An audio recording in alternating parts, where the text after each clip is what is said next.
Good morning.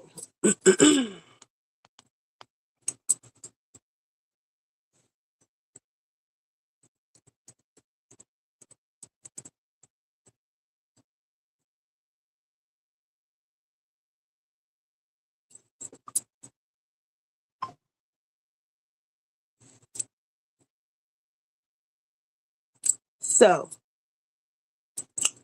nice.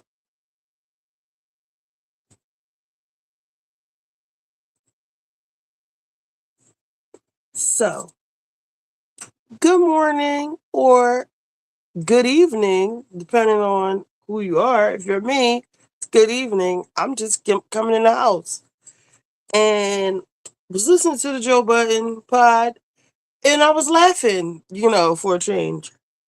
So instead of me playing it all over again later, I said, let me just put it on now. Whoever's up can watch it. I need to file my Better Business Bureau complaint. Um, and something else I need to do. But I'm just gonna put it on the pod. Now that means I can't be on YouTube, but what I might do is I might do something else. So the people who come in can I'll figure that out. But yeah, that's what we're doing. That's what we're on this morning. Um I have not seen the Tyra Banks thing, so we'll get into that later. We started watching Euphoria. We can get into that later. If there's something else y'all want to watch, we can get into that later. We are having another friggin' snowstorm here, which, like, it's like 40 something degrees. I don't know how we're getting snow, and it's not even cold enough. It's 37 right now. It's going up to 48. How are we getting a snowstorm? But okay. Let me see. Yeah, it's going up to 48. Tomorrow's going up to 41. It's not even, it's going down to 32. That's freezing. I don't know how much of a snowstorm we're getting, but they're acting like it's, Snowmageddon again. I'm over it. Seriously. What is this on my neck?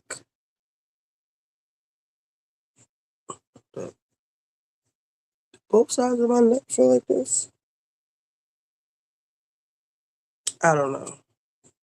But before we go do that, when I get up in the morning, I'm so tired of this Epstein stuff. It should say a big one of those triangles that says trigger warning. But before I like to before I get going, I like to see what's going on in the world. So let's do that real quick.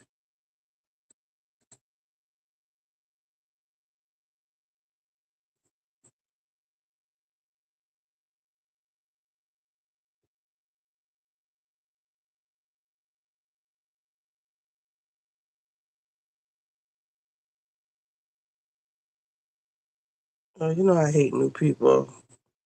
She's supposed to be a new housewife. Oh, jeez. I guess.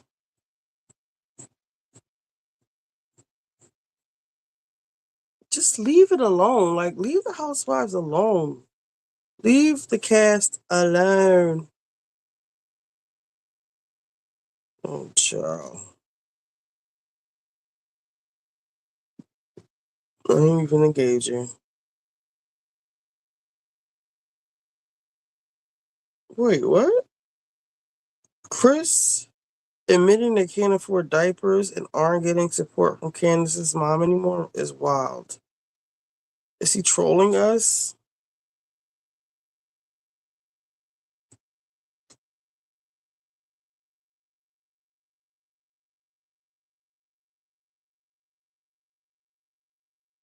Oh, that's the lady who shot her husband who was She's molesting the children.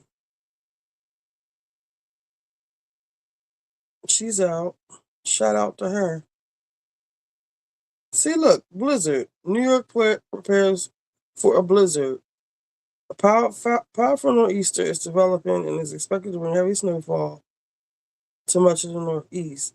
But how? It's not even freezing. It's 37 degrees. It's going up to 48. Let me see. 48. How? It's going to be like rain. Philadelphia, 5 to 8 inches. Jersey looks like 8 to 12. Over it. What else? Elon Musk calls out lack of Epstein prosecutions amid January 6th. Now, Elon Musk's whole problem with the Epstein files is his brother was in there.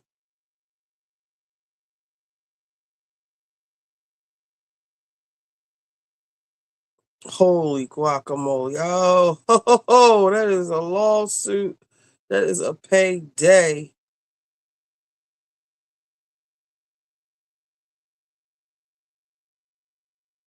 This is so sad. I'm not watching this. 15 minutes. No, we're not going to take the hat off. We're not going to take that. Oh, you taking the shoe off? I'm always taking the shoes off. Bro, you just doing what you want. Okay. Okay.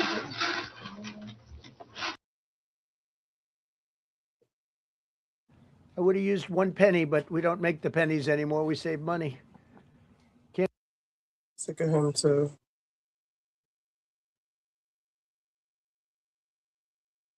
They take months and months to write an opinion, and they don't even discuss that point. We've taken in hundreds of billions of dollars, not millions, hundreds of billions of dollars. And so I said, well, what happens to all the money that we took in?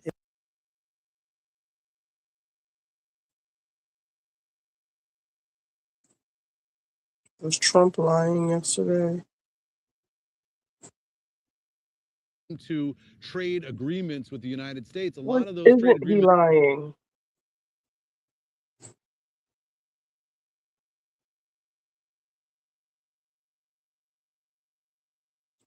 Now that DoorDash makes you answer every single time and give them a code, I just want to watch.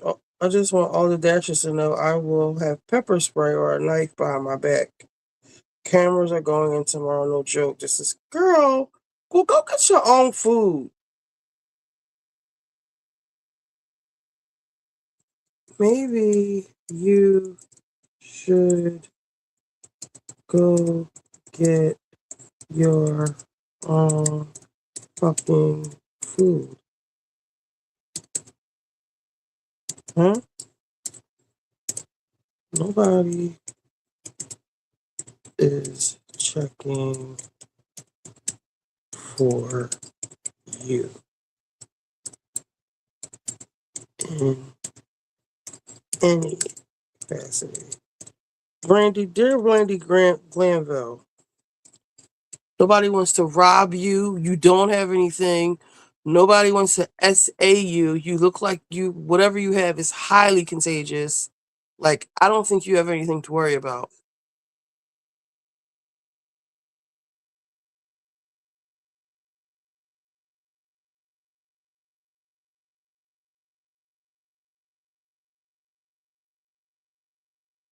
Oh, did y'all see this? You know Gielan? No, sorry. No? Oh, I used to order hella pizza off of her. Oh, really? She always delivered, yeah. Oh, sounds Put it again. Gielan? Do I know you? Yo, that was You know Elaine Gielan? Maxwell. No, sorry. No? Oh, I used to order hella pizza off of her. Oh, really? She always delivered, yeah. Oh, sounds I wonder what it was.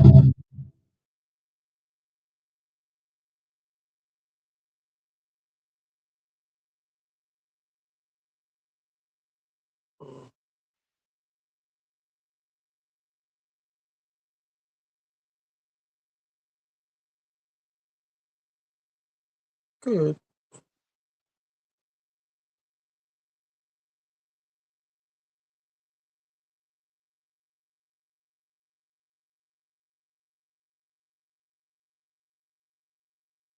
Chris, go find something to do.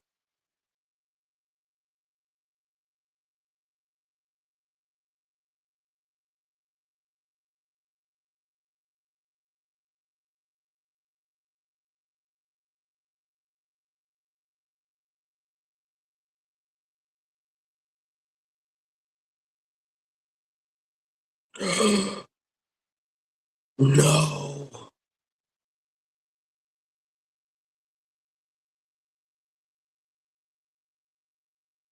It says, is this the real reason the royal family was against the marriage of Prince Harry and Meghan because his uncle Andrew had fucked her on Epstein Island?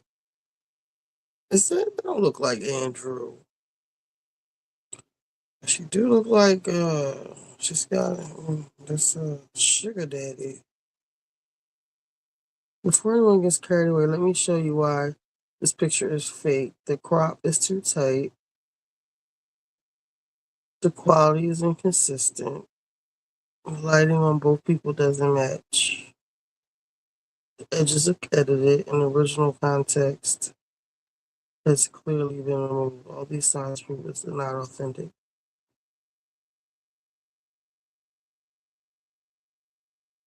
Okay. I'm about to say.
Mm.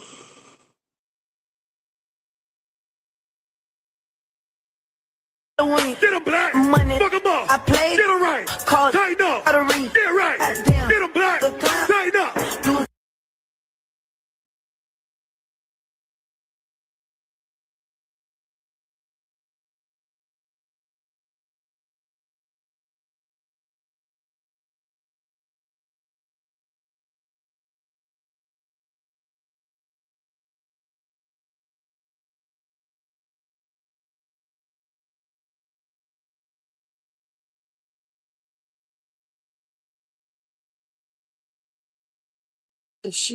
Hey Monique, hey Mism, is Cardi B surprised that a black girl is pretty? Because that's what it's giving. Cardi B gushes about Alondria's beauty after meeting her at an LA show. She said her beauty is so unreal, she deserves her own Barbie movie. Alondria is so pretty in person. She's like one of those pretty people that you can't miss in a room. She's like a striking person. She's really tiny, like how you gotta have like striking beauty to captivate the whole room because she's so tiny. But she looked like a walking fucking Barbie. She's a Barbie. She's really a fucking Barbie, but she's not even like a bad bitch. I want to call her like Beautiful Barbie. She looks like Beautiful Barbie. Like I wish they could make a Barbie movie like the one that Tyra Banks is, and she's the Barbie because that's what she looks like in person. She's just so pretty, so petite, beautiful teeth, beautiful eyes, colors, just like smooth like coffee. It's given she's pretty for a black girl.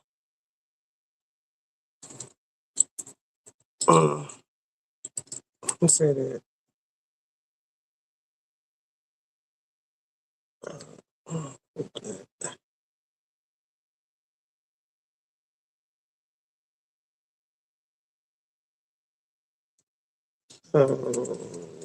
She's pretty for a black girl. Okay.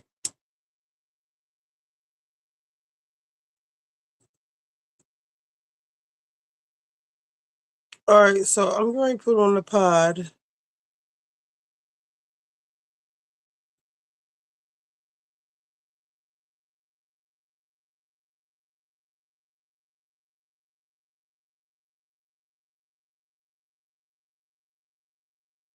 This bitch. Yeah. Oh shit. She walking over here? Yeah. I don't give a fuck. Thank you, Monique.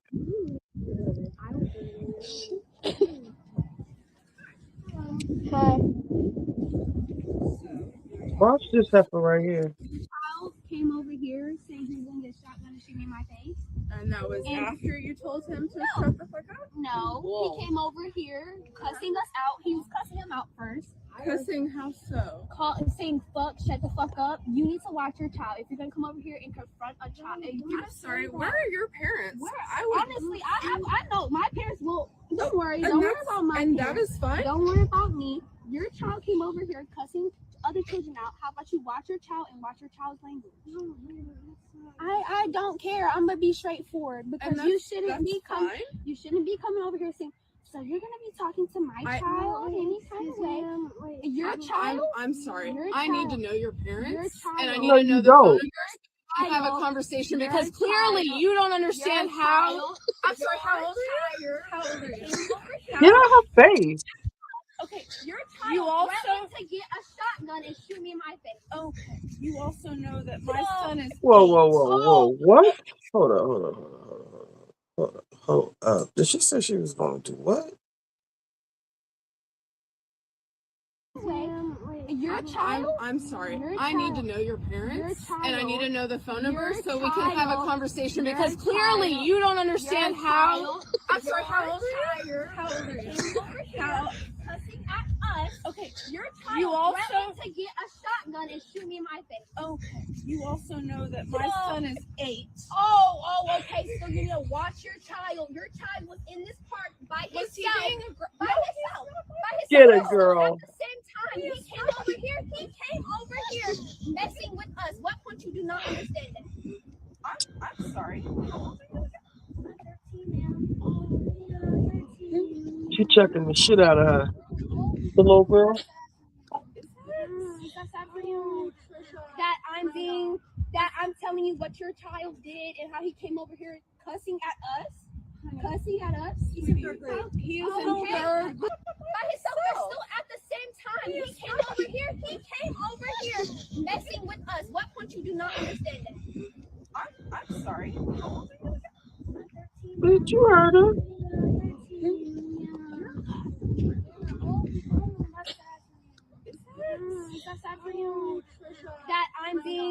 That I'm telling you what your child did and how he came over here cussing at us. He is in third grade. Y'all keep saying, are you Threatening to shoot people. That does not matter. He knows how to say fuck. He knows how to say bitch. He knows how to say he's gonna get a shotgun and shoot somebody in the face. He said literally that shit. You're the reason why double doors exist. Just because he's 8 and just because he's in 3rd grade does not mean that he can go around talking to any other child any kind of way. What point you do not understand that? What in your head do you not understand that? So do not come and step into me. If you want my mother to come I need here, you to shut your fucking mouth. who the fuck are you talking to, man? Girlfriend, you back up. Who the fuck are you talking to? You want to bring it? Who the fuck are you talking to? You're 13. You're the reason why double doors exist. Just because he's 8 and just because he's in 3rd grade does not mean that he can go around talking to any other child any kind of way. What point you do not understand that? What in your head do you not understand that? So do not come and step into me. If you want my mother to come I need here, you to shut your fucking mouth. who the fuck are you talking to, man? Girlfriend, you back up. Who the fuck are you talking You want to bring it? Who the fuck are you talking You're 13. I'm 38. Get the fuck out of my face. I swear to fucking God. You want to try it? Oh, she should be arrested right Do there. not touch me. You know what? Get the fuck off of me now. Let me talk to Now? your parents. Get the fuck off of me. Do I need to Guys, get the fuck off of me. I didn't touch you. I did not touch you. No, I record everything. Yes, come on. See? Ma'am, yep, come on. Yep, you got that on video, right? got that on video. Hi, mama. There is a woman over here who just put her hands on me and who just got in her face. Got in my face. Sweetie. Every single person here knows you touched me first. No, you came in my face, ma'am. Don't get in my face. No, sweetie. No. That is 38. I'm not gonna stop. Shut the fuck up. No, I never said that either. I thought this was the one where the lady took the boy's scooter. Okay, your child came over here messing with us, cussing us out. Don't come in my face. No. Do not come in my face any kind of way. That's actually really disrespectful, but at the same time.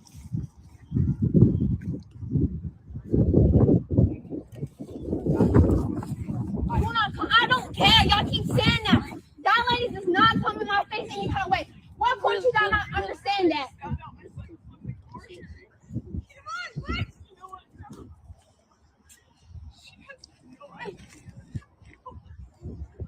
Just no people have dead people left. Oh really? I don't give a fuck. Don't come in my fucking face. Do not come in my face. Damn, daddy. Don't come in my face. I don't care what type of adult. Ooh. Oh, bro, I got everything on video, bro. Oh my god, bro, you're so. Oh, I'm so. Bro. That was so fucking. I don't care. And Wait, because that looks like the lady who took the little boy's scooter. Hold on. Oh, she was charged with assault? Good. Hold on.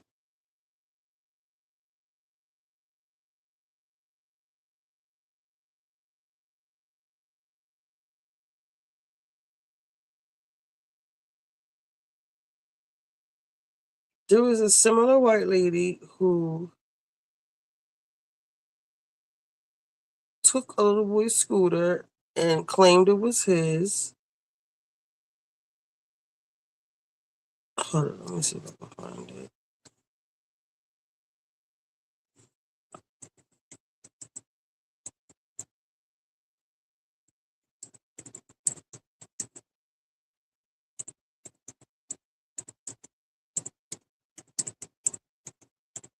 Or was it an e-bike?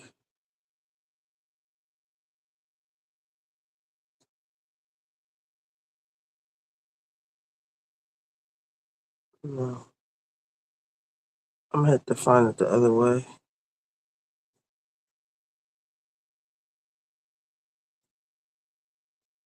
Oh, remember this one? This is from 2 years ago. please help me. Not your bike. Please help me. It's not your bike. It's not your bike. Please help me. Help. Please get off me. Wait, what the fuck He is lost going on? everything. Yo, don't Fuck with them. now you're not getting the bike, bro. Now you're not getting the bike. Help. You're not getting Get the off bike. me. I'm not. Oh, Why you took his phone? What's wrong with you? You're not What's touching up my his phone? phone. You're not touching his phone. I'm not touching you. You putting your stomach on my hand. My dude, stop. No, my dude, stop. No. I said no. I said sit down. Please. She's just crying. You're not crying. You're not crying. I got Stupid. you on video. I'm drunk. Wait, you pulled it out? Hey, Hassan, you pulled it out? Hassan, you pulled it out? This is my bike. It's on my account. Please move. All right, so why don't we reset the bike? I'm not resetting the bike. It's his. Reset it. I'm gonna pull it out on your account. You are active. I don't give a fuck. This is my bike. Crying. Right. Stop crying. Hey, stop touching me. I don't touch you. Hold up. Hey, stop touching me. Stop touching me. Stop touching me. I will. Exactly. So take it. You're stupid ass. Fuck out of here. Dumbass. The baby gonna come out with Wait. How you stop crying? Not a tear came down, miss. Not a tear came down.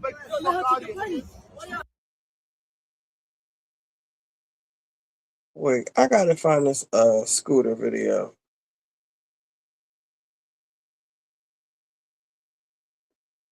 Did y'all see y'all follow Shira7?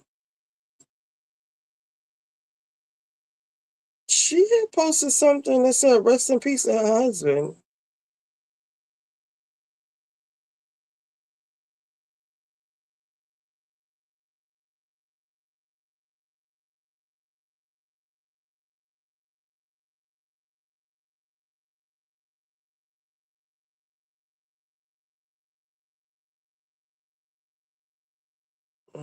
This is from last night.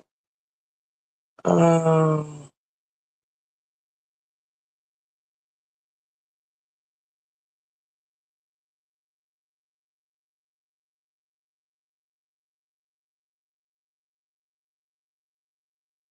know who need to hear this. Let me just stop liking some of this shit.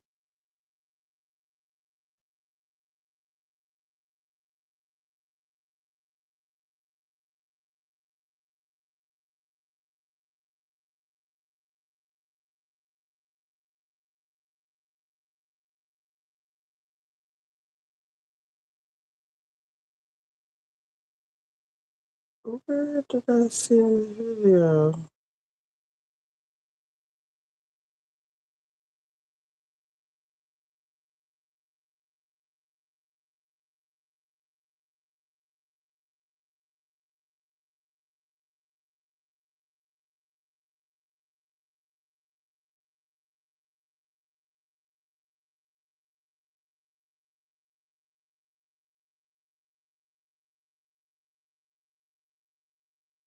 Hold on.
Where is this video?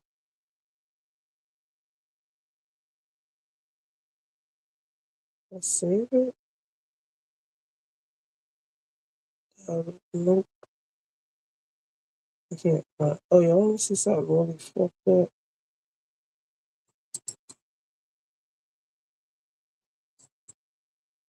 I remember this lying ass chick tried to play like that bike was hers, but the dude had the receipt on his phone that showed he reserved. Exactly.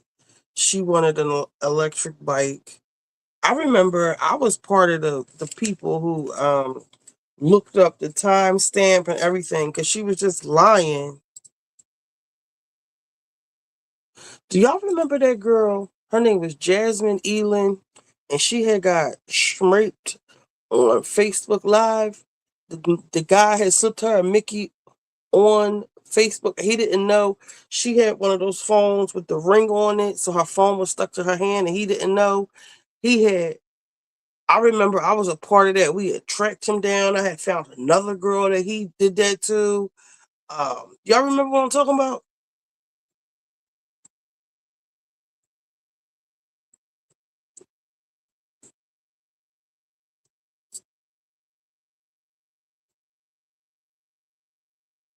Jasmine Eiland.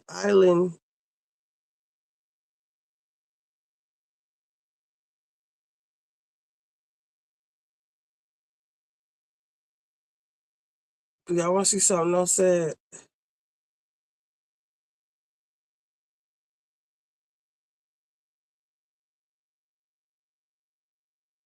creative so effectively as the fear of What do y'all making think that a is? mistake. True play is experiment. What happens if I do this? What would happen if we did that? What if the very essence of playfulness is an openness to anything that may happen? A feeling that whatever happens, it's okay. So you cannot be playful if you're frightened that moving in some direction will be wrong, something you shouldn't have done. I mean, you're either free to play or you're not. So you've got to risk saying things silly and illogical and wrong. And the best way to get the confidence to do that is to know that while you're being creative, nothing is wrong. Nothing will stop you being creative so effectively as the fear of making a mistake. True play is experiment. What happens if I do this? What would happen if we did that? What if the very essence of playfulness is an openness to anything that may happen? A feeling that whatever happens, it's okay. So you cannot be playful if you're frightened that moving in some direction will be wrong, something you shouldn't have done. I mean, you're either free to play That is or you're horror. not. So you've got to risk Isn't it saying sad? silly and illogical. Isn't it sad, y'all? You see what the wrong nigga could do to you?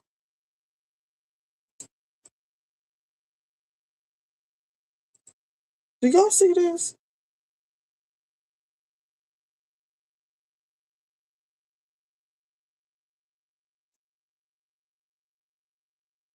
Yes, it is. And she held on to that nigga like there was no tomorrow. I wonder if she's still with him.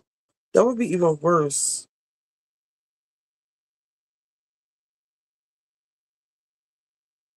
That would be even and worse.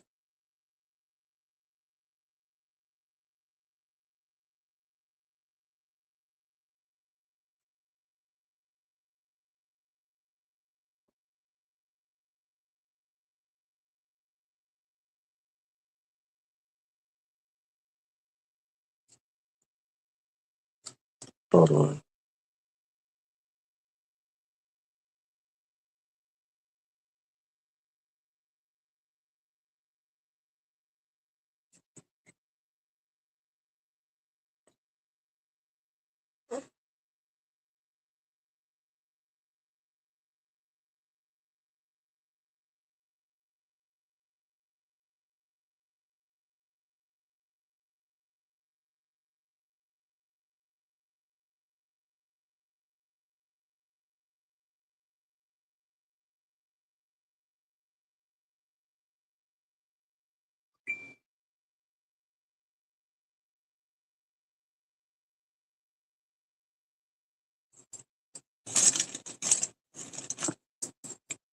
And Mina out here talking about being really? Child. I don't want none. None of that. Let me see if I can find the Jasmine Eiland story. It's probably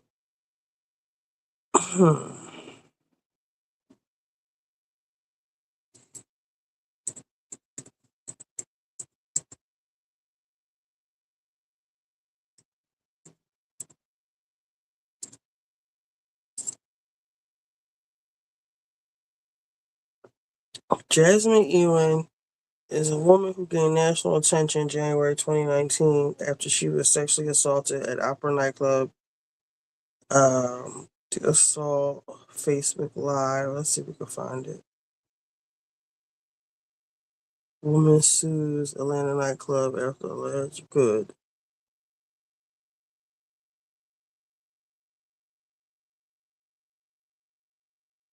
Oh, I wonder if she had her baby because she was pregnant. That's not her.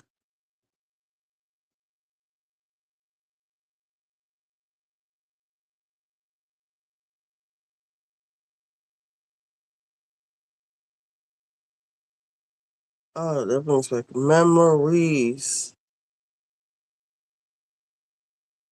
Drugged and raped while streaming on Facebook Live. I'm just crying and saying help. me and no repeatedly. Out of respect, I will not share the video, but here's the picture. Her Instagram was found. He changed his handle and picture. The whole internet was on a hunt for this nigga.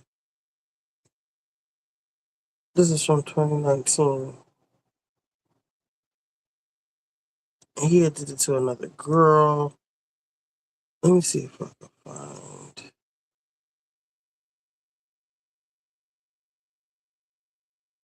Well, damn.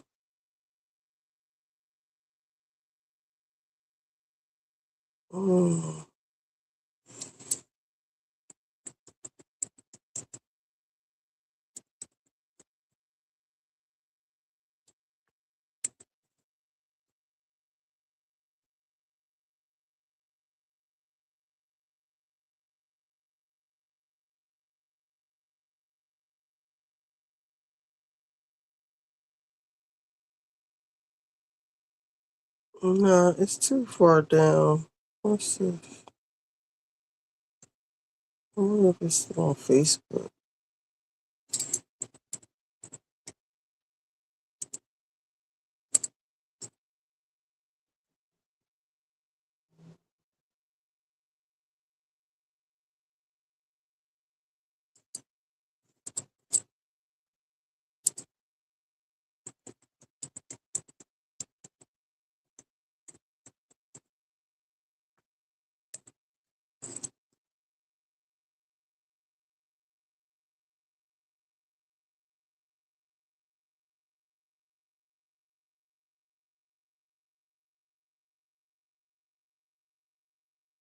There we go. Let's see. This is shade on. Yeah.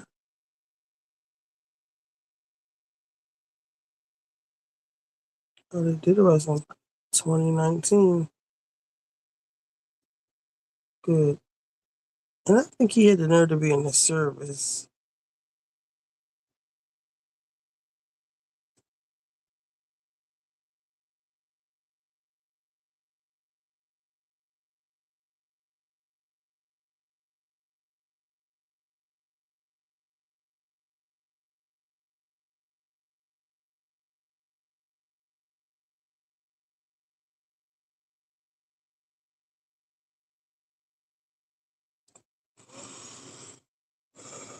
Is this it?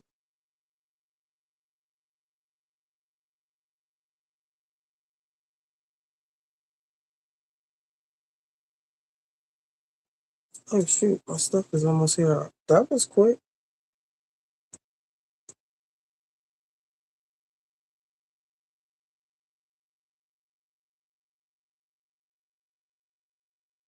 Charlie ain't nowhere near here.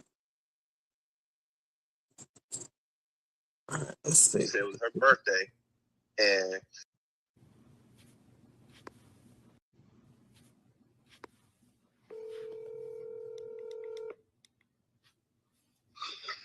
hello. Hey, what's going on? So my name is Fee, and basically I work with different media outlets, and I just wanted to get your side of what's been going on, and what happened since the time that you met her. Oh, I think they had found him when the heat got too hot. They had interviewed him, and I think he was acting wild on here. Up until the time that you guys parted ways. This is gutter.com. Let me see if I can find the actual. First, I want to show y'all the video.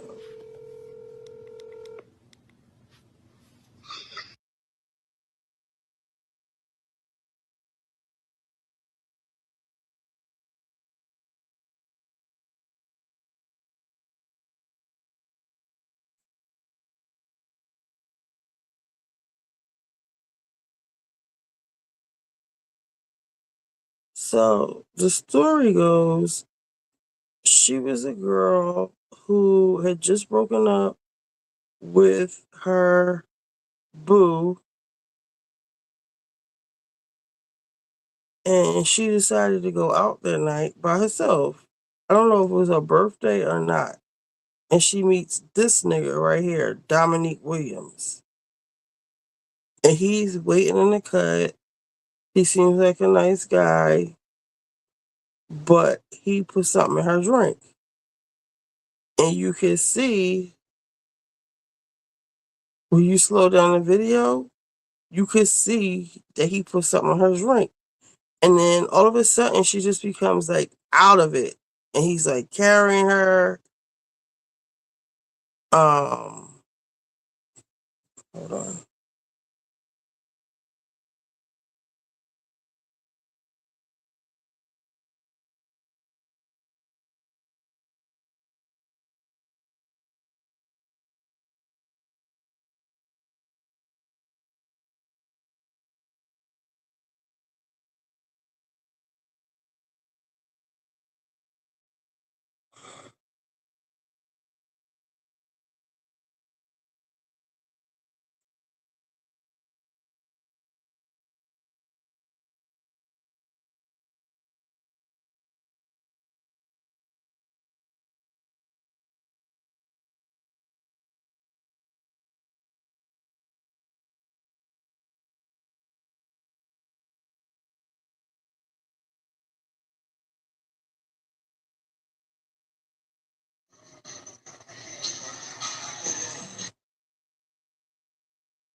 So yeah, so people were like talking shit because she did this like twerk contest, but this is after she was dosed. She don't even remember this. This ain't even the beginning of the video, because she was streaming the whole night.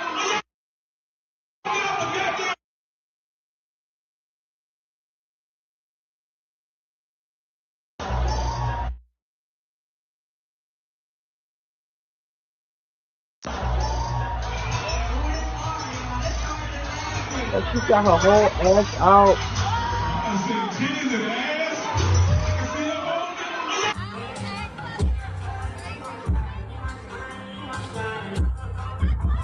Like the beginning of the video shows when she meets him, and you can see like her demeanor change through the whole night.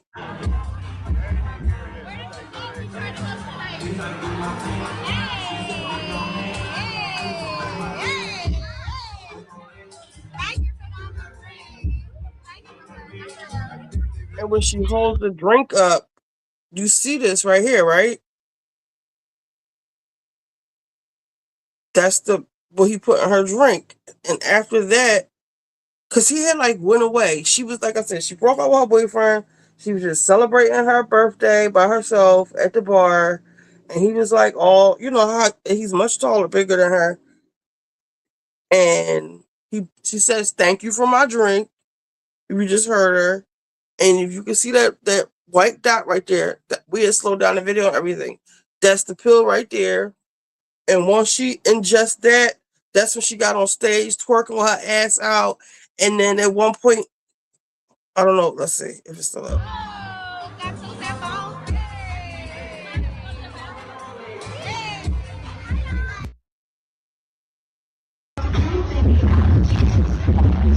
Look, she's like completely out of it. Down the dance floor. He's doing it to her right now.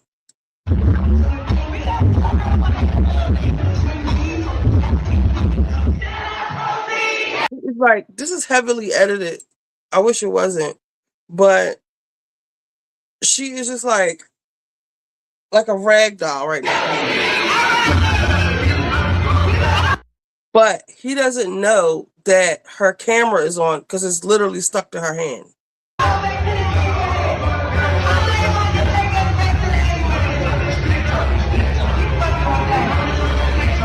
See her eyes closed?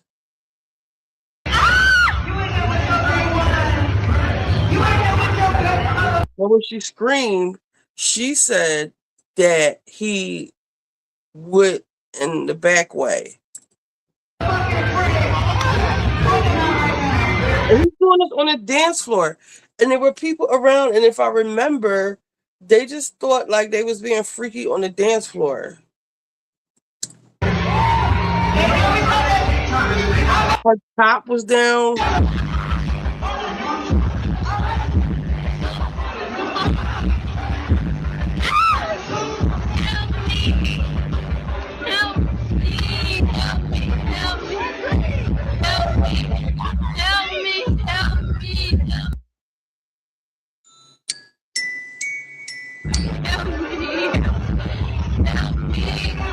Hello. Help me, help me.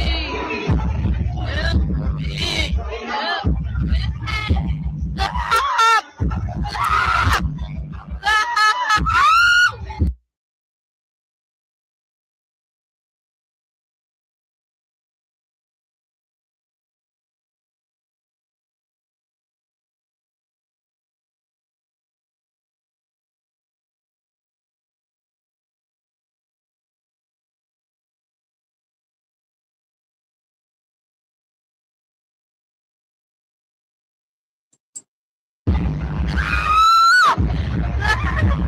Stop.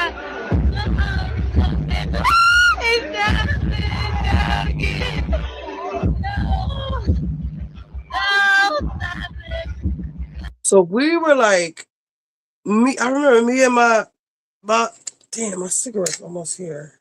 My brother-in-law, we were watching this live. Like we just so happened to be up. And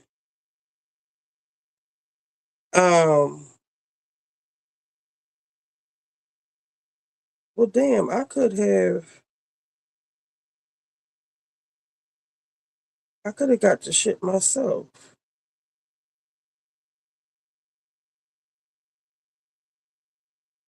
Damn it. It's always somebody doing some shit. We're gonna come back to oh my god, this is crazy. Nobody would believe. Exactly.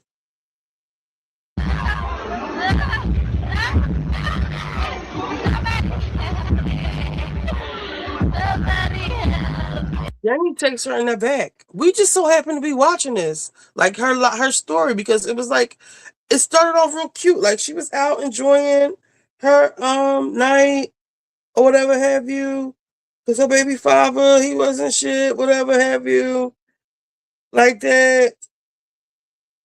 This thing said my order was on the way. I gotta go pick up my card. Somebody got my card.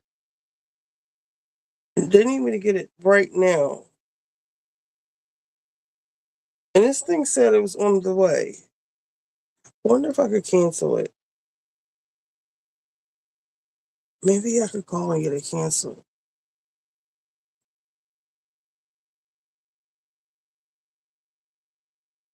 Let me see if I can do that.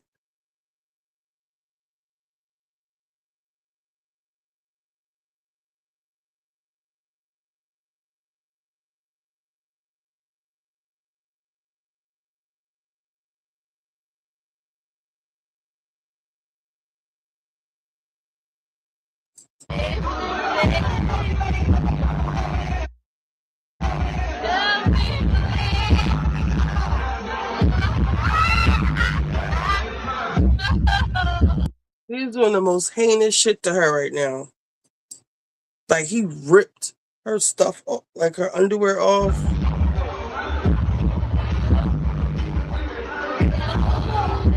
And she's like in and out of consciousness too. Please help me.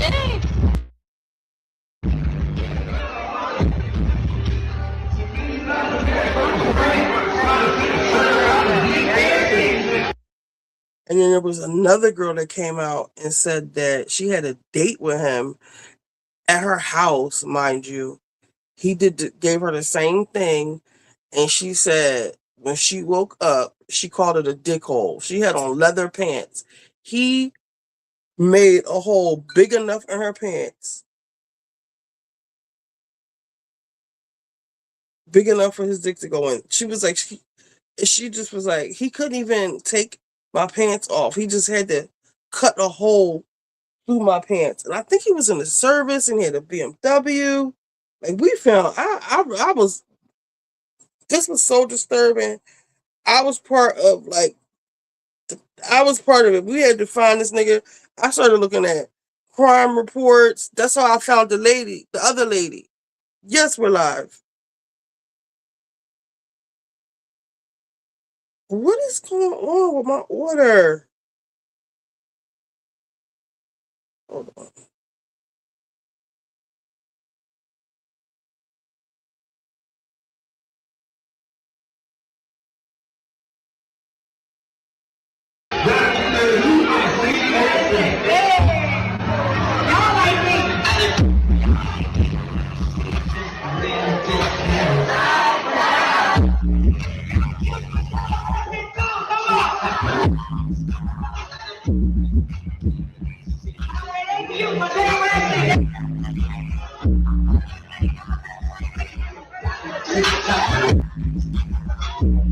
So now she's completely blacked out. As you can see, which I shouldn't be.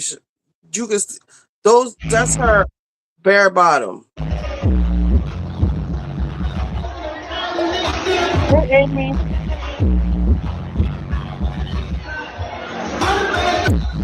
I don't think I should be.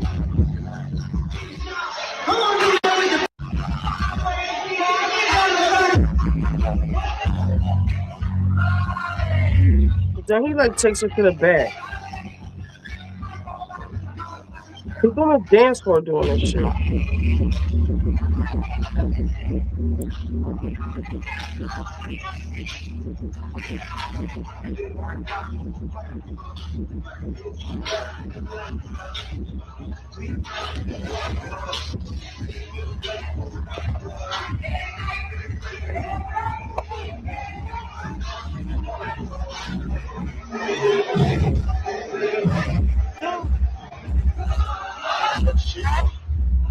Help me. Help me.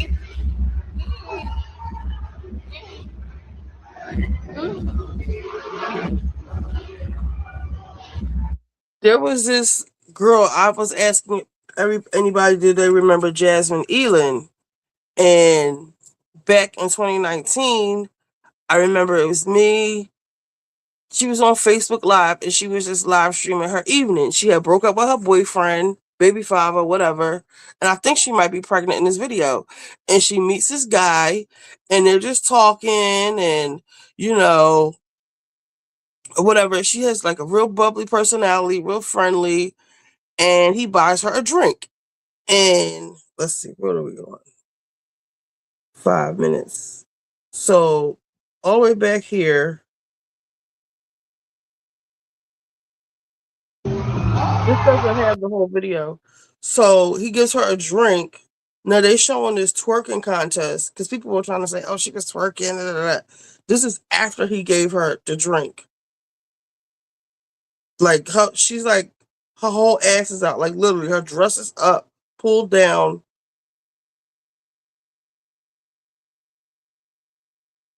I don't know why they even started with that. Okay, so this is the whole video, which Facebook probably took it down by now, shows her like meeting him, talking to him, and then she says, "Thank you for my drink."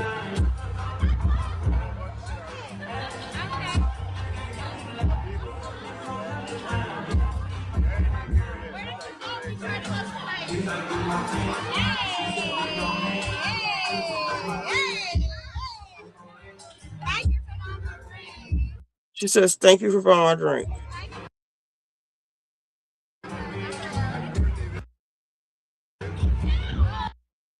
Right. And if you could see right here.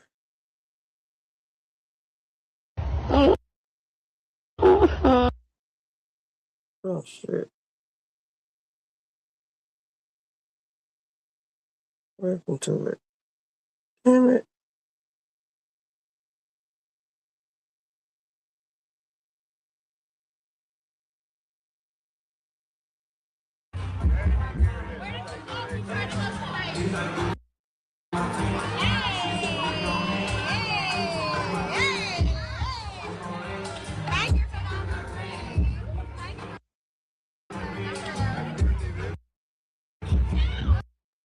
Now, we had zoomed in, and you can see the pill right here. Yes, she was by herself at the club. You can see the dose right there.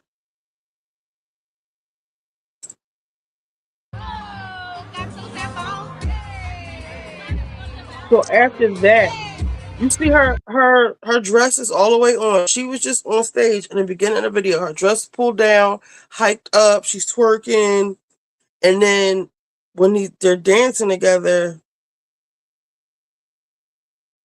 he just all she's out of it. Because I wish they showed the real beginning of it, so you can see how bubbly and alert she is.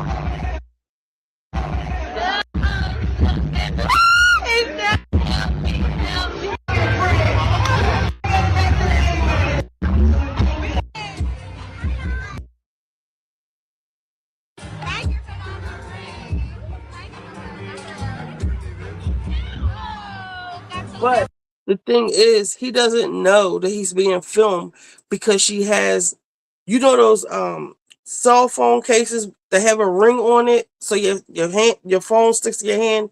He doesn't know that her hand is her thing is recorded. You see how alert she is? Now look at her.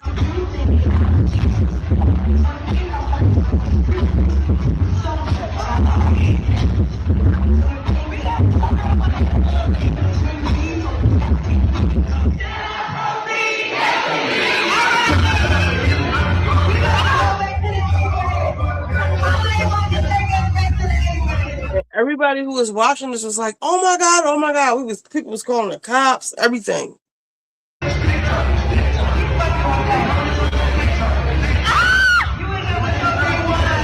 And she said that he went through the back way, right here.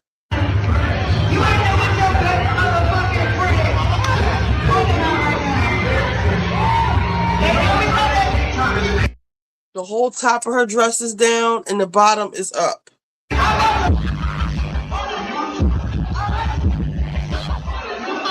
She can't even keep her head straight.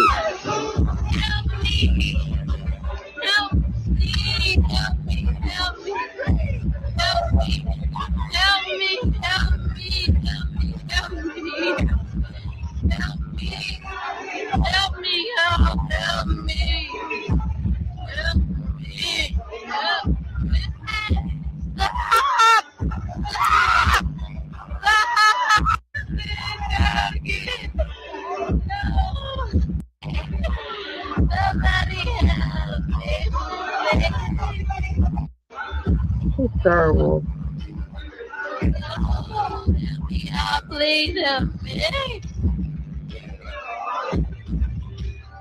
They thought that because she was on the stage twerking, they thought that she was just getting. We could hear her saying "help me" because she's saying it into the phone, but they couldn't hear her, and they just thought like they were being freaky because they did ask a few people like, "The fuck is wrong with y'all?" They didn't really know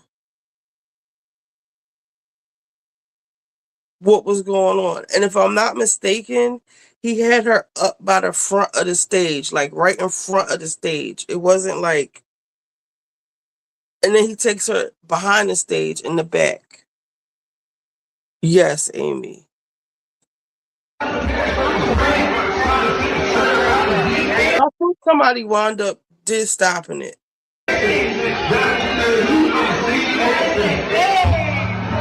Now she passed out completely.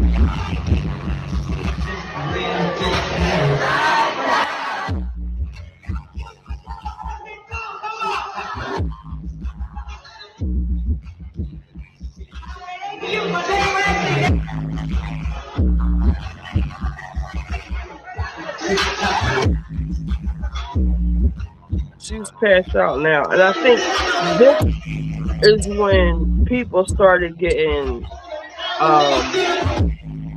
That's her whole vag.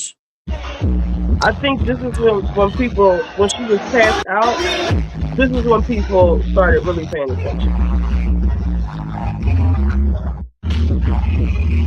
Now I think this is when he might be taking her in the bag.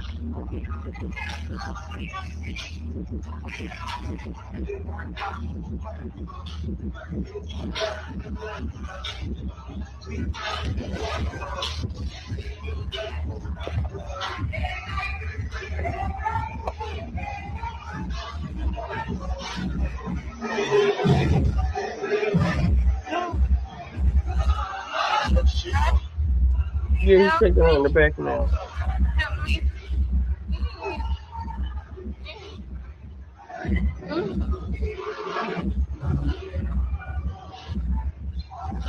Now you can't really see anything, you can just hear it.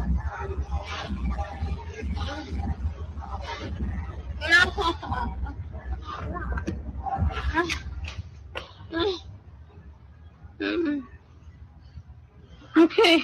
Okay. Okay. Okay. No. Oh no. No. No. Okay. Okay. Okay. Okay. Okay. Okay. Good morning. Okay. Okay. No.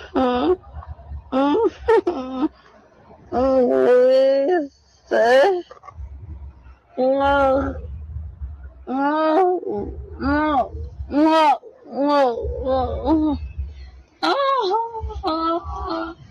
No. No. No. No.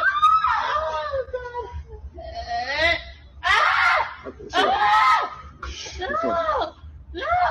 Baby, baby. No. No. Please. Okay, baby, okay.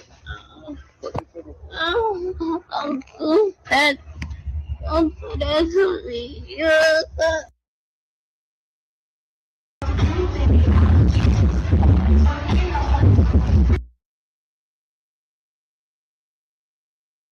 Cut it off, literally, when somebody comes in and it's like, stop. Like, what are y'all doing?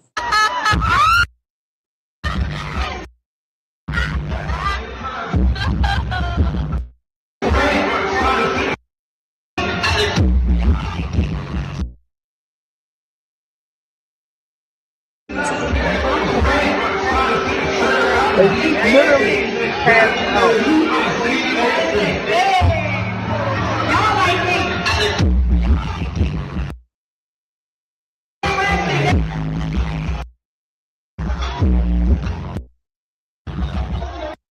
Whoever edited this really sucks.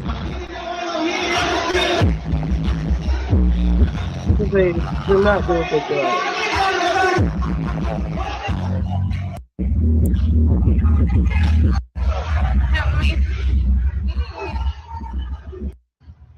Okay. Okay. Okay. Oh, no. No. No. No. Please. Okay, baby, okay. If somebody comes in, let me see. Then so we were like trying to find the guy. And we found him. Then we found the other girl.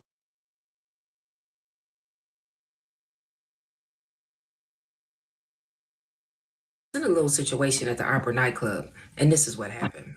To make a long story short, I'm tired of getting comments like these. It's been 2 years and I've really been being quiet, not saying anything about the situation because I feel like I was going to let the truth and the justice prevail for itself. So you want to know, what about the DNA? Boo, stop playing with me. I hope nobody takes offense. If you do take offense, opinions are like assholes. So at the end of the day, we all have one. But I feel like I need to be honest and let you guys know. I don't like her attitude.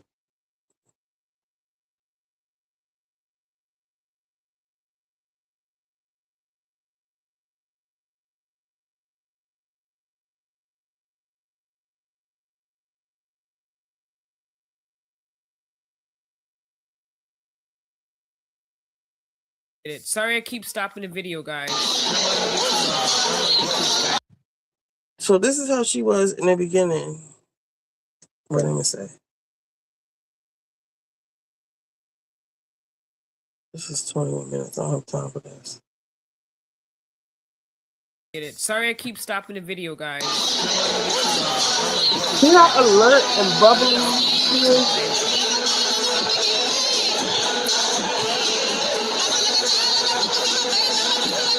And he's all up on her. But she kind of like got away from him.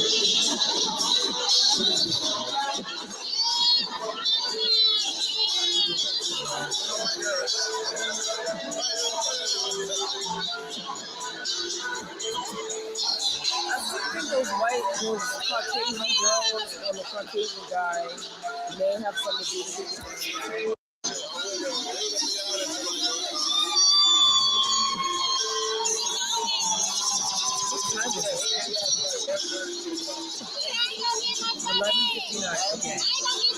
And she went from that to that. This girl right here.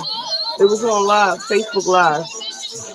She went from that to being like completely like in like a matter of minutes.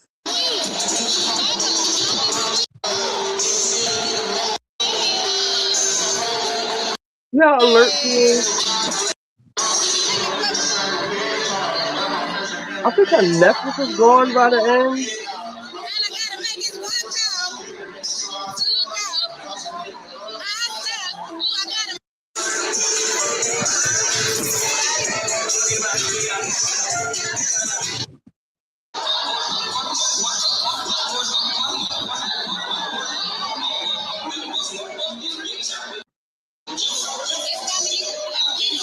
Where do you go?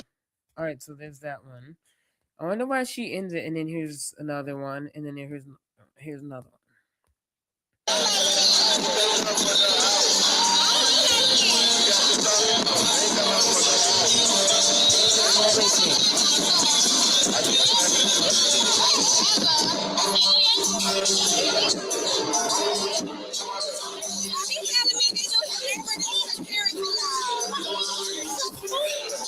Oh, this is the security thing? What was that? I don't see that. Okay, I might. Oh, shit. I'm sorry, y'all. I didn't mean to do that.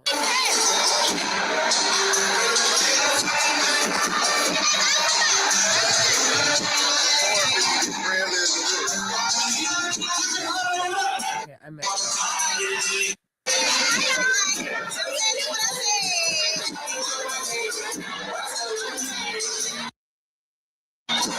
I'm trying to catch the children's vote.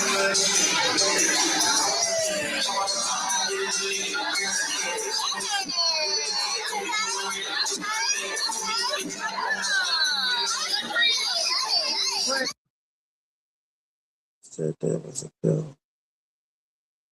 Shit, I'm sorry, y'all. I didn't mean to do that.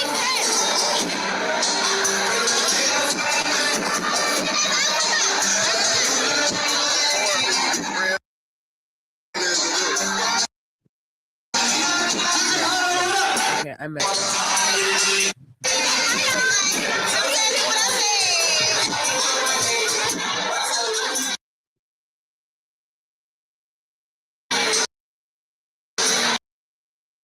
Watch another video, you can see the pill.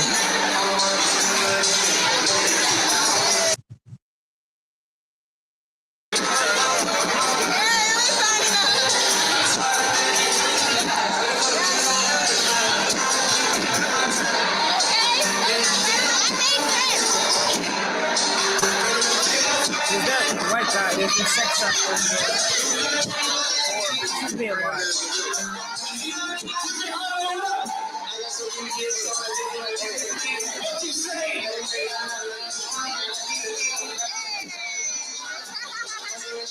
He all excited knowing what he did.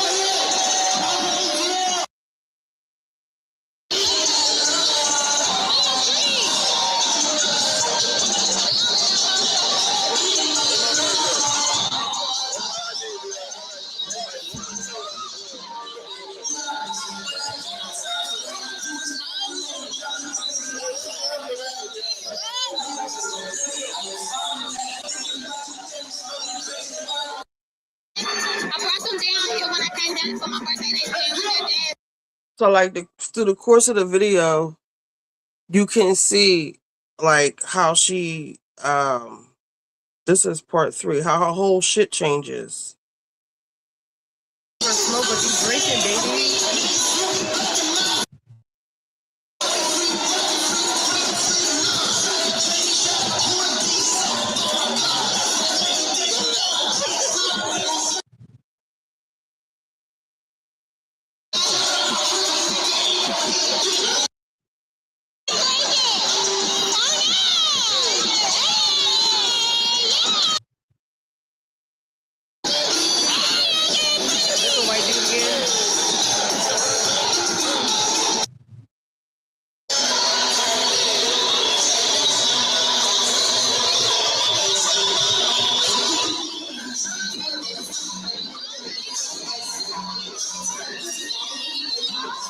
This is part 3, but part 4. She said pull my dress down. Where'd she say that at? Everybody is watching this now because they want to see.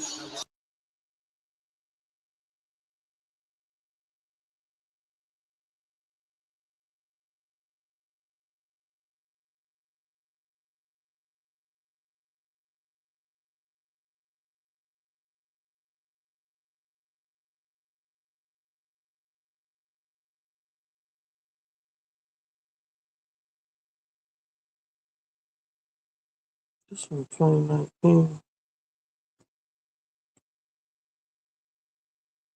Shit, that was like 7 years ago.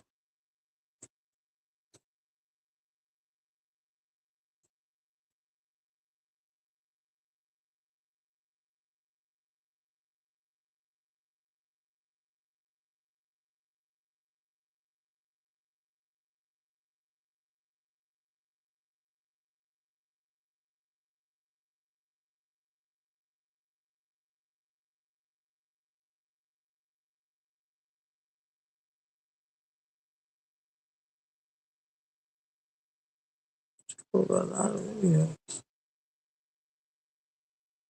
7 years ago.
All right, and I'm gonna replay it. I have to stop it.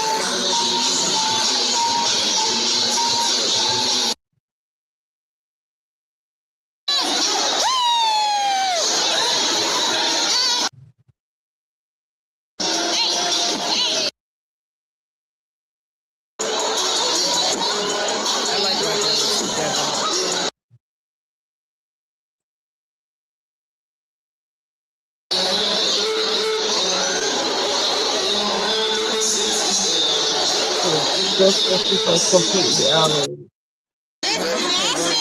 Oh no. I wanted to see the one.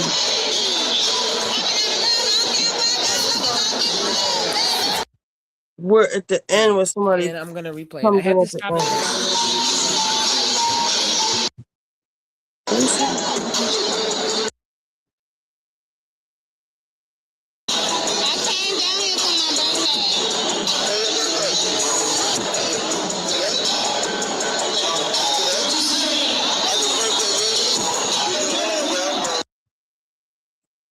Sorry, I keep stopping.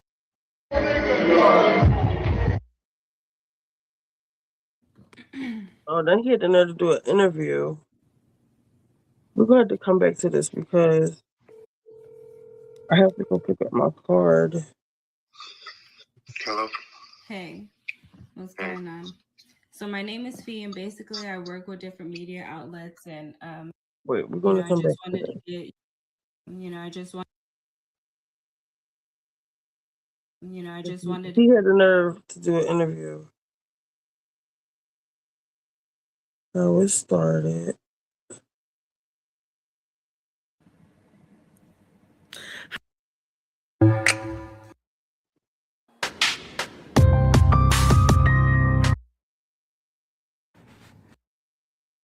Hi.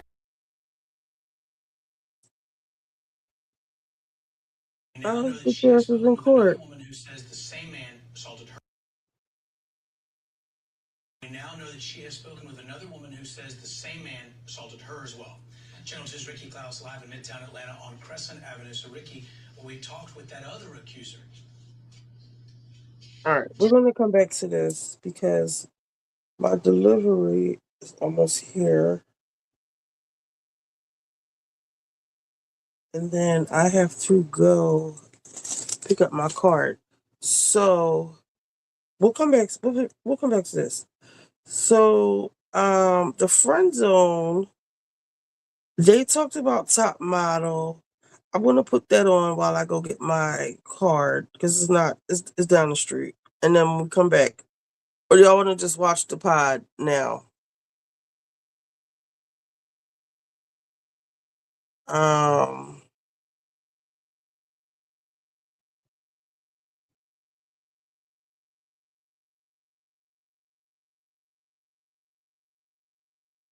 Whole movie at lightning speed. Cricket Wireless 5G got me moving different. Man, stop playing. You probably downloaded the trailer. Nah, for real. That's how fast this is. I'm streaming, gaming, scrolling, all the good stuff. And how much you paying? It's Cricket, so you can count on great value. Cricket Wireless. Lightning fast 5G speeds at prices that make sense. Switch today. Cricket 5G requires a compatible device and I is think not I'm gonna leave this on because I only listened to a little bit of the pod, and I think they talk about some bullshit in the beginning, just a little bit. But they talk about and then I wanted to show Tasha K going in on Mona. Let's see, hold on. Let's see. Baby King's Casino, whatever that is. Universal Group Partner and Direct. Judge and Little Dirk. Here's about that. Adam Silver and Riviera planning to take it back. Here's about Joe revisits American Next Top Model. Also, what happened to Mr. Tendernism. Viral video of Jim Jones. Mark Lamont Hill shares the story of Florida father receiving 37-year sentence. Part of the show and much more. I think I'm gonna leave YouTube on for right now and just play the friend zone. Hold on. Hello. I'm on my way. I had ordered something. It's gonna be here in like 2 minutes, and then I'm coming. All right. Tasha is obsessed with Mona, but Tasha, yeah, she seemed really unhinged when I watched that shit last night. So let's just listen to the friend zone's take on Top Model. Y'all know I love Dustin because if I put on Joe, I'm not gonna be able to fast forward. On the front of every loaf. Welcome to the friend zone. I'm in the zone. I'm Francesca, also known as K-Friend. This is the friend zone. Let's start the show. I'm in the zone. You're dirty. You're dirty. Everybody was right about you. You're a piece of shit. I see you. I want you to know that. That's right. And I'm aiming this arrow got a name on it, 2 names, first and last, actually. Before I tell you who, I'll tell you why. right now there's a huge discourse online going on about the America's Next Top Model documentary on Netflix. Ooh, I just watched some of it. Baby, 3-part series, Asante. I'm so glad that you guys watched. I'm 2 episodes in. So much. Episode 3 made me cry a thug tear. I was in this motherfucker.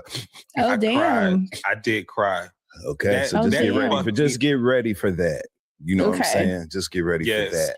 But the first 2 episodes provided us with a lot of context, a lot of background information that I simply did not have previously. Watching Top Model was never my thing. I was never a regular viewer, but you know me, I very much have always been on my Issa Rae. And so I was always rooting for everybody Black. So I remember the season with Eva Marcille, and at the time it was Eva Pickford. I remember the season with Yaya DaCosta, who's gone on to do great things as an actor. Yes. I remember Takara Jones, you know what I'm saying? Beautiful woman, went on to see success as a beauty brand, flat out, and an entrepreneur. You know, and I saw the judges, Miss J, Mr. J, Nigel Barker, Tyra Banks, you know, all the people that were a part of this thing that I remembered watching, you know. Even what I'm Janice. That's where we're going to hit the brakes. That's where we're going to hit the brakes, because that's who I see. And who's dirty? She's dirty. She's a piece of shit. I see you, Janice Dickinson. Now, again, I was not a regular viewer. I have actually forgotten so many things about that show, including her ass. I forgot that Janice Dickinson was even a judge on that show. I forgot she was even in that Top Model zeitgeist, you know. But when I saw her sitting up there looking like Ozzy fucking Osbourne, you know what I'm saying, on that panel, body shaming those girls, okay, because they were all young girls, less than 23, 22 years old, you know what I'm saying, impressionable, at a time when self-image and your body, what you think your body looks like, can be critically, you know, detrimental to your well-being overall. She set her motherfucking what does she look like? She just her Kiss looking ass. She sat up there and talked shit, called those girls fat. Said she needs Takara needed to lose 150 pounds, and Tyra said then she'd be 30 pounds, and she said good, she'd be better. Well, what you look like, Janice Dickinson? Okay, because you literally look like you can drive an 18-wheeler. You look like you're able to do that. You look like you have Coleman products in your closet as a supermodel. And you only got picked to be a supermodel because you had a menacing, villainous, skull frontal development style. Okay, like your forehead, it was a hammerhead edge and a sharp nose that represented evil insides and thoughts, and your eyes that pierced through your own soul. When we look at you, it looked like you looking at yourself. You got backwards eyes. Everything about you is literally the wrong way. And you didn't sit up there and talked about these women, calling them ugly, talked about teeth, hair, facial features, natural body weight compositions, things that these women could not change. Right. And you got the gall to sit up there and say that when you literally look like you got a Harley, bitch. Okay, so I don't you went out on my end, so it's like you were really censored when you said whatever you just said. Well, no offense to those that do, right? Because y'all don't look like her. We just talking about her. She definitely looked like she can put a kickstand down in a boot. You know what I'm saying? Like that. She looked like she can do that. And it's not ladylike. It's not model-like. And it's none of the things and the pressures that she put on all of them women that was on that show. And that was fucked up. You say what you want about all the other shit, the photo shoots, whatever, the fuck, whatever. If you watched it, you know what I mean? But her berating them girls verbally like that just did not sit right with me. I don't like no bully, especially not no ugly one. And y'all already know, if you look like a thumbprint, you have no business. This is what she looked like. Hi, I'm Janice Dickinson. Me. That's what she looks like. And want to talk shit. I have just never been more moved to curse, more moved to insult someone, more moved to hurt a feeling, twist a knife verbally in the back spine of a motherfucker. That's what I want to do right now because I watched her do that to them girls who couldn't say nothing back because some of them would have whooped your ass, Janice Dickinson, okay? Had they been able to say what they thought. There's no way she would have gotten away with that in the real world. So fuck Janice Dickinson. She doesn't strike me as the type that would be in the least bit remorseful. So I don't feel bad about nothing that happens to her or nothing nobody say to her with your motherfucking pulled face ass. She literally looked like the Scream mask. Where is she now? Who cares? No, I literally haven't seen her. Did you just bite your tongue? Figuratively. Yes, I did. Because I almost answered your question. He almost did, and I really want to know the fact that he held it so long. He censored himself. Like, I'm really trying these days. I'm getting older. You know what I'm saying? I've been trying to like be more responsible. You know what I mean? But some people, I don't. But I do if I'm talking about her. Because some people deserve the worst of me. And I feel like she's one of those people. And the worst of me is actually one of part is really the best. I'm good at it. You know what I'm saying? I'm good at it. 100% success rate, motherfucker. So I just don't like people that mistreat others. I don't, especially in a time like this. All the shit going on, all the way that people are mistreating other people right now.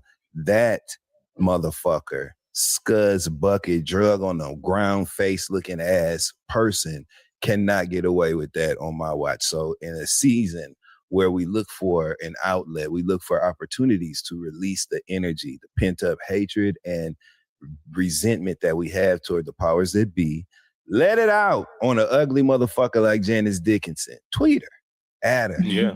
You know what I'm saying? Let her know how you feel. The same way she brought it to them girls, bring it to her ass and she deserves enjoy the release. With that being said, sure. Okay. Welcome to the Friend Zone, goddamn it. Your weekly look into all things Asante, Fran, and Dustin. Because who in the hell want to be cussed out by Janice Dickinson? I'm not doing it. I ain't going. Okay, it ain't gonna go like you think it's gonna go, Janice. Yeah, that's not. You know, I actually ran into Janice Dickinson one time many years ago. How? Where? Well, you know, I was at work. I was at one of my jobs doing my job, and she was quite lovely to me, and it was so random because the way that you hate her now, I remember seeing her and being like, look at this fucking bitch. Like that's what I thought. But she was so nice to me, and I was just like, well, you know, I don't know this bitch, so I just let her do her thing. And plus, her daughter was a regular where I was at work, so like I was cool with her daughter, and she never gave me no smoke. New mama. But no, seriously. But I remember not liking her because you said you were like, you watched Top Model, but you weren't really caring about her at the time. I remember watching Top Model that first season. I was there locked in. I remember seeing her, and the excuse was, or like the thing was like, oh, you know how like American Idol had Simon Cowell, Top Model had Janice Dickinson. The difference was, even though, because Simon Cowell was really fucking rude at times, but he was really like, he would at least give you some constructive criticism afterwards, or like if he really didn't have it, he just didn't have it. Whereas Janice was being like really heinous to these women at a pivotal age. She was mean and mean-spirited in a way that he was not. I agree with you. Yeah, you know, it was a completely different thing. So when people excuse that, I love the fact that, you know, it's come up and we're able to say, yeah, bitch, you were wrong, or like that bitch was wrong. And I hope like if she does come up somewhere for air, she's talking about that. Well, actually, I don't care about her no more. I'm just glad difference, we get to say that she's right. Thank you, I hope she's somewhere hugging a barnacle on the side of a boat at the bottom somewhere. But personally, hugging a barnacle. You know what? That's the episode title. Because what? You know, because it's a difference between being rude and curt, even, and being flat out mean. And what I saw her doing to them girls was on that and mind you, these are just highlights. This is her highlight reel. So there's probably like so much more. I don't even remember if she was a judge on the season that Eva and Yaya and them were on there. Was she on? I don't remember that season. I don't remember watching her on the show. Memory. I remember seeing her. I remember seeing her. I remember first season, like everybody. When they brought up old girl Ebony, when I saw her face with her hair, I was Who like, looks "That's good Ebony." now, Before still. they showed her She name, looked the I same. remembered her. I was like, "That's like Ebony is fucking fly." And when they showed all that in like hindsight, talking about how they really felt about her and that shit, I was like, "Oh hell no!" Nah. I didn't know she was Ebony. gay. I just thought she had short haircuts. I remembered that. I didn't remember that from that season I when they didn't know. kept saying like she was black and she was gay. I was like, how did I miss that? I don't remember that part of the Just story. thought she had a fade. Shit. I ain't know she was gay. It was so crazy. For real. It was just you know what I'm crazy saying? watching all of that. Like watching Tyra like be herself and have her little moments, and then watching what was actually going on behind the scenes and how people felt about certain things. And then even hearing from Ken Mock, seeing that name for so many years. It was his fault. Yeah, it's like, kind of funny. it was like, what? It was his fault too. Ken Mock. 3 letters for both names. It was your fault. You know what I'm saying? He was the one, him and Tyra. Call it what it is after watching it. Him and Tyra both danced around accountability in that documentary. Everybody and taking did. full responsibility.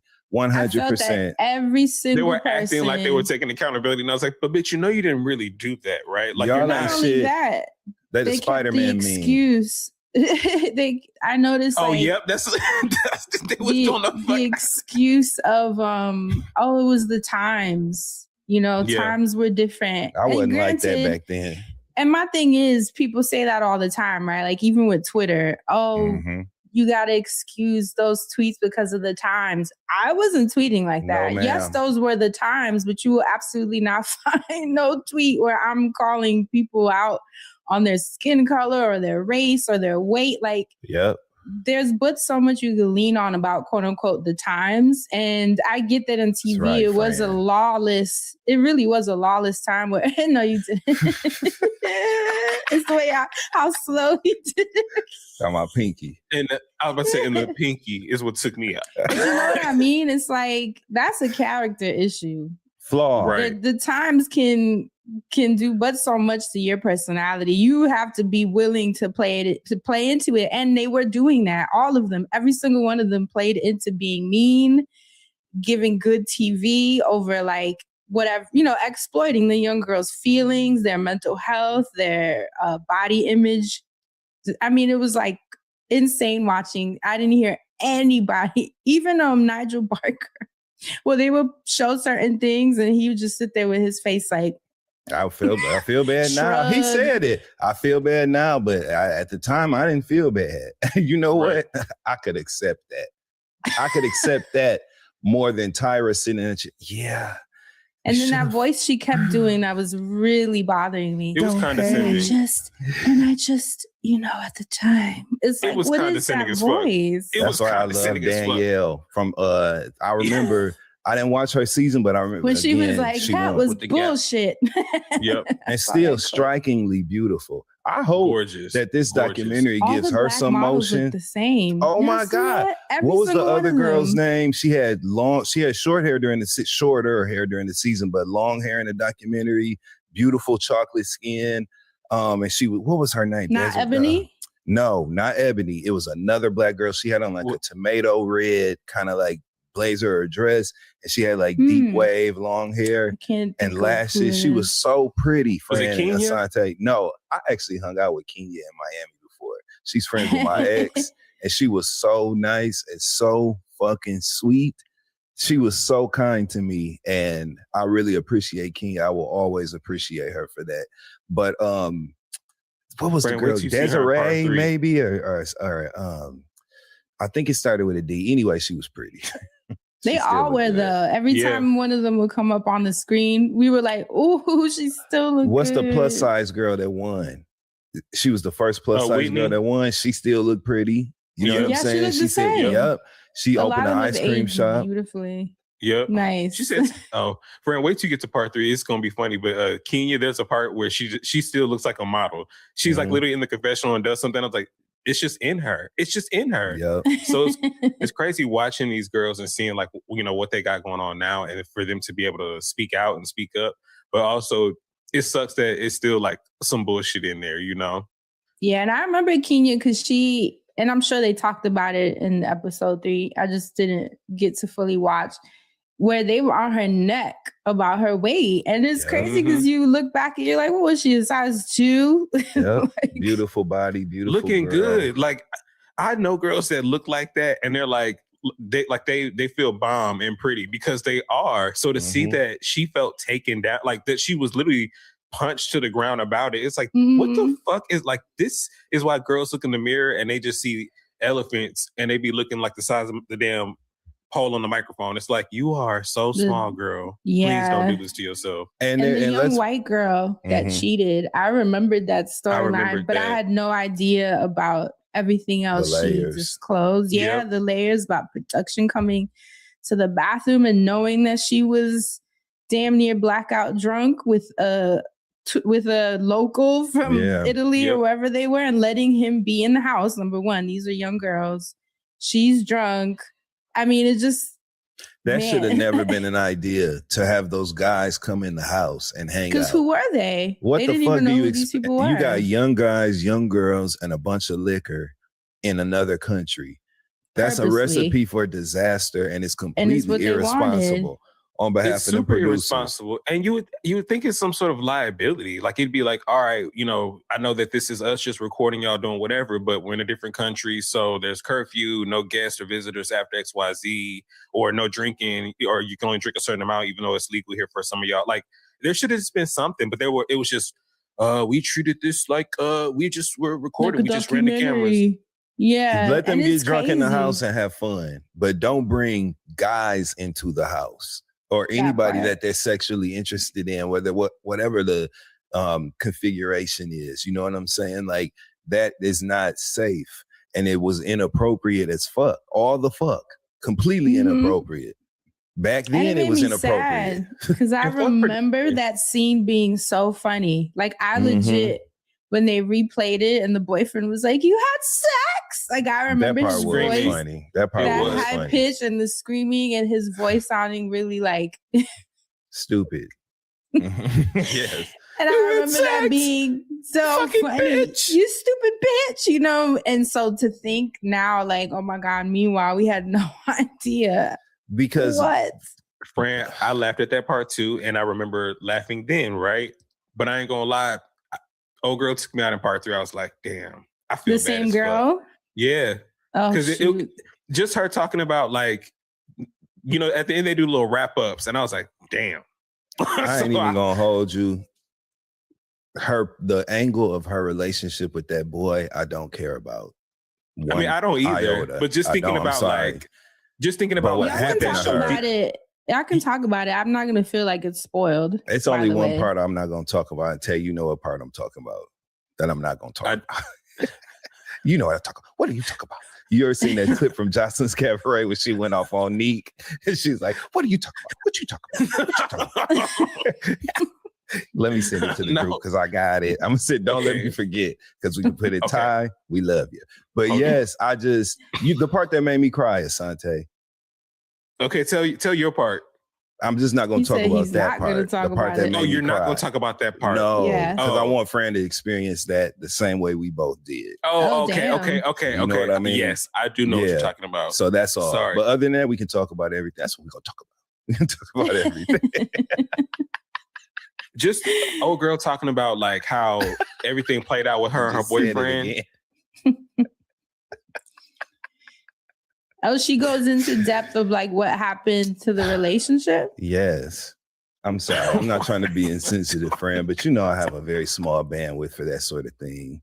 And my thing is, that was a very long time ago. I'm amazed that but she was also, like, embarrassed on national television. We don't know what that's like. That's true. So that's a whole different. So that's angle. that's what fucked me up, because I had, like, laughed then and laughed again when it came up, but then at the end when she talked about what happened with her boyfriend and how they, like, he moved with her to New York and she was being caught on the street. Yes. Dustin, that was sad, because I can't imagine. Wait, okay, y'all gotta say what it is. I'm about to, because I know context. I'm so sorry. We being so unprofessional. But okay. She said that after the show, she was living in New York. He had came to live in New York with her. And wait, after the show, even after he was embarrassed? Oh, he had came to live with her, and they were trying with their relationship. But because the show was so popular, it was a monster hit. Those girls were famous, so they would walk down the street and get recognized. Well, in her case, because of what happened on the show, people would be like, "Oh, she's a cheater," or "Slut." You know what I'm saying? When they was walking down the street, and that part was hard for him. You know what I'm saying? And it led because he kept having to relive it, and it led to them breaking up. Yes. It's not Let me funny. tell you, New York is the worst place for that. See, that's so. If you know about New York is New York street harassment, then you get why there's a comical element to this. I'm not saying what happened to her was funny, but you element understand does why. exist on the scale. Absolutely, mine just slid the other way. I'm not bad inside. I'm just You're saying. You're not. Mine slipped the other way, but I see how, and I agree that it could have slipped. I fell out. Way as well. I ain't even gonna hold you. And she went, and they showed them taking a stroll like through Central Park when they was retelling the story. You didn't see people yelling at them, but like you just, my mind's eyes sometimes. You know what I'm saying? It just made me like. They was on the 4 train getting cursed out.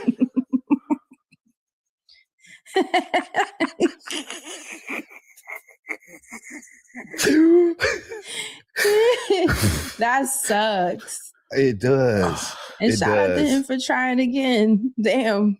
Well, fuck him. He had a famous girlfriend. You know what I'm saying? He wasn't he didn't have no good heart. He was benefiting, and only to leave her in the damn, end. she blowing up on TV. Damn. Well, must ain't hurt that bad. Or they crying and acting out, performing. Anyway, sex? Right.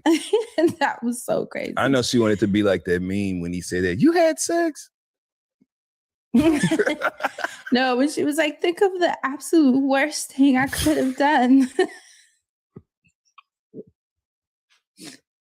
It's so crazy. How would y'all have told y'all partner if it was y'all? Not that, but like if you had to, I wouldn't have said it like that. I wouldn't have told him on the phone. I would have gotten through my season. Mm-hmm. Because work comes first, and I need to focus, and I'm not gonna be crying or fighting with somebody on the phone while I'm trying to win this damn show. And then when it was over and I won, hopefully, then. We gonna have then you would have ghosted him anyway. So you out of there. But you're out of there. But if I said, just wait. Why did you just wait? I'd be like, no, it's crazy. What would you have said, Asante? How would you have told? See, it's crazy because what Fran just said is so. I feel like that is the answer. I've watched one too many seasons of Real World and seen it happen one too many times where you're just on that little y'all phone arguing on the phone. Nobody doing that. Everybody know I don't do the phone thing like that anyway. So I'm gonna have to just get through the season. I'm gonna try to let you know what's up before the reunion. If I forgot how the sequestering worked back in the day with all that. Or even if they did the reunions. Anyway, I just know that I would have said it not on camera because we're not doing that on camera. No. They be like, Dusty, and then you it's gotta gonna call. Be chronicled.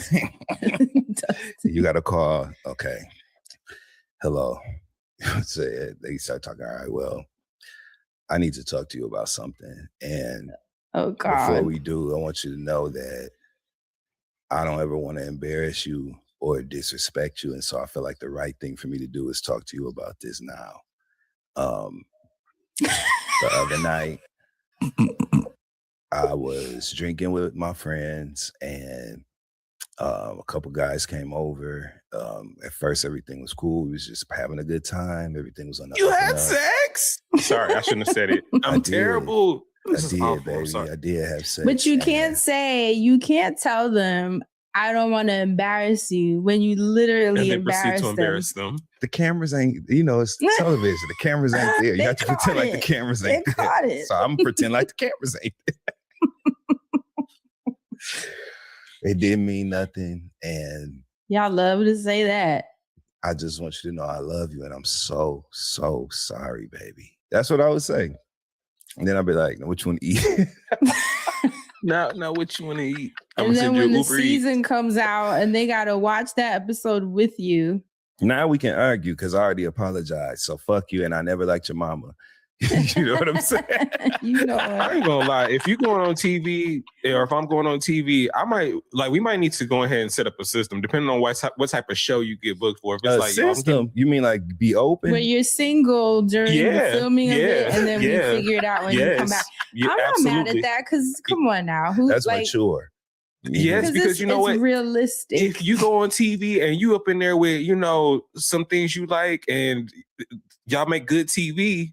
Now, if you up in there doing porn, then, I guess, this relationship is over. But, but while you're on TV doing your thing, I'm going to be out here doing my thing too. So, it reminds me of Las Vegas. Remember Real Worlds where Eiland? Yeah. The only reason I remember this so clearly is because we Trishelle was on that season. Rewatched it. Yeah, Trishelle, Eiland, Arissa, what was it? Alton. And so remember Eiland and her boyfriend. Is there a girl named Robin on there? She was no, it wasn't Robin. It was, I can't remember the name. She was like from Portland too, I think. But Eiland and her boyfriend agreed to be open. I don't remember if they agreed to be open for the show or if they were just open as it is. But his only rule was do your thing, just do not fuck a roommate. Literally his only boundary. And it's exactly what she did. And then have the nerve to get mad at him when he was pissed about it and was kind of like icing her out. And she was just acting like a victim. Yeah. In your 20s. I know. They were such babies. You know what's crazy? Eiland looks the same. Oh, her name is still beautiful. I always it is, her right? Eiland. Because we were watching and I was like, I wonder what she looks like. Where is she now? And I looked her up. She looks the same. It's crazy. I know what you're talking about. If she have a son, she should make him a junior. That's all I was gonna say. Because I feel like that name would be cold for a boy. That'd be cute. Eiland, hell yeah. This just popped up in my head, but I know because I know we're done talking about top model. But Dustin, I just mentally remembered the girl you were talking about with the red blazer, and she is gorgeous. Like, you remember, right? I don't remember her name, but I just remembered who you were talking about because I kept. This is so random, but I kept waiting to see like some of the other girls, and I'm sure a lot of girls were like, "No, I thank you, I've moved on" or whatever. Right. But when they showed like little clips of Camille, I wanted to see her because she was the one. She's like, "My name's Camille. I'm, however old, and this is the walk that's gonna make me famous." Like I remembered her, and I remembered them trying to make her choose between like, do you want to go to school or do you want to be a model? And it's like, I'm gonna do both. Like, and like they tried to make her a little problematic for other reasons. But that black girl you were talking about, I just remembered her face sitting here, and I'm just like, damn, she is beautiful as fuck today. She was beautiful then. Exactly who I'm talking about. Yep. Oh my God, and I saw the clip where she where Tyra had made Bree close her gap, or basically told her like, you have a choice, close it and stay or leave it and go. And then in the next season opened up on White Girl's Gap to make her look like Lauren Hutton, a young Lauren Hutton. What?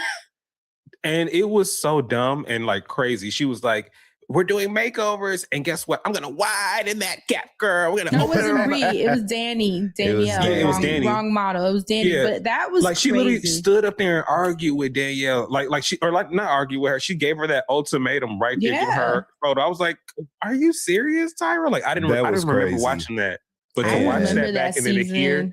Because I remembered hearing about it. I didn't remember watching it, but I'd never heard about the one where she widened the girl's gap. So that fucked me up watching that. I was like, whoa. I don't remember that season where she had someone widen, but I do remember Danielle having that decision because there was a white girl that had jacked up teeth and they were like messing with her teeth too. Yeah, so her name was Jolene or something like that. I don't remember, but I know I saw the clip too where she was talking about how to this day she has dental issues from that, which is crazy that y'all put this girl in a position. These girls already didn't come from money. You're going to mess with my teeth to get certain pictures and not even do it properly? If anything, it should have been something they wanted themselves. They should have presented it like, yo, we have this option. Is that something you're interested in? Mm-hmm. You know what I'm saying? Because free dental work is a great thing.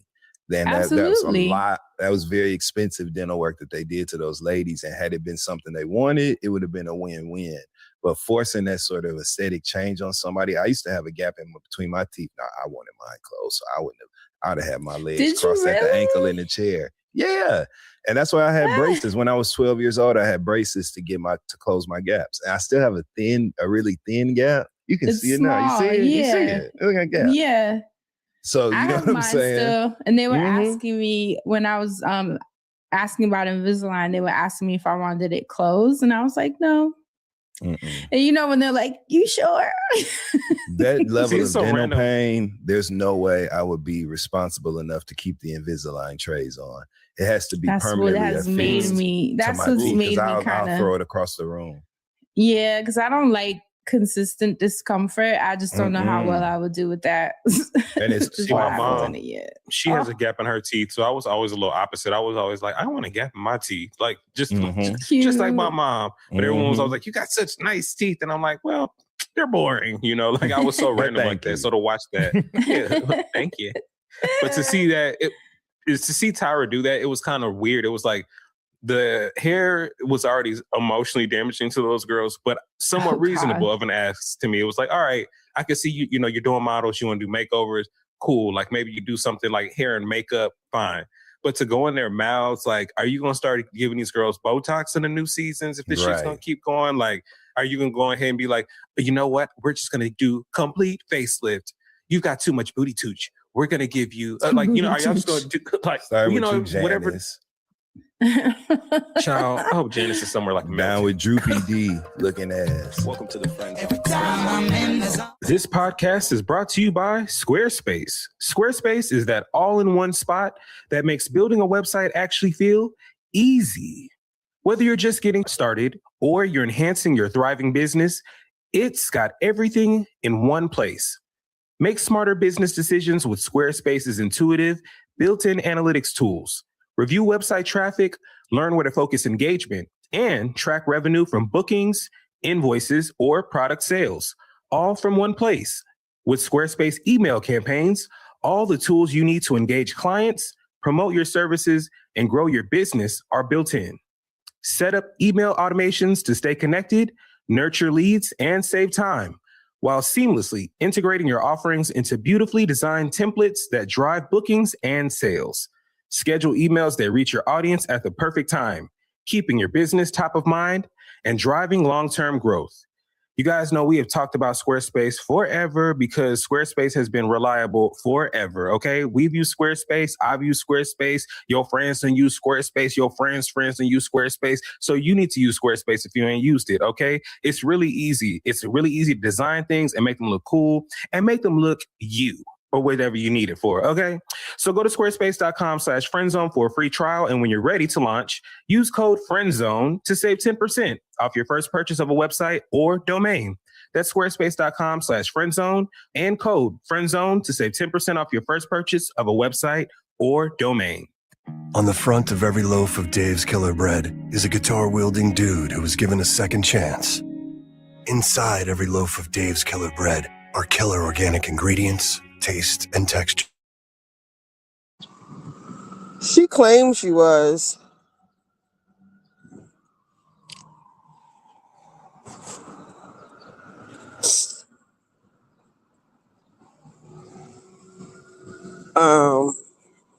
I'll just say that the Janice Dickinson can go eat some more rocks.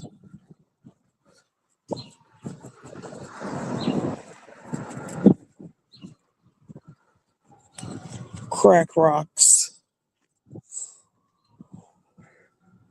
Understand what they're learning, whether they're building math confidence, strengthening reading and writing skills, or even reviewing science concepts. It covers math. It covers. I still haven't seen the documentary yet.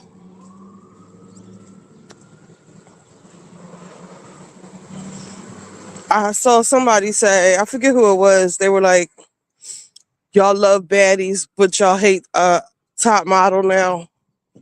And I wholeheartedly agree with that.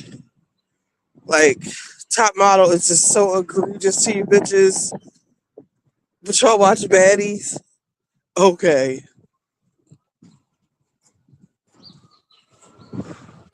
We used to live for Top Model back in the day. Looking back, it was problematic AF. Everybody is so sensitive now. Yes, the race swapping thing was bad. Oh my God. What else? The essay thing? Was it really essay? You know, at the time, it looked like a girl who was cheating on her boyfriend. And she was into it. I didn't see her pass out like the girl we just saw. The Jasmine Eiland.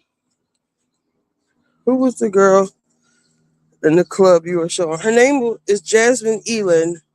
And it happened in 2019. It was live streamed on Facebook. It was a girl. She was just in the club. She just broke up with her guy. And she was live streaming her night out. But what her abuser, rapist didn't know is that the phone she had a ring. It was one of those cases with a ring on it, and it was on her hand. People were saying, "Oh, this isn't real because how could she have her hold her phone the whole time?" Something like that. But that's how, and it was absolutely real. And it was another victim that came forth.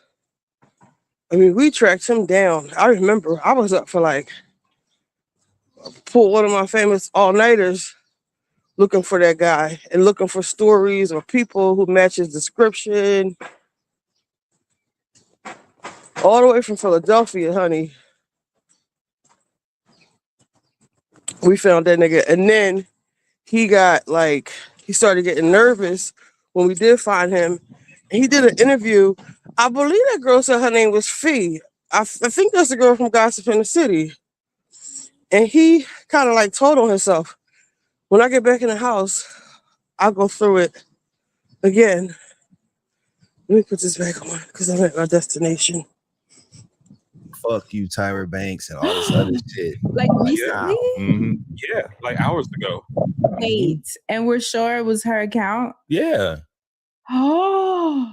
If I'm not mistaken, it's Tiffany the GOAT #1 or some shit. Come on, Tiffany the GOAT. And she was like, fuck Tyra. She was going off in that caption. She was like, fuck Tyra, fuck the Shade Room, and fuck all your weird fans. I fuck the Shade Room.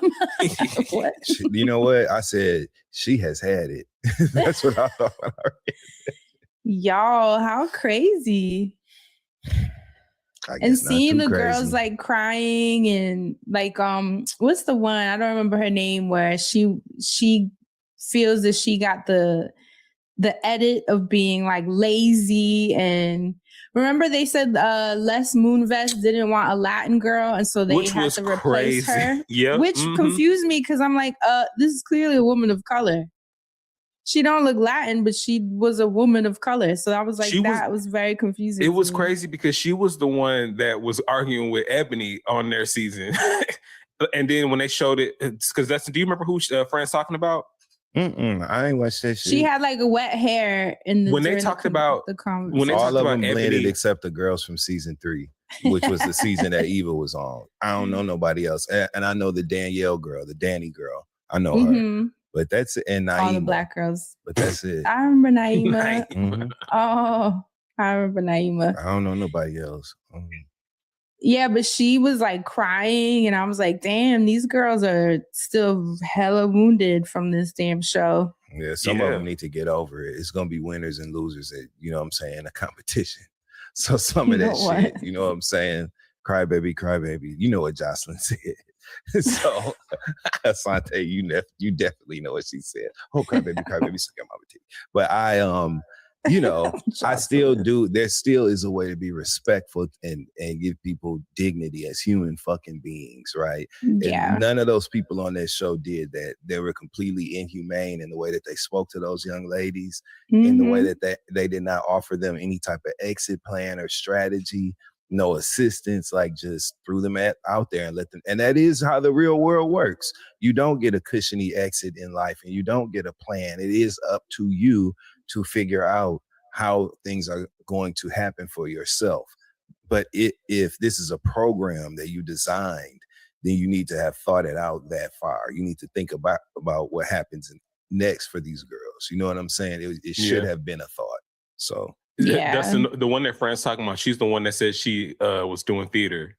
Oh, okay. Yeah. I know exactly who you're talking about. Yeah. She's doing theater now? That's her Well, it was a part of her journey after the show. It was just a part of it. Yeah. Okay. Wasn't she doing real estate at first or something? Yeah, she was doing real estate in New York, and then she went to theater, and then she's like, and now I'm back home. Okay. Yeah. So I guess she was saying theater is home. So I guess she's being in theater, baby. You know. And it's sad too because like Jay, the one with the blonde hair, Jay Manuel, he was saying like at the end of the day, this is the No, you didn't. This is the fashion industry, and they had to be realistic. I want to talk to him about his experience. They had to be realistic about keep it real with them. What their life was going to be as models in this industry that is about weight, that it's weight conscious, higher face and higher teeth folks, so he's like, we had to be they had to be realistic. We had to be realistic. But at the same time, the whole point I thought of the show was to create change. Yeah. That's what that's what she said. That's we're literally gonna have what it was women sold of to all us. races, bodies of all sizes, heights. That's why Eva was such a stunner. She was like, what, 5'6" or something like that, which was unheard of. And so even how they were telling the story of how they picked Ebony, how she was like the unexpected beauty, which hilarious, right? Because what are y'all saying? As gorgeous as she is. And then look how they treated their unexpected beauty on the show. Calling her ashy. Like, what the fuck? And then can you not put that on the doorknobs? She should. That's when it should have turned. That's when I wish Top Model would have been on Zeus. No, for real. Okay, she should have got up and whoop her ass. That was the same girl that did theater. Her name is Giselle. Yeah. Yep. Giselle sent. That's the same person? Yep. Wow. Yep. That was her. And, wow. And Dustin the Beautiful, because I had to look these women up. Dustin the Beautiful black woman with the red you kept talking about, her name is Dion. She was on Cycle 8. Dion Walters. Yep. She's gorgeous, man. She is gorgeous, but I don't remember her season, but that was a terrible, terrible thing that they did to her. And I think it's crazy. Did to her? So for her season, they talk about it in part 3, but coming into it, they knew that she had some gun violence in her life. So then they had to do a photo shoot where she had to like recreate being shot in the head. Yeah. Shut up. Like on purpose. Yeah. Nah, come on. And at the time, she didn't put the 2 and 2 together. Like she says, she thought it was just coincidental. Yeah, and us the people didn't know that at all either. But the point that I was thinking about was like, it was crazy how overall in the documentary, Tyra kept going like, we were learning how to put together stories, and so it was like y'all just kept removing your morals to put these stories together. And then y'all sold it to us initially as, like we want to change, the way that people look at the modeling industry. But then you want to turn the show into Fear Factor and, you want to haze these girls. It's like, how do you keep losing the messaging and then pretending, right, iconic? We'll never forget Eva doing that. Hell yeah. With the spider. But it's just crazy watching Tyra just sit up there and be like half accountable and then like, yeah. And then some of the other girls, some of them girls keep giving her the shit, but then some of the girls do agree it was the time. But to your point, Fran, it's like, yes, it was the time, but did no one, I feel like even me as a production person, I'd have been like, all right, hold up. I would have whispered to somebody's ear and be like, I'm about to lose my job today. And because y'all are men watching these girls, recording them and putting these stories out, and y'all are so scared to lose your job that y'all don't want to stop someone from being put in danger. And that's the part where I wanted to hear them admit. I was willing to exploit these young girls because the show was doing so well. We were the most watched on UPN, and I sacrificed them for my personal success. I want to hear you say that. Yep. Because there's no way around it. And then apologize and be like, it was my ego. It was, because Tyra, remember, she was saying like, they kept telling her, you're never going to have this level of success again. Like this lightning in a bottle level of success. So there was a part of her that was going to do anything she needed to do to keep it that way. But I didn't hear her say that. And I thought that was weird. That's why I've sensed that there's a comeback. And that's the reason she wasn't going to go too deep into like the truth of it. Right. With her trench coat wearing ass. With her breast so goddamn high. So what is this a goddamn detective coat. But I did see Jay Manuel at the end of episode 2, I believe. Did too. Where he was saying that's when he was ready to quit. right? Because he started feeling bad about it and feeling like he wasn't himself. He was just part of this game that was really fucking with people. Like, well, you know, sometimes we make our choices, but you got to do what makes you feel good. You know? Well, what season was it that he left? Because I'm so suspicious. I'm like, did you leave because it was starting to dwindle, or did you? I think, if I remember correctly, at season 9, he expressed that he wanted to leave. And that's when him and Tyra fell out. And then in season 10, he came back and worked from 10 to like 18 or something like that. And then they fired all 3 of them. If I remember correctly. The timeline they fired all 3 of them. Yeah, him, Miss J, and Nigel. What? I don't remember that. You'll see. I wasn't watching the shit. Yeah, you know, America's Next Top Model. So who did they replace them with? I was shocked to see who they replaced Tyra with. I was like, I really don't remember. Wait, they fired Tyra, or she left? I'm gonna leave a little something for you to watch, because no, I'm blown right now that they had a season without any of them. You will be blown to see who replaced Tyra. I was like, was it what's the white lady that ended up doing the other fashion show? The white model. Heidi What's Klum? her name? Heidi Klum. Was it Heidi Klum? No, it wasn't. No, but it's crazy because they showed Heidi Klum in like a highlight reel of America's Next Top Model. Did you see that places. in Germany? I was like, oh my God, that's so weird. Okay. You better get that check. People gonna work. Okay. You hear me? Yes. But no, they replaced her That with felt shady. the most miscellaneous of choices that you could ever imagine. No, I have to know. Hold I don't even want to spoil it for you. I can't even wait. Please just tell me. Literally the most. I don't even want to say. I honestly don't want to say. Nondescript, miscellaneous. Is it someone we know? Random lottery pick. Dustin, my jaw dropped, and I like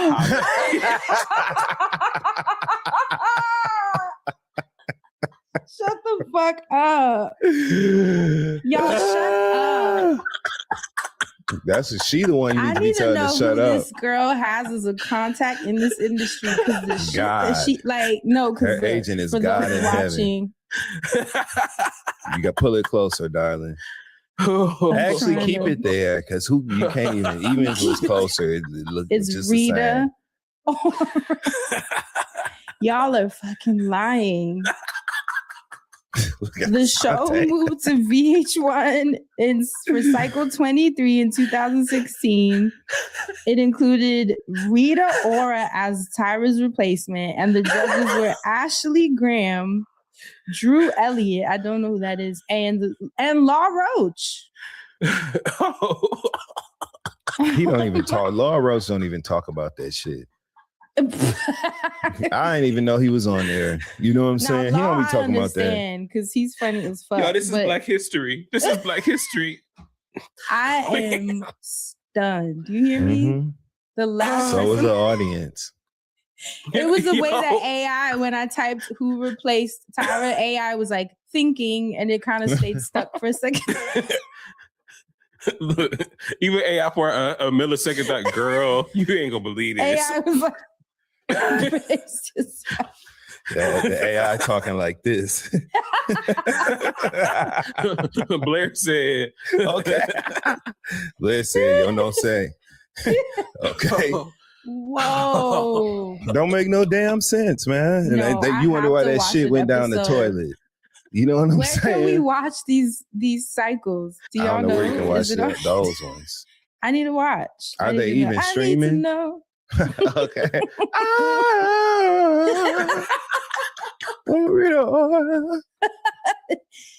Wow. Yeah. Oh. That just. Can you believe it? I got a 6-pack. I got a 6-pack. Did Tyra say she was fired or she left? She was fired. She got the axe. Okay. She said they told her no sacred. And then that's another thing. She started acting weird. And she started acting more weird because she kept repeating what apparently one of the ghosts of executives at the network. She kept speaking of this realm of executives at the network without naming names. Because if it was me, I'd have been like, Jan Smith told me to tell this motherfucker, you know what I'm saying? Because what you got to lose at this point? But she kept saying the executives told her, no sacred cows. She kept saying that, and she was whispering like she was in that ice cream commercial. So when it came time, sacred cows. When it came time to do the show and fire the 2 J's and a Nigel, in the email it initially said no, like to Dessa's point, she was like no sacred cows, and then they show that they got fired, and then they skipped to how she was replaced, and then she was like no sacred cows. And I was like, then it cut to a clip of Mr. J laughing at a meme where somebody had did, you know, that meme Trump did was just like it. The one that Trump did about the Obamas, they did one with a cow and Tyra's face, and they showed Mr. J laughing at it like, okay. That didn't happen. I was like, what? I'm like, no sacred cows. You know what? Wow, they fired Tyra. That's so wild. I mean, they gave her ass the boot. They told her, get out. You done fucked the show up. Ain't nobody watching this shit. Acting crazy and kooky. What the fuck is wrong with you? Get your things and go. That's what they told Tyra Banks. Get all that makeup. I remember that this was UPN 9. I remember that. It was UPN. I remember what in my hood. Oh, it was 50 I don't. I don't remember the number was. I just remember it was UPN. I feel like it. I don't remember what UPN it was, but I just remember that theme song playing every week. You know, ending with "You Want to Be on Top." I remember the. I remember thinking how shady it was at the end of every episode. How a girl would disappear from the photo. I was like, I used to fall out. That was so funny to me. It's a little dark. I don't know. I used to be looking for it. I'm about to do it. Ah! Every time when they would disappear. And it sucked that shit. It sucked that shit happened with Tiffany, but that was one of the first double eliminations that I remember happening in my lifetime. So for when they both disappeared from that photo, I was like, ooh. And let's take it back to that elimination. Tyra, old fucked up ass, gonna pull out a blank piece of paper. You know how she show everybody their picture when they get she gonna pull neither out. one of you get a photo. Down to the last two. Look, and when she it came gonna pull which out one a white choose, piece of paper. I chose nothing. Both of you are eliminated. The way I would have spit in her goddamn face, you know what I'm saying? Like, you gonna insult me? We were blown at Tyra saying, "Cause your grandmother, what she say? Your grandmother didn't pay her light bill to get your baby on a light bill." Yeah. I said, "God damn." What they had? What kind of swimsuit they have her in? Some goddamn. But I'm like, did she tell her that in confidence? And you just Gotex? Was it Gotex? What was that swimwear company, friend? You would know. Was it Gotex? It was a swimwear brand that was like luxury swimwear. Hold on, let me look this up. It was back in the day, like Coach Purse, Dooney and Burke time. You know what I'm saying? Oh no, I don't know. I was never into like swimwear. But it was taking me because why would she say that? And why would you say that? And then when Jay said that they edited more stuff out, I was like, well, what else did she say? Like, bitch, remember Ken Mock was like, we actually head and shoulders had no neck ass. Ken Mock, no neck ass, sitting up there looking like a Lego person with just a block of head and block of body on that thing, talking about all that terror he unleashed on them young girls. His ass needed too. He need to be fried too. Ken motherfucking Mock. What other show did he do? Because that name, or was that just my Real mind World remembering? Because like I feel like I kept seeing his name somewhere else, but maybe it just was all the years of. Well, for what it's worth, he has a very chic name. To be honest, Mock. Yeah, that's a fly ass name. I ain't even gonna hold you. You know what I'm saying? Especially to work in television and fashion. Ken Mock.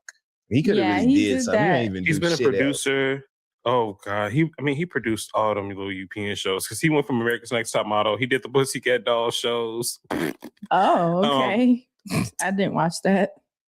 Of course, and then he said on there he did American Idol. He said on there he did Making the Band. Real World, Making the Band. That's what it was. Making the Band. And they were showing the clips of the original one with O-Town. Yep, I remember that season. I had watched that season because I think it was like on ABC or some shit. I was like, what the fuck is this doing on MTV now? Like, I remember being young and like not really knowing or remembering shows switching networks. So I remember that being interesting to me.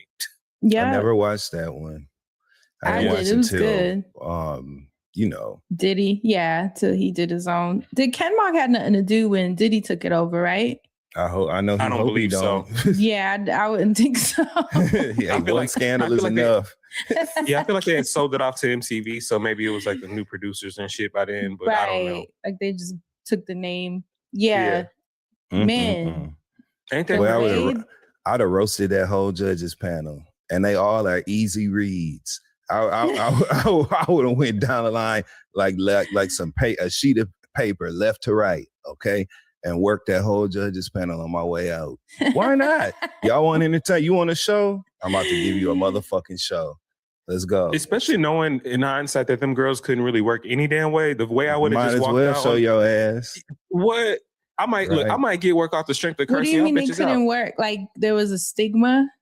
So at the time there was already what they say. I'm asking. Well, see, I'm not going to spoil what they say, but I remember personally just feeling like I don't remember what it was, but there's always been some sort of like stigmas, like now even for like reality TV stars, like for sure they feel like it's trashy. So imagine being like a model from TV. Like they're looking at them like, because a lot of people, I remember being like, I remember hearing this a lot, like, like if they have like a name, it's like they don't want you to be bigger than like the brand and shit like that. So like they aren't going to want to walk you in. They aren't going to want you to walk in shows because they want people to like look at the clothes now and be like, oh, that's XYZ. Which is crazy because then they hire an actress or an actor and give them $60 million to take 4 pictures. Yeah, you know what I'm saying? But you don't want the talent to be bigger than the brand. That don't make no goddamn sense. Because imagine how cool it would have been that, like, you know that you hired somebody from America's Next Top Model and now they're being photographed. Yes, it's their name, but like they're also be like at the XYZ show wearing XYZ or just, XYZ show and wearing their stuff. Like that, it makes you look hotter. Then there's a conversation though, right? Because there has been people that cut through even with that stigma. Wendy Harlow. Yep.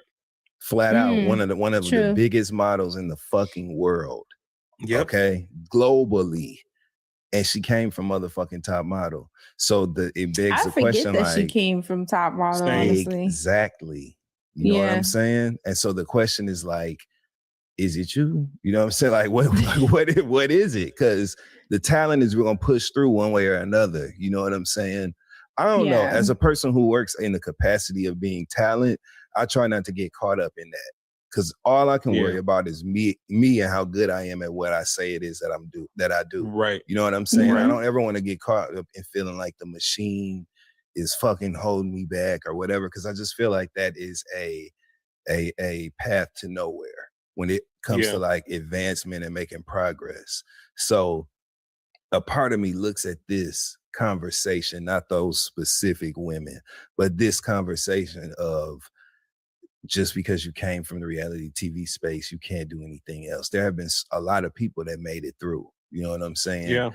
Not a lot, but there's been enough to prove that it's very possible if your talent or your uniqueness or your thing, you know what I'm saying, is strong enough. And so I just feel like that's where people that work as talent need to focus. That's just how I feel personally. And it's interesting how in music it's been completely different, right? Because I think American Idol got super cheesy after season 2 or 3, but they still pushed through. We had Kelly Clarkson, Fantasia, Jennifer Hudson, who's still working, you know, like. And it's a fucking EGOT.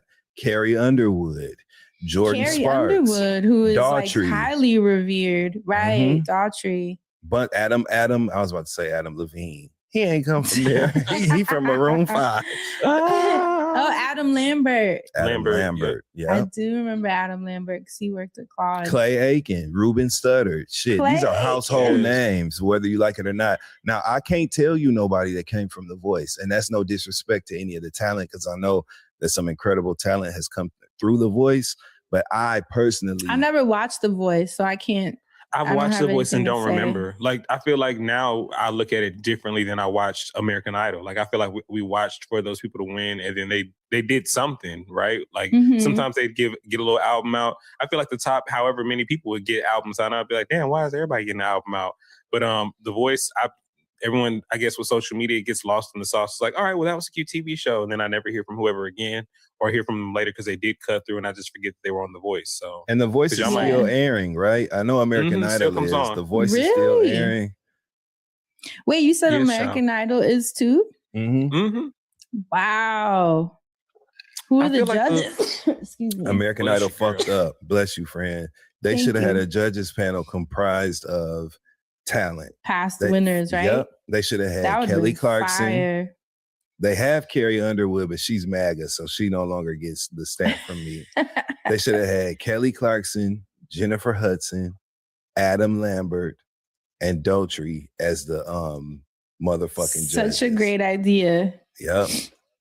And give them the bag too. And Fantasia, they could have had Fantasia. You know what I'm saying? There's so many people that could have really done a good job judging. And who better than a person that knows the experience? That went through it, has had years out in the field. I think that's a genius idea. I'm so surprised nobody has come up with that.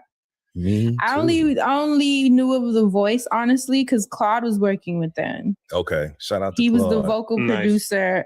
He was the vocal producer for the artists on, I don't know what season it was, but that's the only reason I even knew about it. And they always have great judges. So they obviously invest in their team, you know what I'm saying, when it comes to talent. But the contestants for me have been miscellaneous. You know what I'm saying? Yeah. And that's Honestly, unfortunate because I know a lot of people have come through there that were great.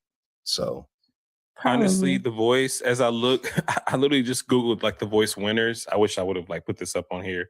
But I don't know any of these people. I see I know y'all don't. I know y'all don't. Oh yeah, I don't recognize. Damn, not even one. Like I just like scroll through this list and like there's not even a name that I can think of. Like I don't know. I wonder what happens to these winners. NBC got to figure that out. You know what I'm saying? The NBC has to put something together with that as far as like giving them some sort of record deal and a guaranteed number of albums or some shit. I don't know.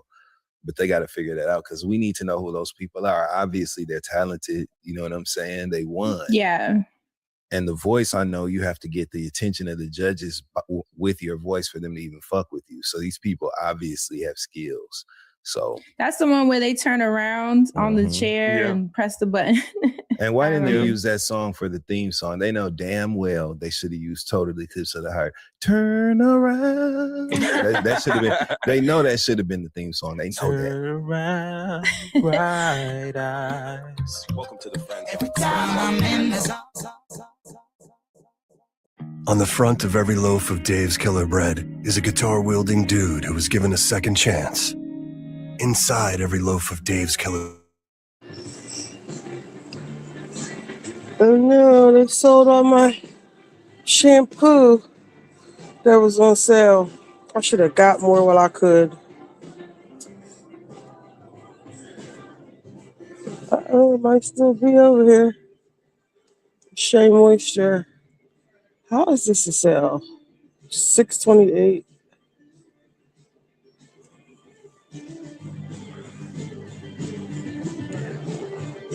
I'm looking for my Paul Mitchell Awapui. Somebody probably bought all of it so they could sell it.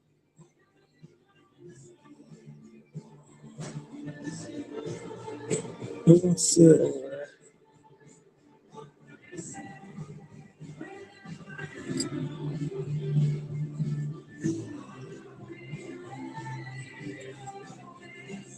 Oh, you know what? It might be over there.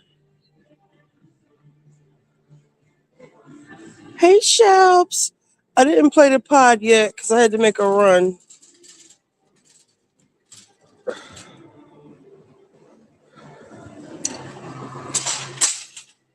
That's why the thing said, get up.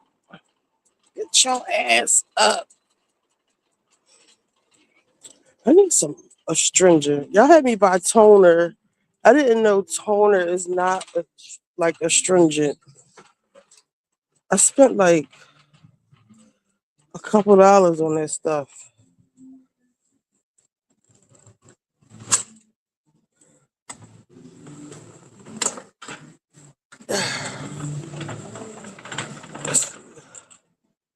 It was on sale. Somebody bought all of my damn... I knew I should have bought more. My Paul Mitchell. This on sale. Oh, this is good. $10 for this? Stop it. And this is on sale? I need to find the regular one so I don't forget. Do I need any of this stuff? Oh, this makeup on sale. I wish I was a makeup girl. I lost my favorite lip gloss.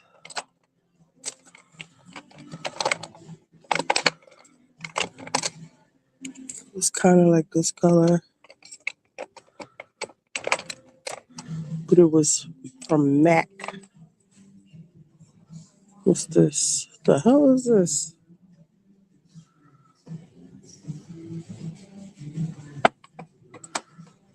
What is this? Perfume? Pumpkin perfume? Are you kidding me? Donna's recipe. What is this? Who is Donna? That is only $4. That's a good price. I actually have a new one. I love L'Oreal. What is it, like a blonde color?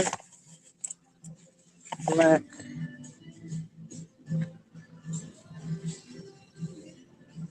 Yeah. Yeah. My my daughter's godfather, he was dating Takara. He brought her to the hood.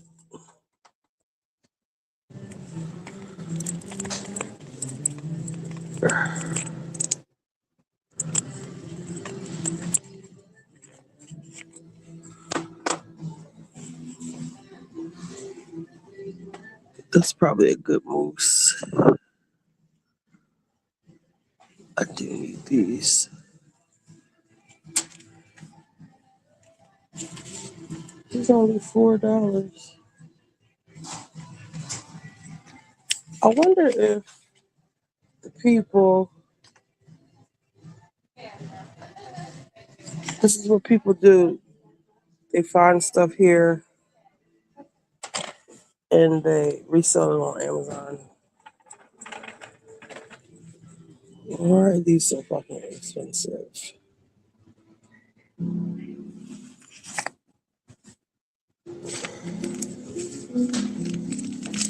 $100 cotton regular exfoliating premium. I'm gonna do it. What's the difference?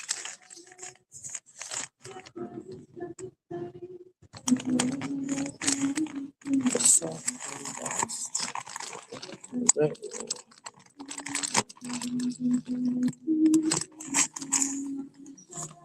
Is it regular or premium?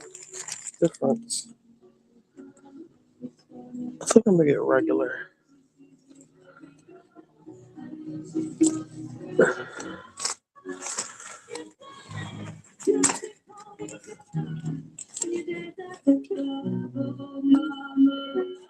$50. What else do I need? I need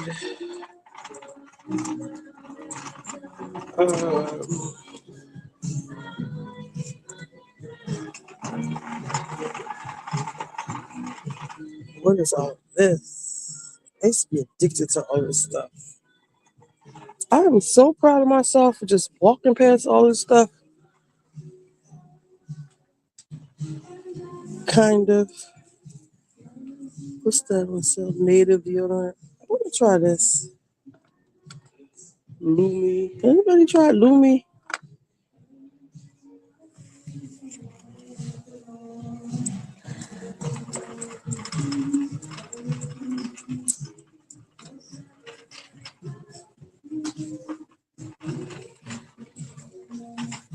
La Roche-Posay. This is what I wanted the other day. They didn't have it. Where's the people? Where's the button?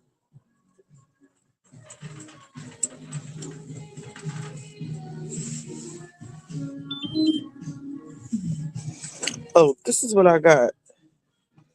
Y'all had me buy some toner. I bought this. Does anybody use this? Native. I got this. Hi. Can I get this blue bottle right here? Thank you.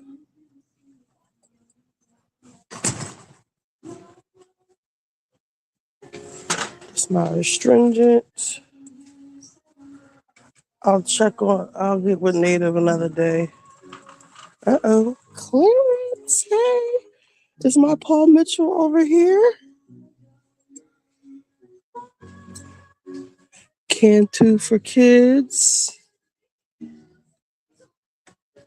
Paul Mitchell spray. $15. $2 off. What is this? Tea tree conditioner. Dove. Sex hair. What the hell? Native hair care. Finery. Meow. Clearance. Who is Donna? L'Oreal. Purple shampoo. That's for blonde hair. 2 billion. Secret Clinical. Donna's recipes. All on clearance, Donna. Your stuff is on. Oh, what's this? Why is this $10? Maybe I'll try it with my. What is this? Silconen fluid. Style primer for heat. Silk press. Maybe I'll try it since I have the shampoo and conditioner. Gorilla Punk. This is $1.25. What is this? Hair gel? Should I try it? Nina Poole put me on. I bought it. You bought what? Native? This is $1, but it was only $2.50. I wonder if it's like, you know, I am a brown. I still use brown gel. I don't want this. I don't know.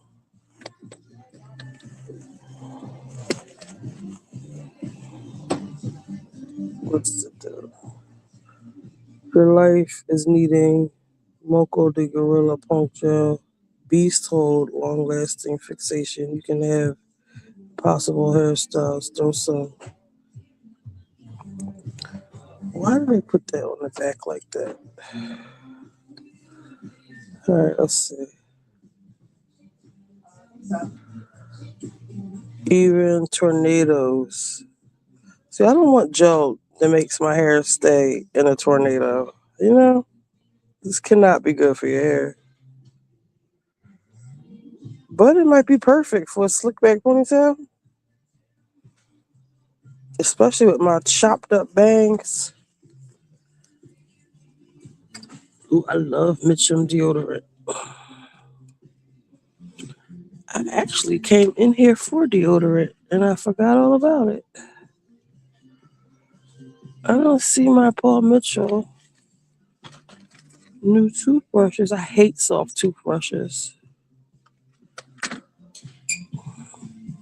What's this? Optic White, $27. Coconut witch hazel from Thayer's. They got coconut.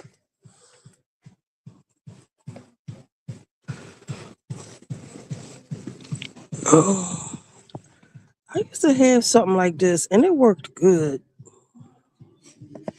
I wonder if this is like the new version of it.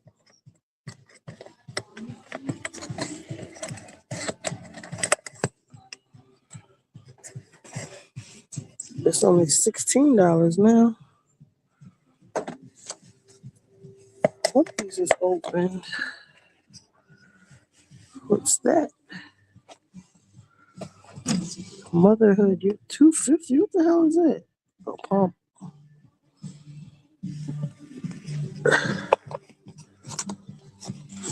Is this open?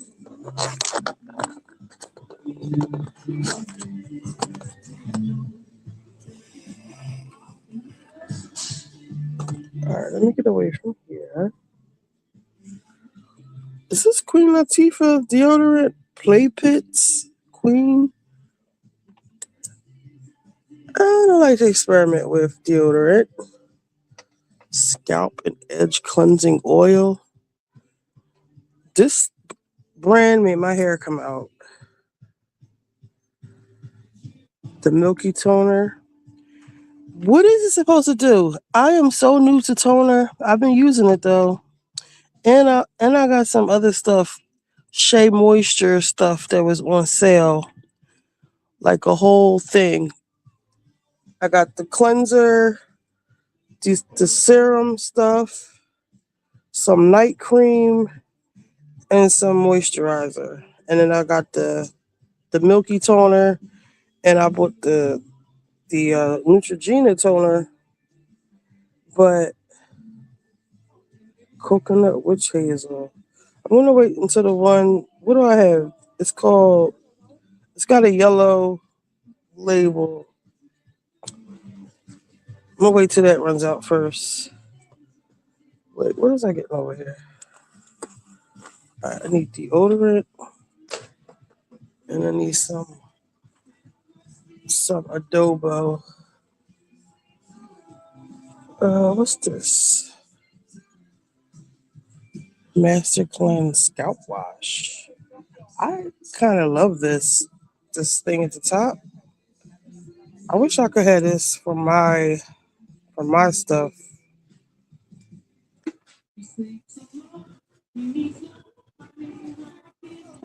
All right, let me get from over here. Where's the deodorant? Use the toner. I do, but like, what is it supposed to do? Uh-oh. What's over here? Oh, golden hat. $50. If you go to the beauty supply store, it is not $50. Let's see, do they have my favorite brush? Yep. And it does not cost $50. I got my brush for like $20 somewhere. But now it's award winning. It costs $50 now. You can find it for cheaper. What's this? It's $80. I wouldn't buy anything from Target. Not none of this stuff. 25% off hair care items. Hey.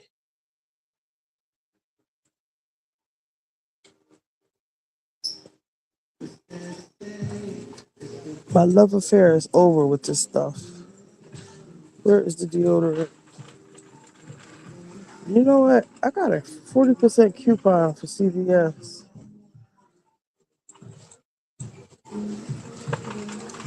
I'm gonna get my deodorant from CVS.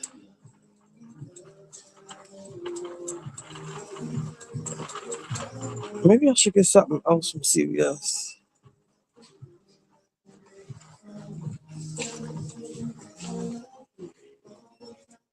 Yo, all of the Asian girls and Sprouts be buying this stuff up right here. Maybe that's why they look so young. This collagen peptide, they go crazy for it. They even was looking at me crazy when I was looking for it. When I was on Instacart, like I didn't belong there.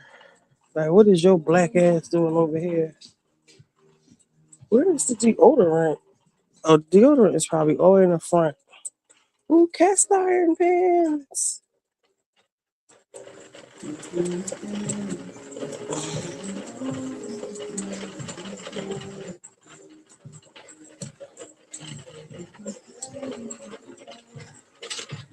I promise, I did not come out here for all this.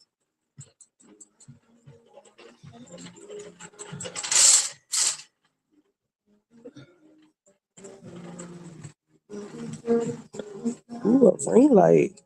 $54. Does it come with a camera? Cut it out. And what is all this? For your phone case?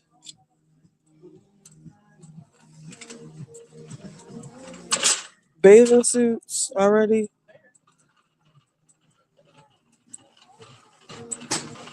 I feel like I'm the only black person in here.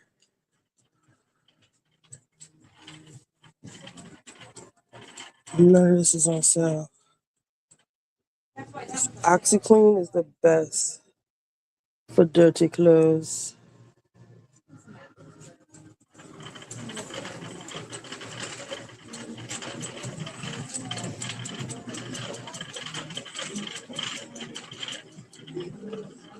I do want to get a new one, but I was waiting until the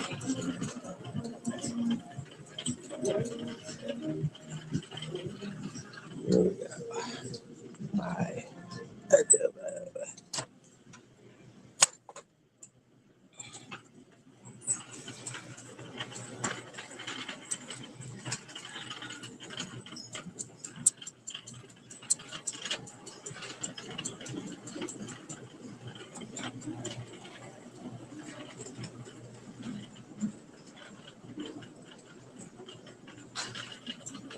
The best t-shirts in here. Pair of Thieves t-shirts. Where are they? I don't see the draws. Where are the t-shirts?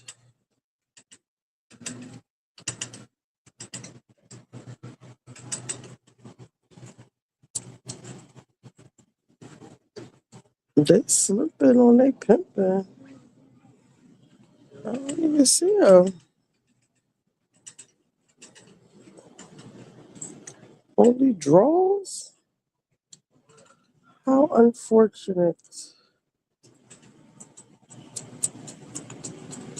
Okay, here they go. Here they go.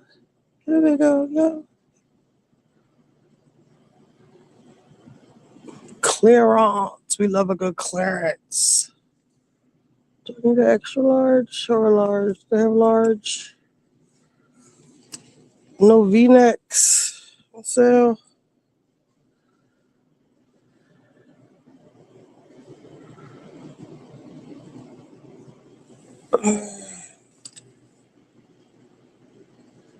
Classic tee. I want the fitted one. Fitted tee.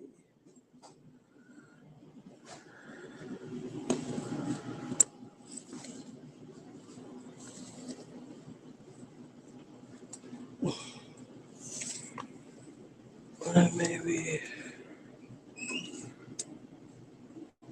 I'll get a large then.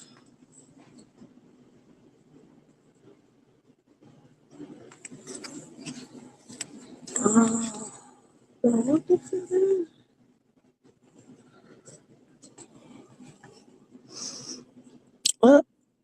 Fitted V-neck.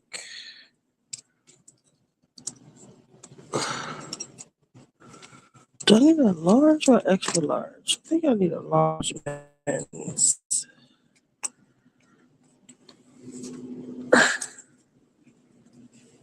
I ain't that big. Do they have whites?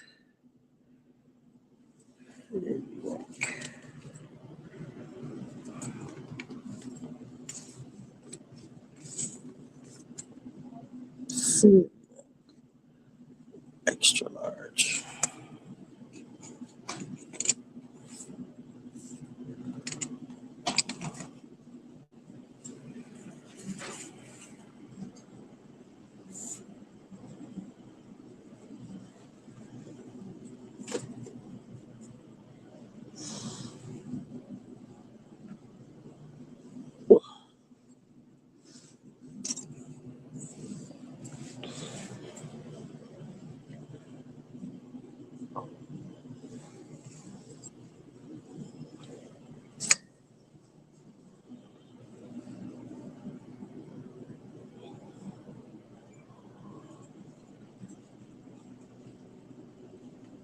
Here we go, yo. Here we go, yo. So what's the scenario?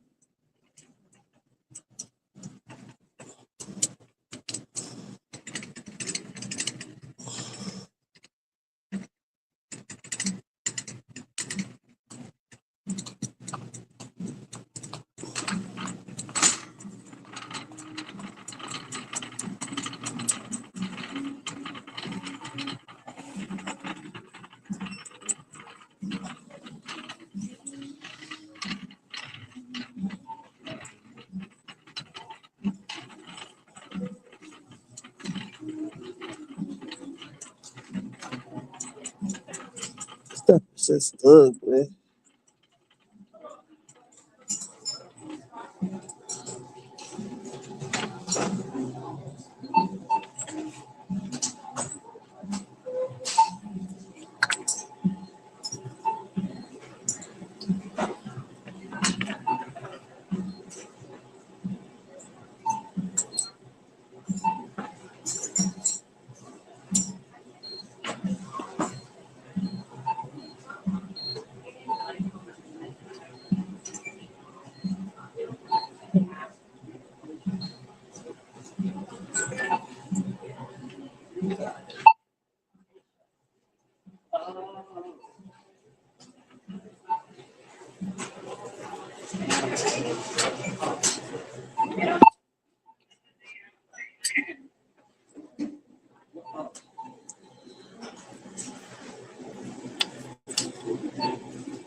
I'm going to get it across the street at Giant because I have like an $8 coupon.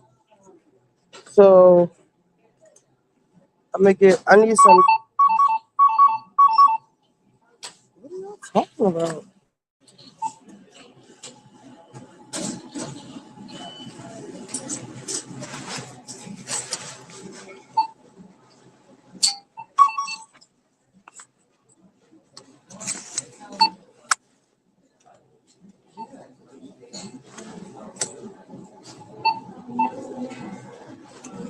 Tripping.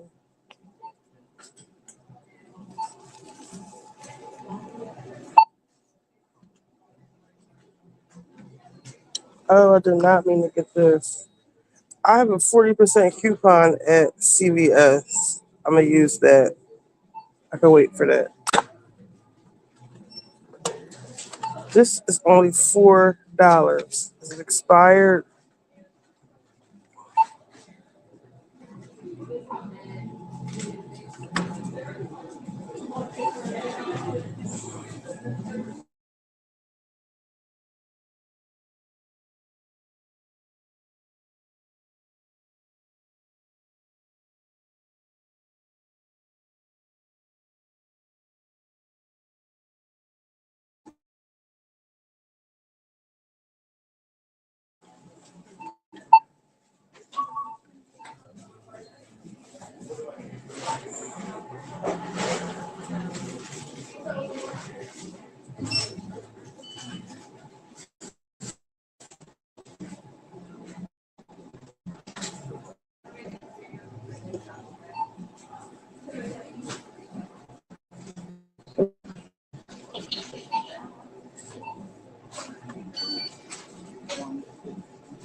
Wait, I forgot to look for my coupons.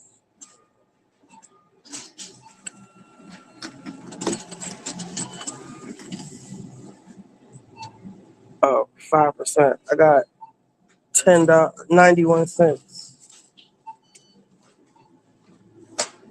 A 91 cents discount.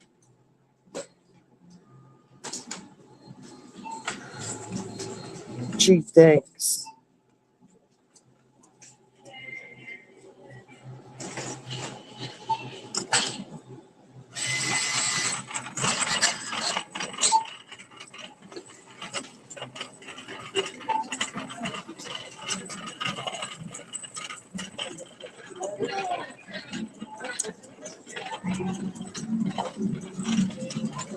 This stuff is so ugly. Target used to have the cutest stuff. Now it's just stuff. They fell all the way off. They need to bring back DEI.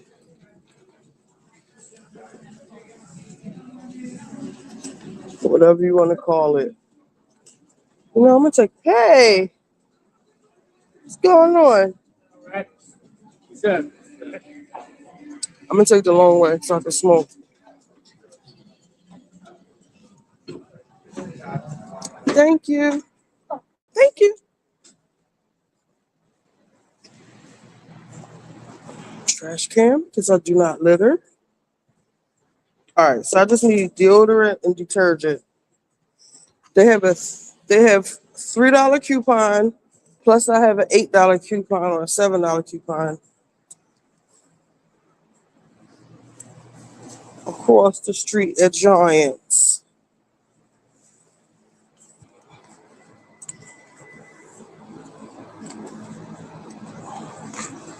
At the Giants.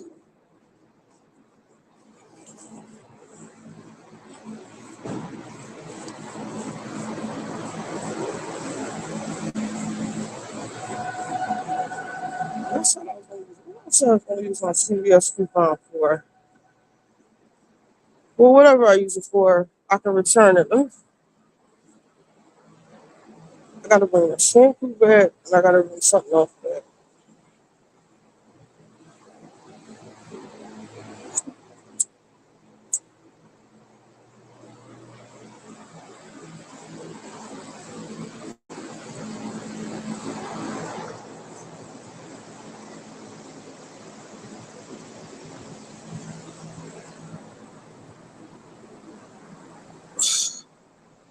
What else is going on? So, I was with Mo yesterday.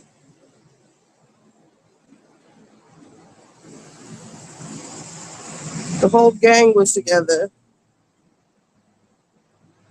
So since Miss Thing has been gone, well, seemingly gone, you know, the crew has gotten back together, which is Mo, his friend Aaron, his friend Bro, his daughter, me. Tracy has COVID, but that's pretty much the squad. Yeah. So, of course, he hasn't been to the casino.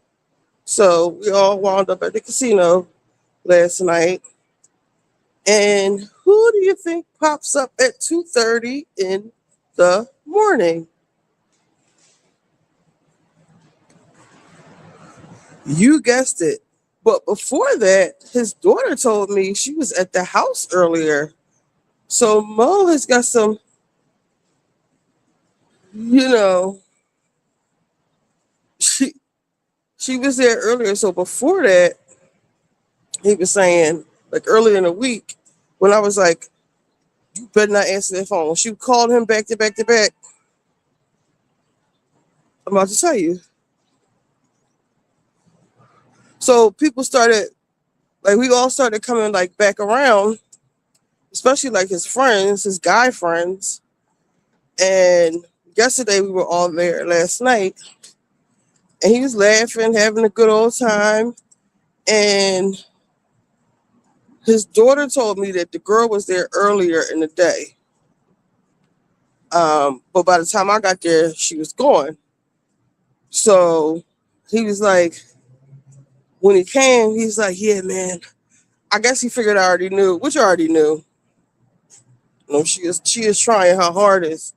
So he was like, I told her it's not going to work. I keep telling her it's not going to work. I can't trust her. I don't trust her. It's not going to work. So I was like, yeah. You know, I was just like, I feel like I have a gift. Because people are like, why do people be telling you all their business? Because when they tell me stuff, like my friend Tracy, she was like, why would you, like, if he would have told her that the girl was there, she'd be like, why would you let her there? Why would you do this? Why would, like, making them feel stupid.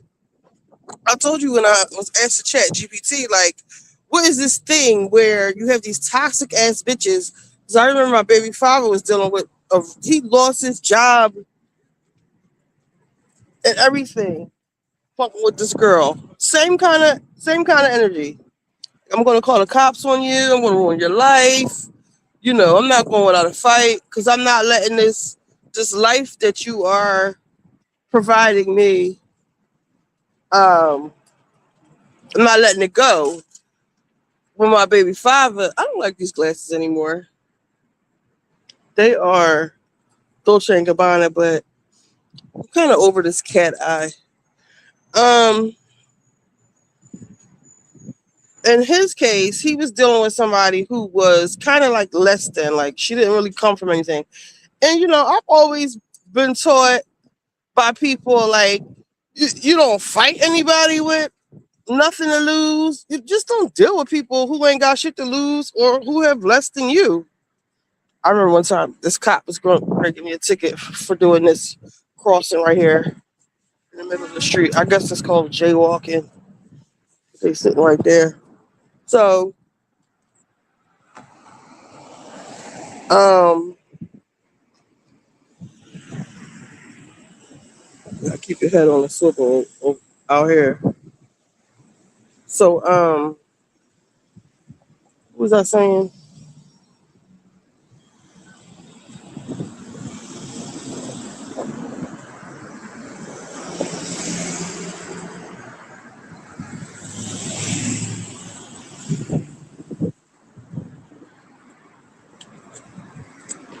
So the girl, she doesn't have like less, it's just less than him, but she's a bird.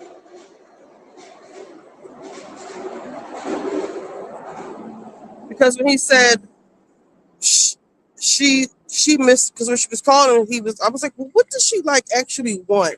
Like when she's calling you like this, and when you answer the phone or whatever, what is she saying? Like, what does she want? He was like, she wants me. Like, he's just so flattered. Like, and he was like, well, she misses her benefits from being with me, basically, like the money. I want to tell you something gross, but I'll tell you on Patreon. So there's that. Keep that in mind. So it's Friday, probably payday. So the other day when she was calling, which was the day before yesterday, or the day 2 days. So what's today? Saturday. So let's say Wednesday she was calling. And I was like, you better not answer the phone. She kept on. So again, I'm saying, what does she want? Like, when somebody's blowing your phone up, they want something. And what did he say? I forget what the fuck I was about to say. She misses the money. She came down.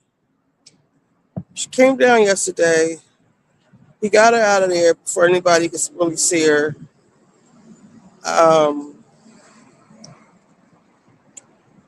So I was telling somebody, I was like, she probably wants her money. Like, she probably needs some money. Oh, when she was telling me she wanted to do a cooking, oh, I look so, ooh. Like I haven't been asleep, because I haven't. Look at my cheeks.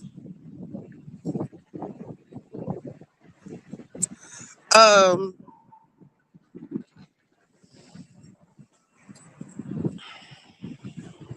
just saying, that threw me off. The bags under my eyes.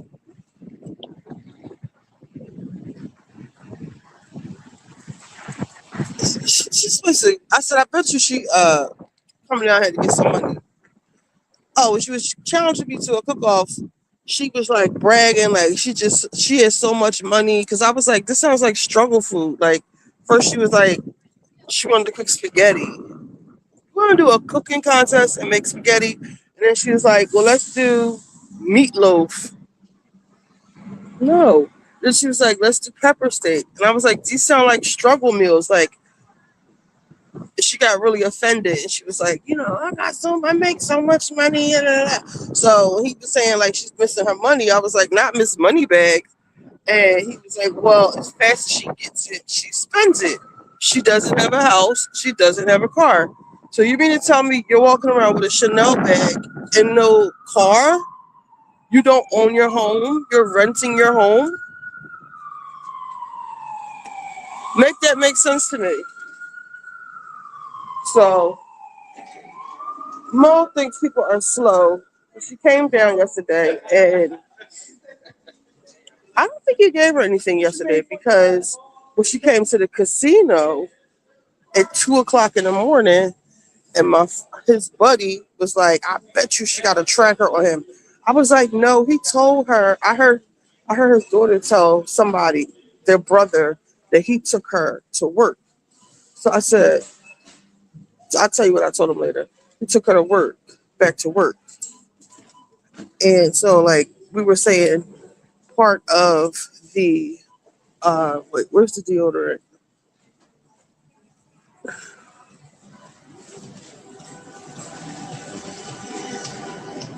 I think part of her plan was to, she brags about the money she makes. Now, she's supposed to be a nurse, probably a CNA, she's a traveling CNA, and she probably wants to stop working so much because they said she works like 80-hour weeks, which is wow. So she doesn't want to work so much. So give me 1 second.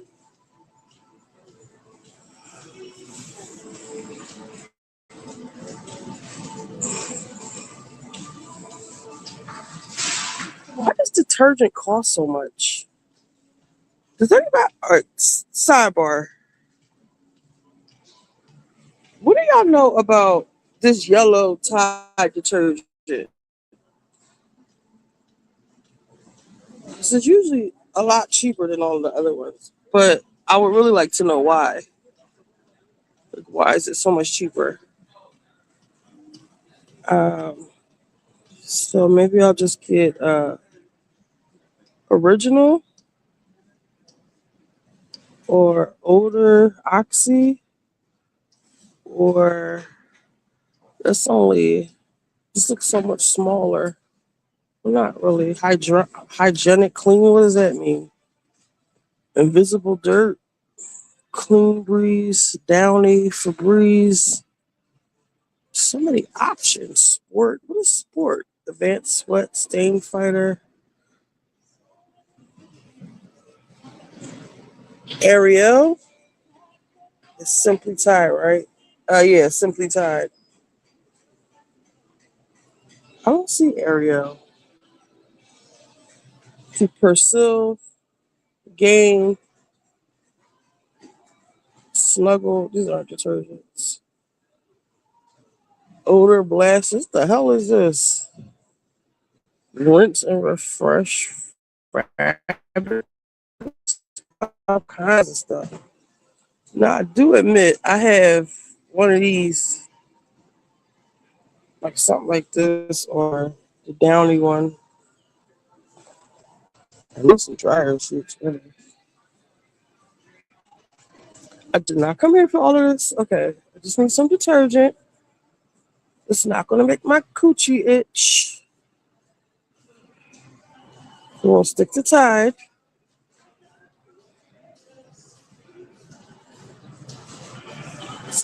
I really like these Tide Pods,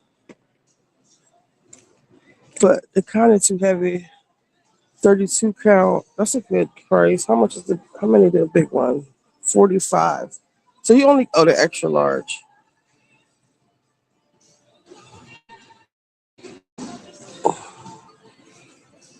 All right, so that's $20 for 45. But this is $10 for 32. Let's see. Detergent is expensive because we all need it. But it's literally like soap and water. It doesn't cost that much. It really doesn't. My clothes and sheets smell good for days. With the one you were talking about? Ariel, I gotta look into that. I think it's better ingredients for smartwatches. The yellow Tide, it's watery. I buy Persil sensitive. It's expensive, but I heard. Okay, I might need that. Sometimes I get like itchy. I'm really buying this for my dad because I use all his detergent. So I'm gonna just get him.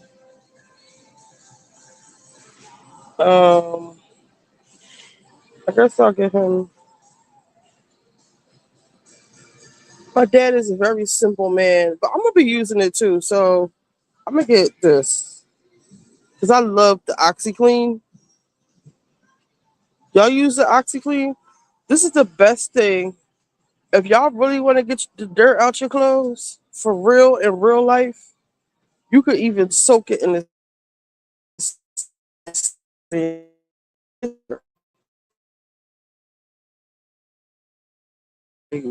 oh, and hear me? Clear. Yourself a favor. Get this. You get the small one.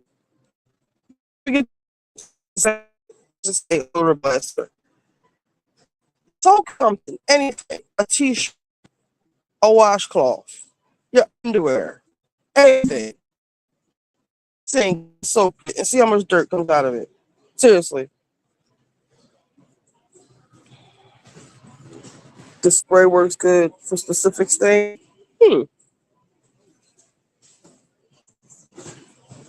I'll wait till it goes on sale. Cause I have that shirt I wore to the and don't get this one, the generic.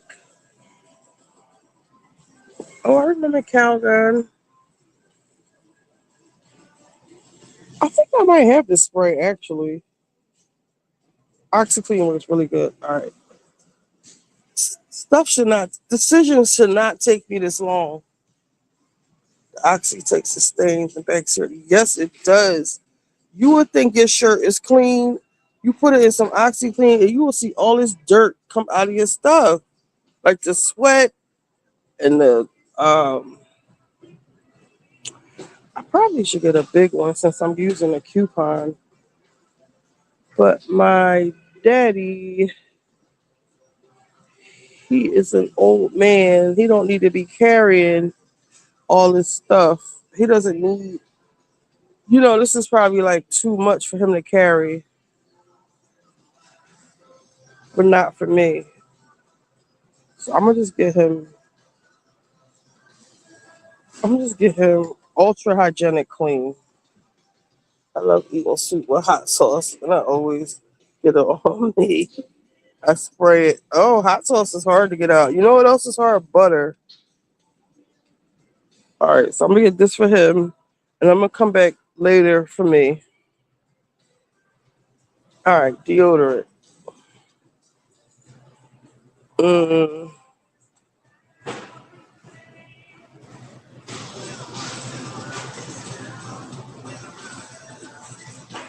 These are good sponges too. Some of these sponges, they immediately hold odor. They stink as soon as you use them. All right, let me try deodorant.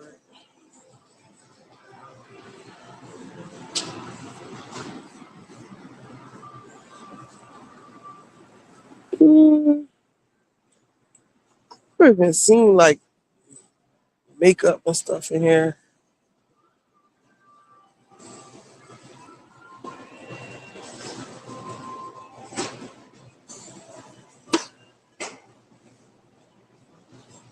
This is a fairly new market, so I don't really know where anything is. Well, I know where the stuff is that I like, but I never even saw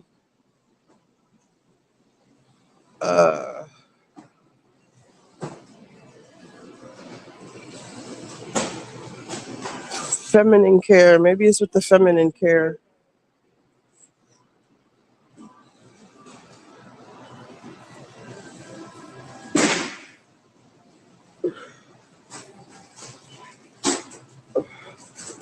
Soup with hot sauce. So you just like drink hot sauce.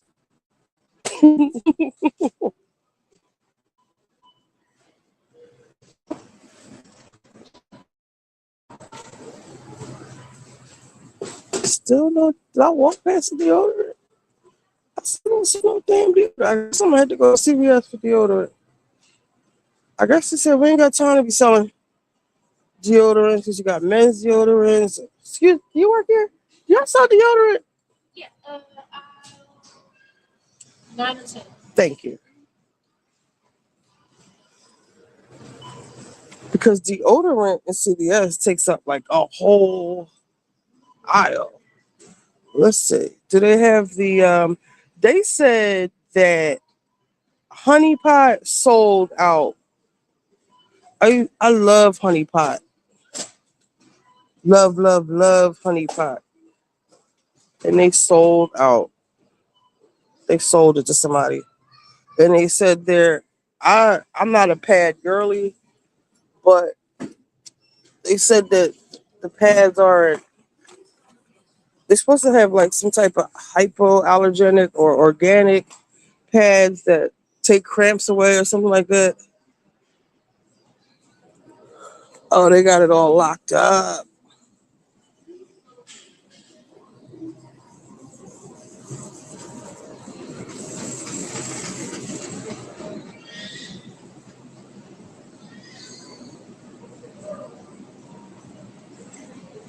Ooh, do we have a sale?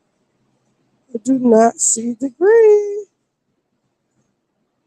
We have to go to CVS. Oh my, this is a solid powder fresh. I can get Mitchum. I hate invisible. Uh, invisible. Let me see. Just deodorant. Y'all don't have no more degree. One degree. No, you got that's the invisible one. Maybe I'll get it. It's easy to finish that. Is this the invisible one? Aluminum. I can't say. Oh, it's clear. Thank you. But thank you anyway. Thanks. Let me see. Is my Neutrogena cheaper here? Damn, it's $10 here. The toner it did not cost that much at CVS. Cleanser. I don't see the astringent. Oh look, they got sea breeze. I haven't seen sea breeze in so long. That's what I have Dickinson's. You didn't like the herbal pads? I think they said they had peppermint or something on there. Yo, I want some sea breeze. Is that too much? Does anybody even use sea breeze anymore? This is a throwback to childhood. And I used to use and still do St. Ives apricot scrub. Oh yeah. They got Noxzema.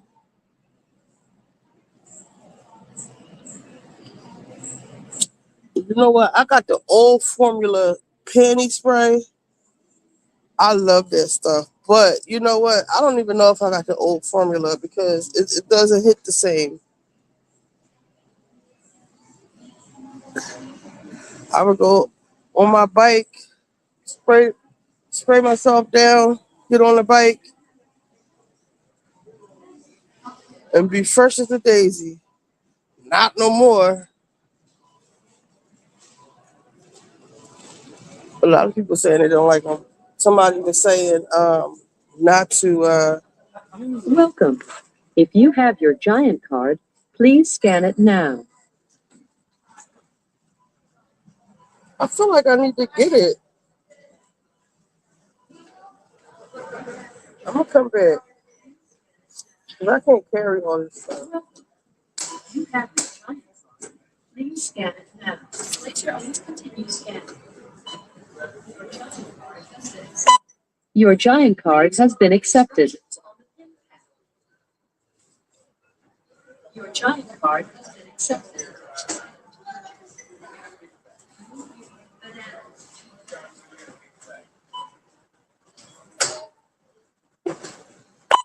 Place your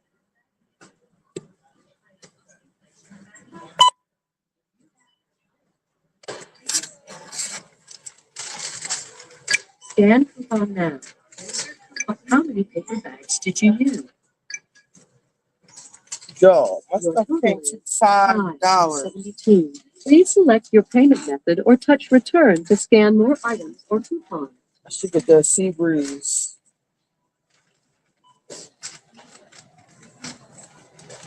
Should I get the sea breeze? Title. I saved $8. They give me $8 in coupons. Actually, 12. What? Can I leave this for here for a second? I'm getting that damn sea breeze. Where did that lady go? Excuse me, miss. Can I get the sea breeze, please?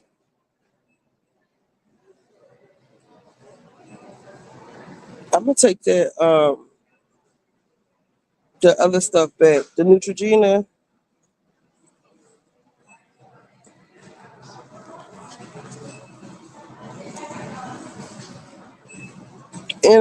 Well, I got this for free at CVS. I want to get this and that.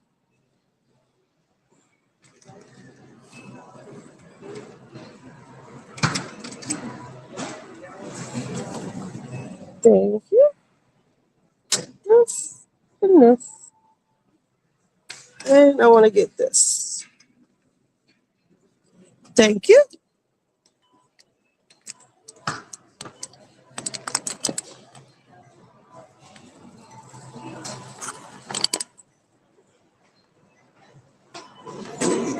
Cleansing wash.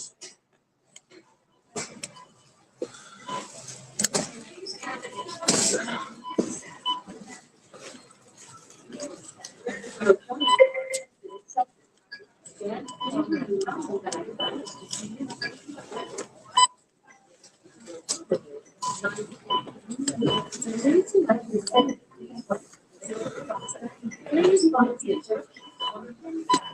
Touch the item to purchase. Enter your scan coupon now. Insert coupon into how many additional paperback. Your total is 7 days wait. System. Please follow the instructions on the pin pad. Your total is system processing. Please follow the instructions on the pin pad. Key in. Enter your yellow bell pepper in the bag. Please remember to take your I got all this. Thank you for shopping at Giant. I love the English rose water with hazel. I got just regular plain Dickinson's witch hazel. Orange bell pepper in the bag. I got all of this for $17 for my coupon. I got this, which was $15 alone out the coupon. Enter your. Got my sea breeze. Place your item in the bag. I got my stuff y'all said I shouldn't use anymore. Touch the item. And I got a little bit of broccoli to the bag. That's good to have for a grand total of $17.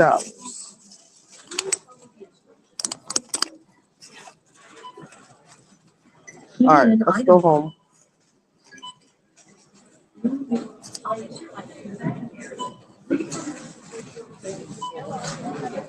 Rosewater? What is rosewater witch hazel? This stuff is heavy. I'm glad I didn't get anything else. I feel like I should ride one of them bikes home. It's heavy. It's too cold to be riding them damn bikes though.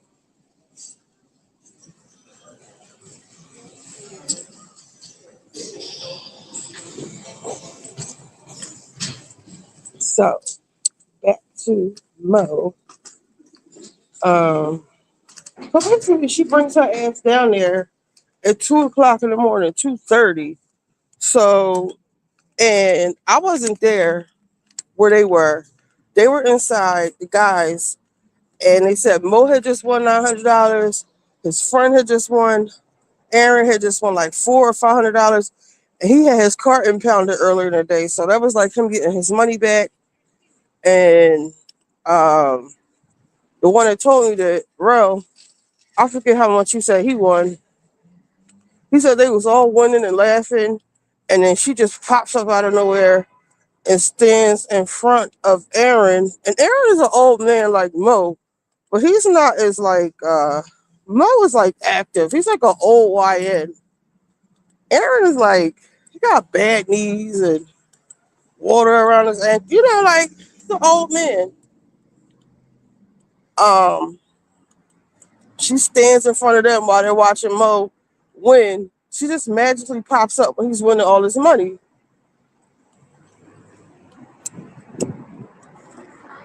So, him and his friend get into it. Her and the guy get into it, or because he said she stood like directly in front of him and she wouldn't move and she didn't speak to anybody.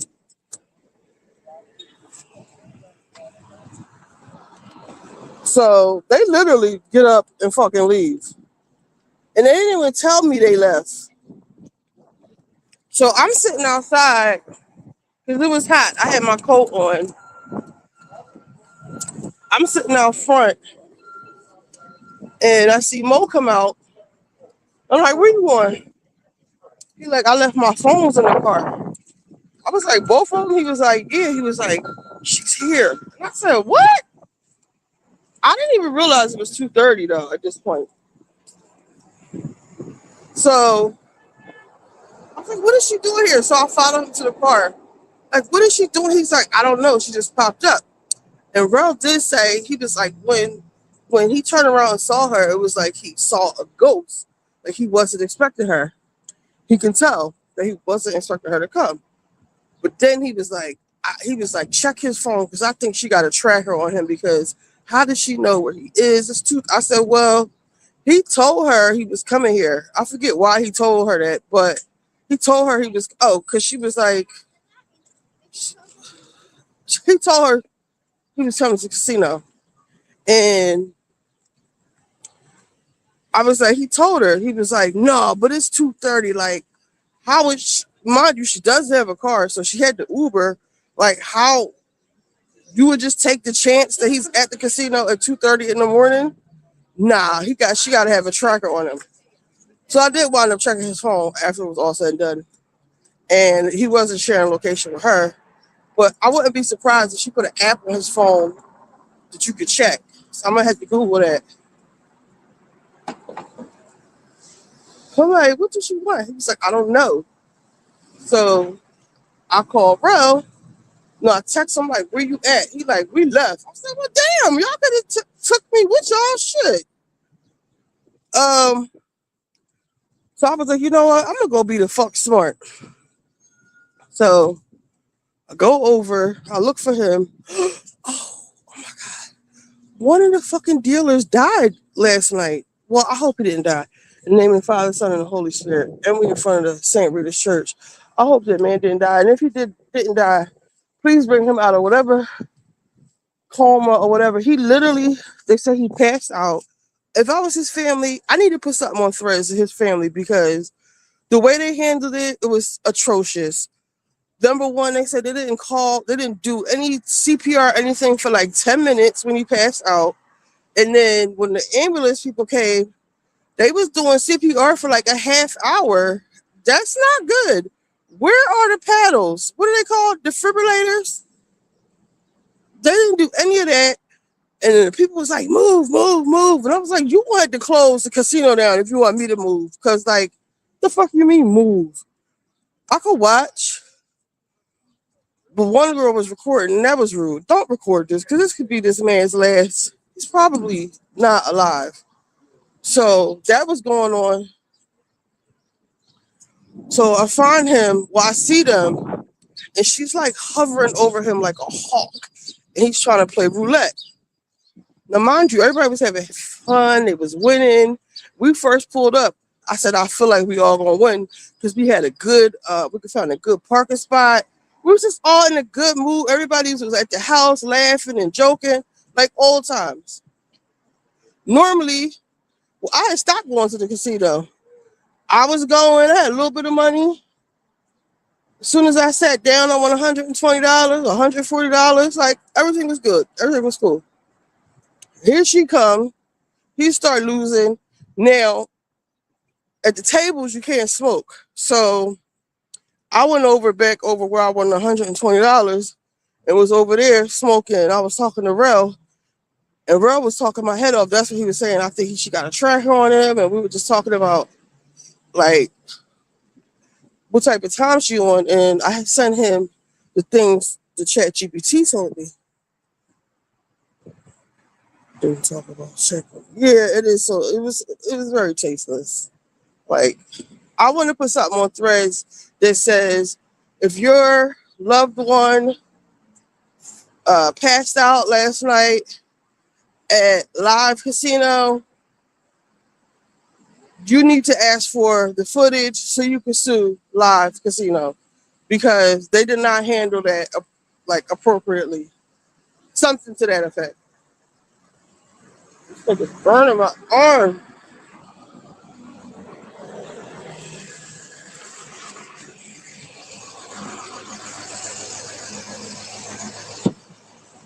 So by the time I get off the phone, bro, I go over there and she's going. So I'm like, what's going on? He's like, nothing. I said, you, and he had a look on his face. I said, what, you losing? He said, yeah. Then he was like, I only got like $100 left of the money he won. So I gave him a look. Like, nigga, you lost all your money at the table. We don't do that. We don't give all our money back. Not like that. So he was like, no. I had to give her $200 and send her back to work. I said, back to work? He said, yes. She was on her lunch break. I said, bitch, what? You are, I know you fucking lying.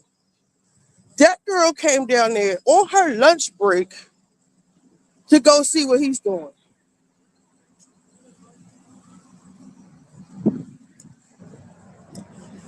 I said, Mo, remember the thing I sent you about abuse and control? This is her way of controlling you. I was like, what if you were on a date? What if Crystal was here? That's his wifey. Like, he's not like putting a stop to any of this. He's not like putting his foot down. He's not saying chill. Like, you're not my woman no more. Like, you blew it.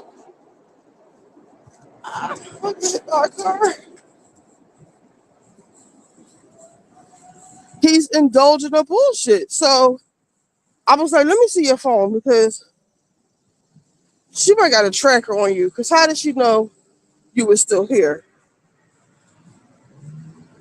How about that? I didn't even think about that.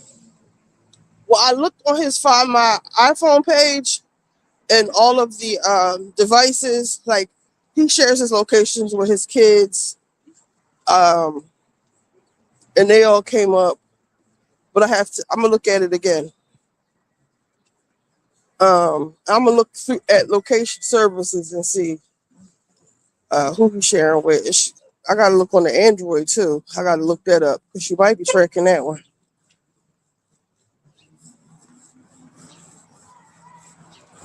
Or he has a phone in the car he uses just for the insurance thing. To get the discount for your insurance, she might have got that one. Because would you risk, you can see someone's location in Google Maps. Oh, really?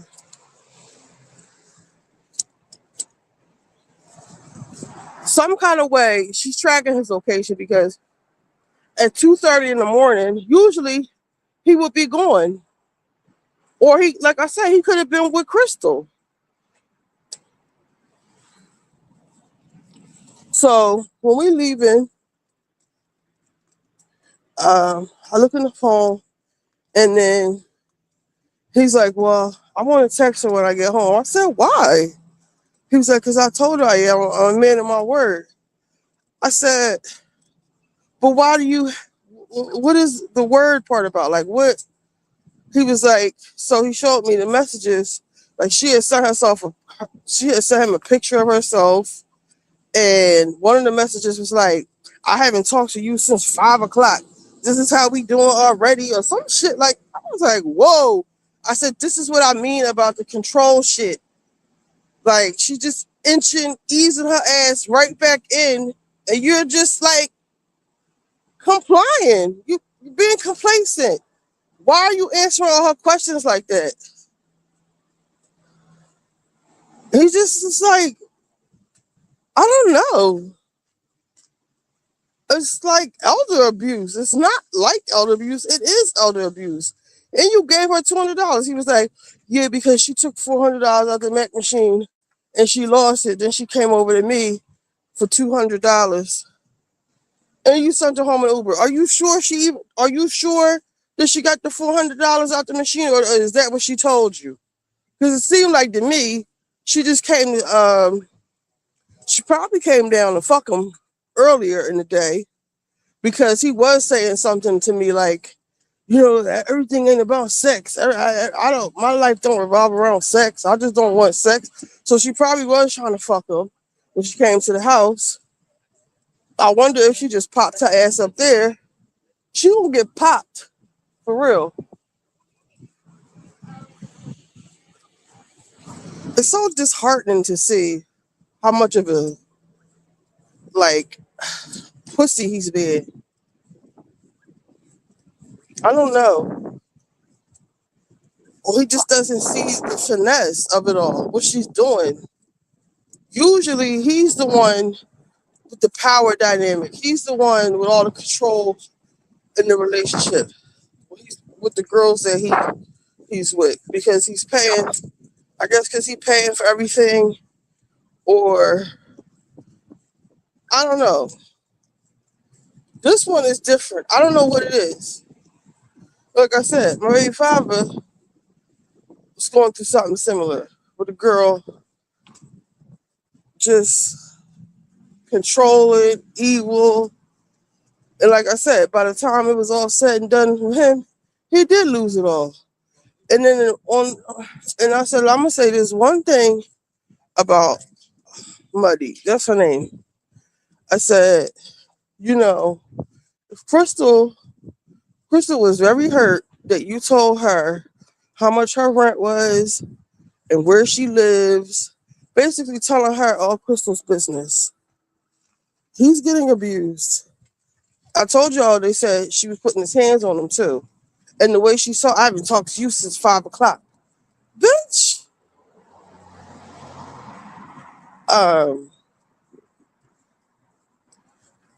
If your woman finds out that you are still talking to her, I said, you best believe I'm telling you as a woman, she's trying to break y'all up. He's like, she ain't going nowhere. I said, that ain't the point. The point is she was hurt as anybody would be, that you're sitting up here telling this little girl all of her business, how much her rent is and where she lives and, you know, whatever financial situation she's in where, you know, she feel like she could speak on her or talk down about her or whatever she said about it, to throw it in her face. So the next time y'all get into it, she's going to do the same fucking thing, but worse. But what's going to be bad is when your wife finds out that you still are talking to her after she did what she did. Yeah, he's 70, he's 69 years old.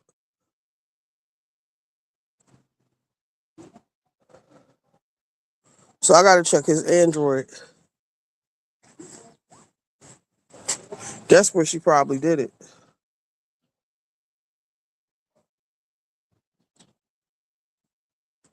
I just don't understand. Like, you know, this person is a bad person.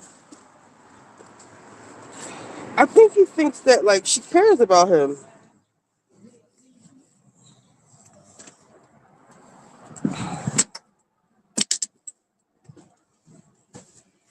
I don't understand it. I really don't.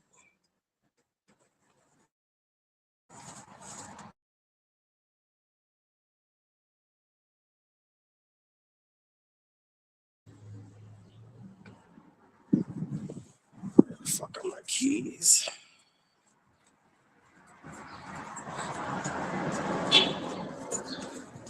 She supposedly is a nurse.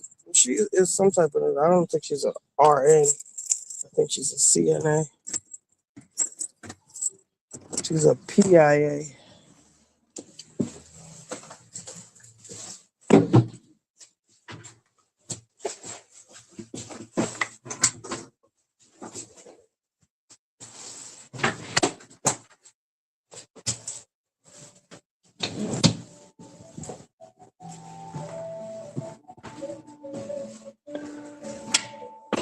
I gotta do my Better Business Bureau complaint like yesterday.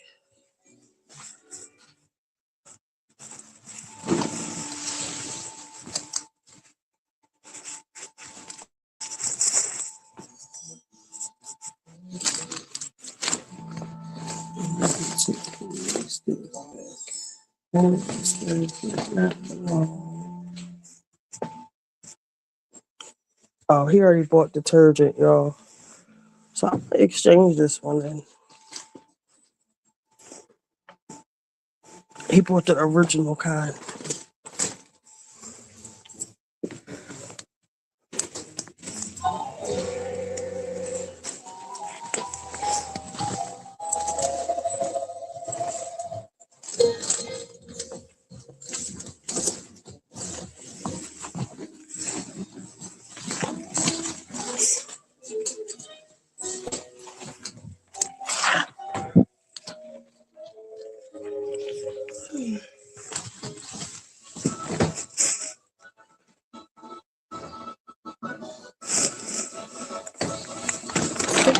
Hold on.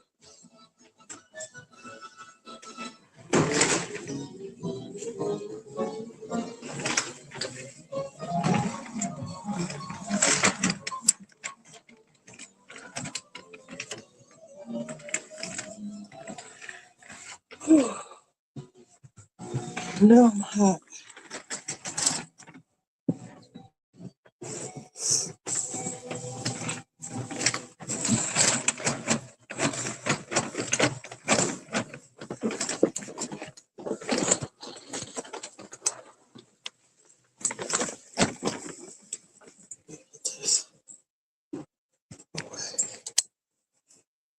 I spill it.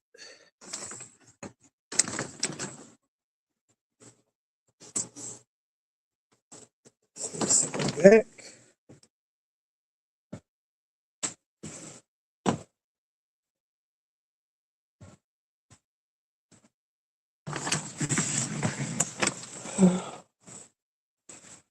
Oh my goodness gracious.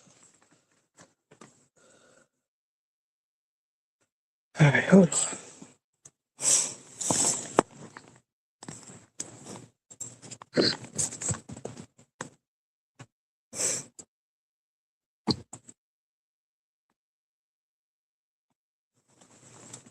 All right, so what I'm gonna do is I'm gonna put on JBP. I'm gonna drop YouTube off. I am so hot right now. And my mouth is dry.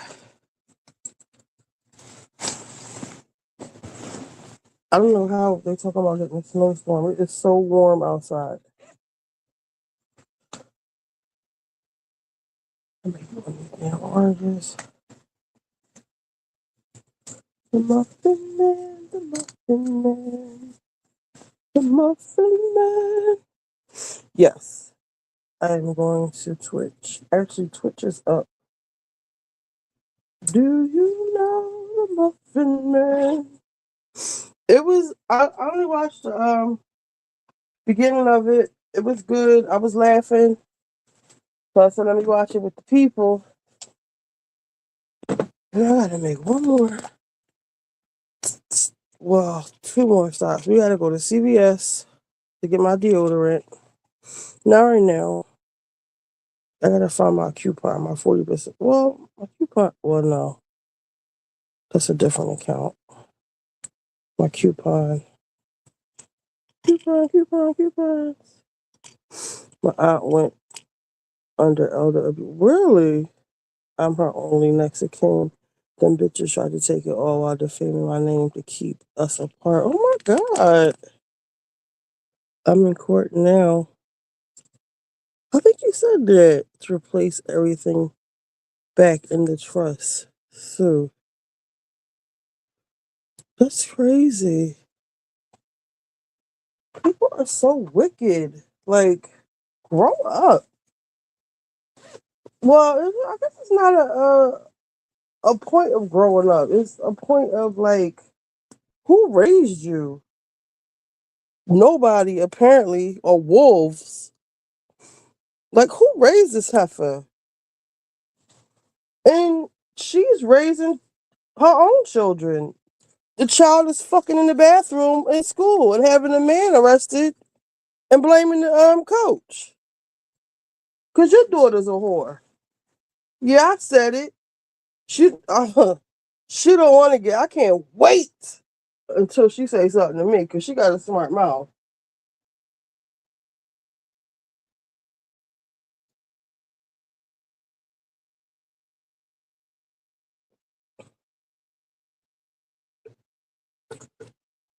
My lemons. Sorry. Do you know the muffin man? The muffin man, the muffin man. Hold on, we got some technical difficulties, child. Holy guacamole. Ugh. Ugh. All right. Need my lemons, hold on.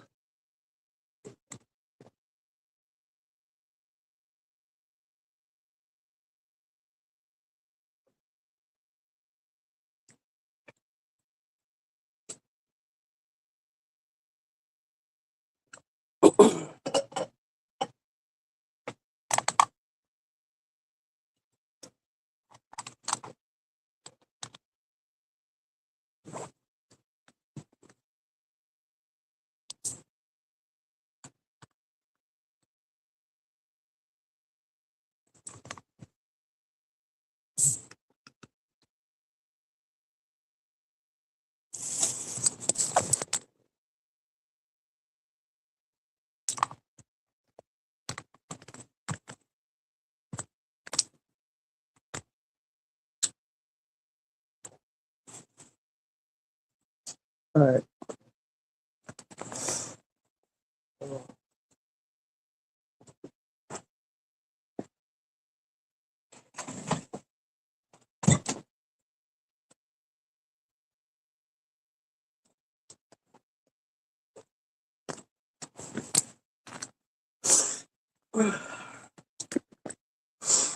I'm gonna put some tinted moisturizer on. It look like death becomes her.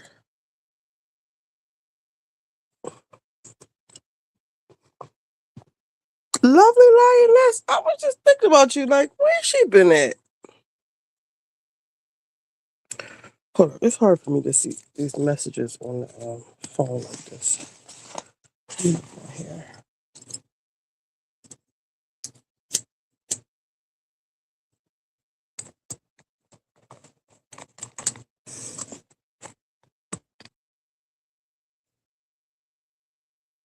All right, let's see.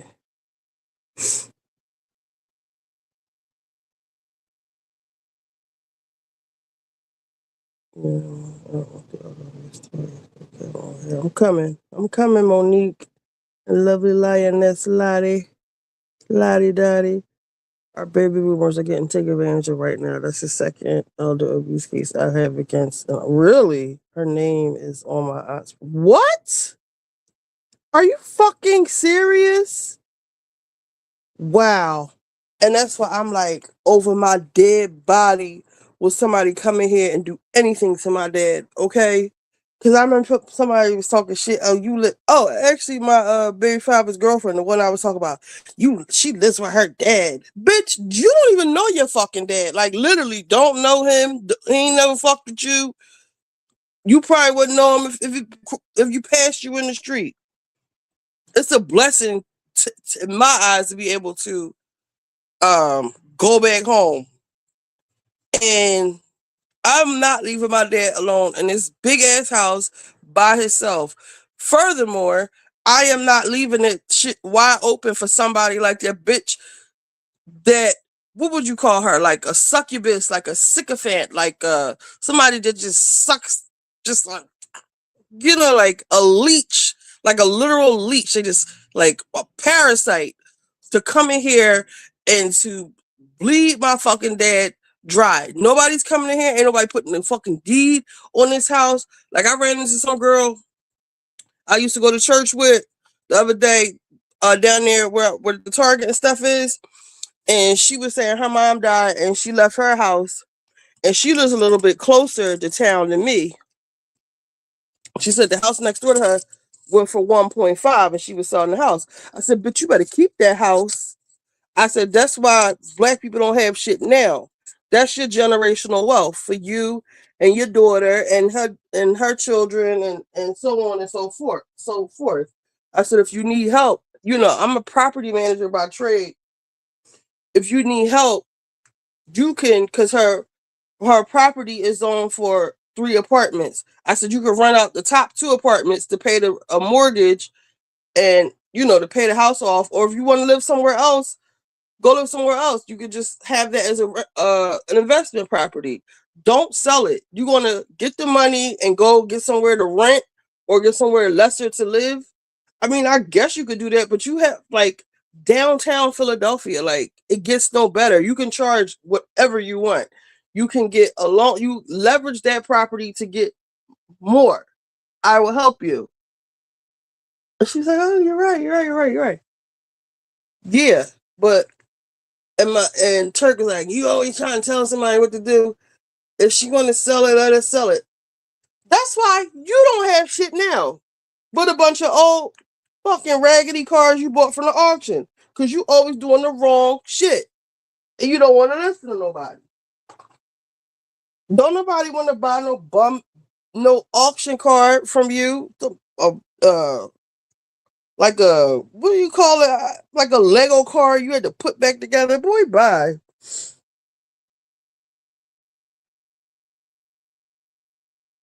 Yes, get the D back.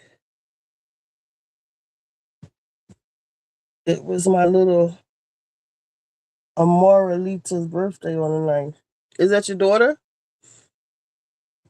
It's better for us to take care of our parents. I took care of my great granny, and now my mom. Right. It is better. And that's what I don't understand about Savannah Guthrie. First, is it bad that I don't care about that whole thing? Because I see the bullshit from a mile away. And I don't care. Because why is your mother living in that big ass house by herself? Oh, she wants to live there. No. And like I said, I'm not even leaving anybody the option of thinking they're going to move in this goddamn house and put their name on the deed of this is my mother's and father's house. So ain't no bitch, I don't care, even the current one, girl, ain't nobody coming in here and, you know what I'm saying? And y'all not going to take my motherfucking inheritance. Y'all got the game fucked up. That's why I don't understand most children. That bitch gonna run right through your motherfucking inheritance. I heard him tell somebody she fucked up a lot of his money.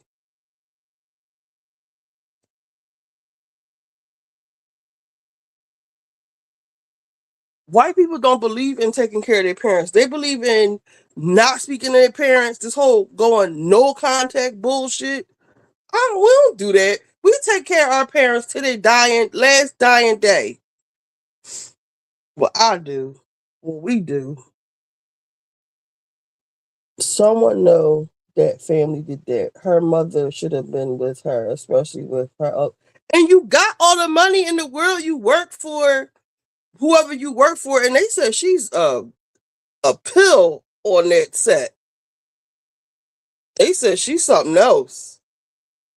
And I don't think it got shit to do with the Epstein stuff. It might, maybe like, I would believe, like, I would say maybe 25%, I believe it might have something to do with that.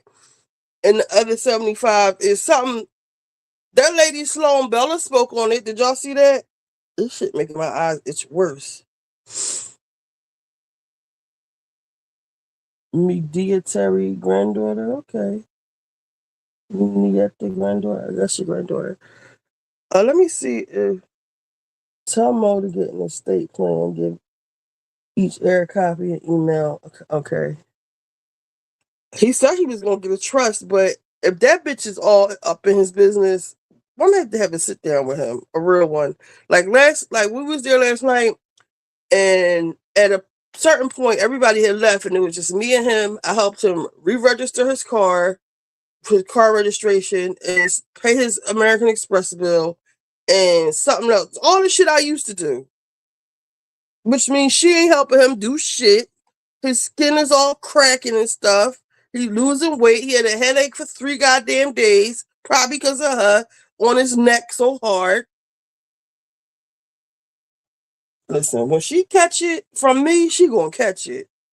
And I ain't even talking about hands, because I already had a tete-a-tete with her, and she can't take my mouth. I'm quick on my motherfucking feet, okay?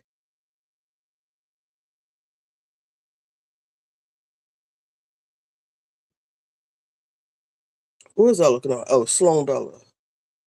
Even she was over it.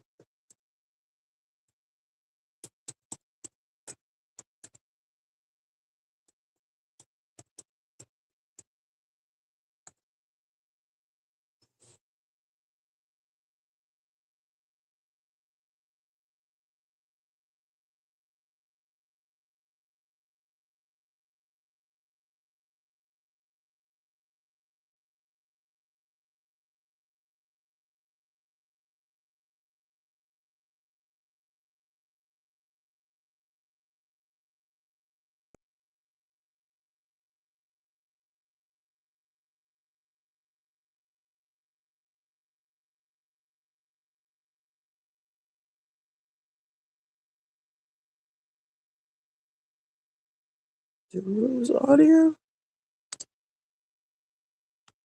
I can't hear anything.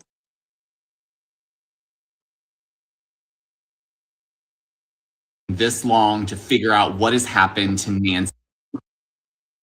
Even this day and age, that is taking this long to figure out what has happened to Nancy Guthrie. What is it, day 17, day 18? I've lost count. I don't even feel like anyone's really finding out anything. But Sloan Bella, who's the 4th psychic medium astrologer to come out and speak on the Nancy Guthrie case, said something that's really, really heartbreaking if it's true. And her track record is pretty spot on, so... Who cares where she is? Why do you guys do that? I don't care. Where's Nancy Guthrie? Ask her family, because they're playing some games. I mean, come on. Where is she? Where isn't she? They know where she is. She's already been found, and they're doing something else with it. And I don't know what, and I can't speak to that. I can't speak to it. So I don't even look into it, because I don't even care. I said she's deceased. She's been deceased since like day 3. 1, 2, 3, maybe 48 hours after she left. And they all know it. Okay. Everybody knows it. They just don't know where the she is. And they're trying not to tell the person who did it. I cannot believe in this day and age that it is taking this long to figure out what has happened to Nancy Guthrie. What is it, day 17, day 18? I've lost count. I don't even feel like anyone's really finding out anything. Now I want to see, before we go to the pod, what Tasha K was talking about, what's her face, about Mona.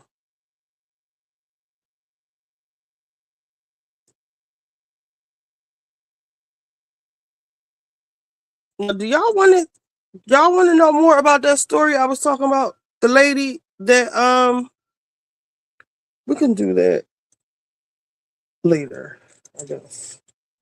Let's see what Tasha K was talking about Mona first. $65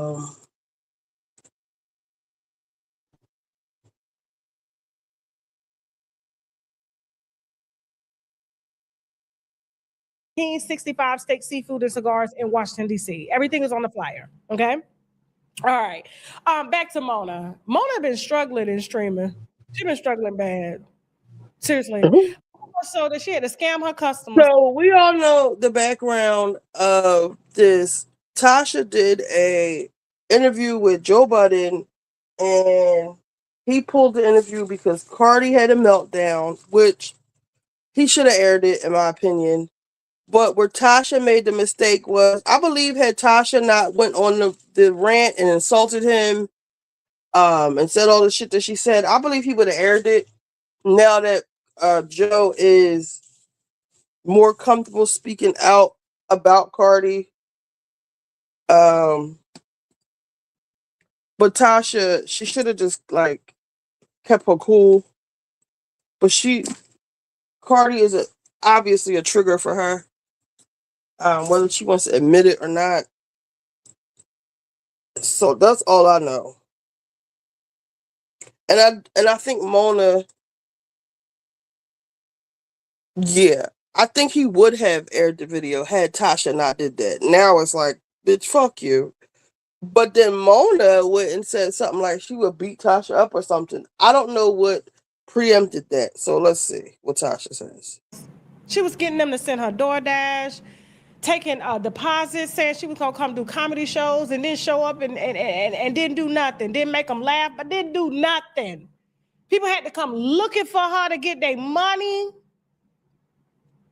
This is the only thing we've covered in terms of Mona. Have y'all seen me really say anything else in terms of she need to pay these people their money back that she done stole? She need to quit scamming her customers. She need to quit blocking them if they don't send her cash apps. Have you seen me say anything else about Mona besides me talking about how badly she aging as a white woman? Have you seen me say that? And I didn't even say that before. I never really spoke on her looks, did I? I just talked about in interview people that she has scammed and paid back after we exposed them. That is it. That is all. That is the only time you will make this platform. We're not using you like how Breakbeat Media used you. We're not doing that. And then they own all your content and your IP rights because you dumb. How you gonna sign over your IP rights? You lose your Instagram page that had almost 1 million followers. Breakbeat Media owns all of your content. You're forced to go start another YouTube channel that has less than 30,000 followers. Your new IG page has less than a couple 100,000. And now you're working for Joe Budden. Whoop-de-doo. Sitting on that nasty, funky couch. Whoop-de-doo. You hating, Tasha. And now you mad at me? You mad at me like I was the one that made you scam your customers. But you can't stand me. You don't like me. And then the reason I said this is because they always try to bring up something to rage bait to try to justify why they really got beef with me. Let's roll the clip. So in some of your other, online stuff with Tasha K, is that like real? Is that? She said she wanted to fight me. And you said some things about her. You've kind of, hinted at allegedly going, finding her, sitting on her, beating her up in front of her kids. No, I never. Did I say that? Did I say that?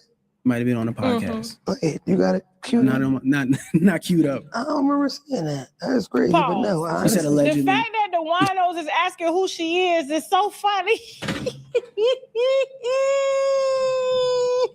Oh my God, Mona, you been out here slaving, child. They still don't know who you is. I'm trying to give you some clout here, child.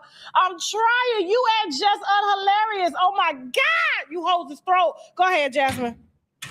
You wouldn't really do. I wouldn't say. Yeah. Also, I said it like I would do it, but I wouldn't really. No, I wouldn't. You're right. Like I wouldn't do that. But it's over. I said that. I said I wouldn't do it. Correct. She was the one that said, and her little TikTok little family was laughing. Oh, I would ride down and put my thing in the car. She was talking about her gun in the car and ride down to Tasha's house, break into it, sit on her chest, And if her kids came in there, I would beat them up too. But I wouldn't really do that.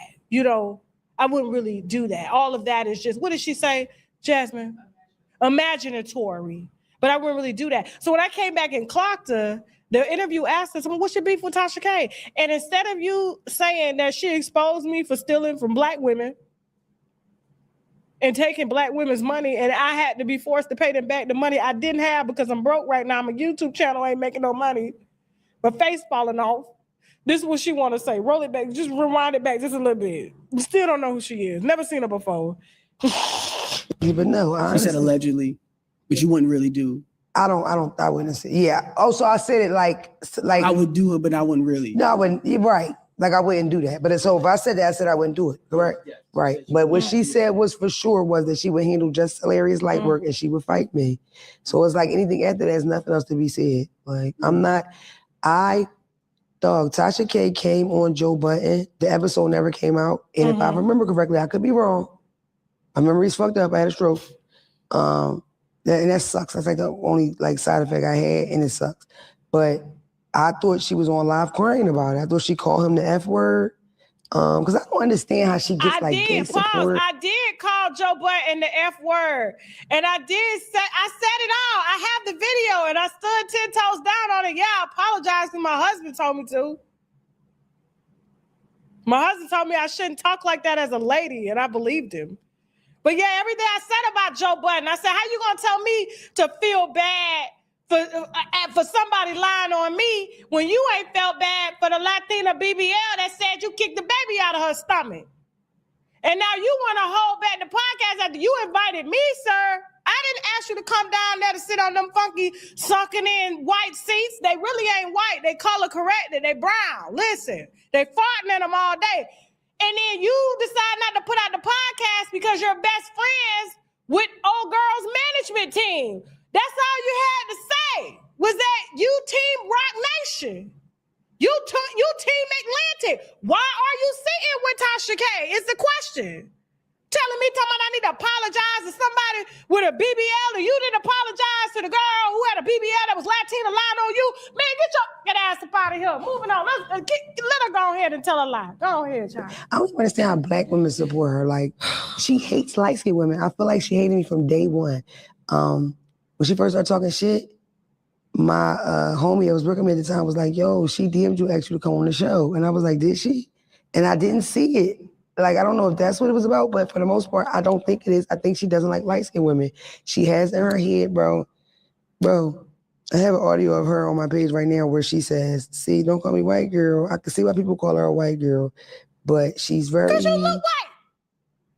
Demure. Ain't your whole brand based on you being... Go ahead. And she's biracial, so she's biracial, and it's like, I'm sure and it's like, when you say something like that, you're only telling me that you think biracial people are pretty. And it's like, bro, like, I promise y'all, man, whoever watching this, right, at podcast world, when my homie, I have a lot of male friends, when my nigga come back and tell me he got a baby by a Puerto Rican girl or a white girl, I don't get excited thinking, damn, that's going to be a cute baby. That baby going to have curly hair. I swear to God. Like, I promise you, I really think that I lucked up by being a black person.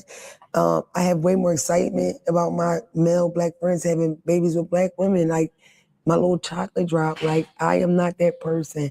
In fact, I love the fact that black people have elevated to the point we don't say things like, oh, she got good hair. And we I don't never assume said that. Paul, you don't even watch my... See, people really think I don't like light-skinned women because I use reverse psychology. Like, is that what you let your people tell you before you sat down and did that boring-ass interview? Is that what these people told you? Huh? The only issue I had with you was you stealing from a lot of dark-skinned black women. And they was dark-skinned, they was. So if we want to make it about colorism, why was they only dark-skinned, the ones that you were stealing from? Why you weren't stealing from the white girls that look like you? Why you weren't taking the white folks' money? Huh? And she's not a co-host for Joe Hutton. She's a fill-in. There's a difference. She's a fill-in. Moving on. I don't want to hear no more. She sounded like, somebody said in the comments perfectly, she sounded like she drives trucks. I didn't say it. Somebody said it in the comment section. I didn't say it. It sounds like she smoked 2 packs a day and she drives trucks and she does hookah pins. Yeah. Yeah, I only apologize because my husband told me to. That's all. He said, you shouldn't have cussed that man out like that. You should just graciously. My thing is, like, I just got irritated with, okay, you don't want to put the podcast out. There's been plenty of interviews I've done that have not came out on my platform and on others, okay? But the fact that you tried to make it seem like this is what you intentionally want to do, and I feel like you just wanted to fill me out because you are best friends with the people that manage that person, which in turn you are friends with her. Why play? You thought you was gone? But I'm telling you, the reason it didn't come out is because I ate them down on their own sunken, funky couches. Thought you was going to play me? It would have embarrassed them. Moving on. I'm not y'all talking about truck stop Mona. Who's next? Speaking of who's going to be on getting a CDL here soon, because he just got fired. Cam Newton, they just canceled 106 in sports. Did y'all even watch that? What was he trying to do, like a countdown on sports and playoff of 106 in Park and thought it was going to be good? I don't know. Now, I already been over there on that podcast, Raising Hell, saying anything he got to say every funky Friday to piss anybody off. I feel like, in my opinion, with the direction he's going in, that he's trying to teeter along the lines of being the next Kevin Samuels. I don't know if y'all are feeling that, because with his latest comment about the value of women and children.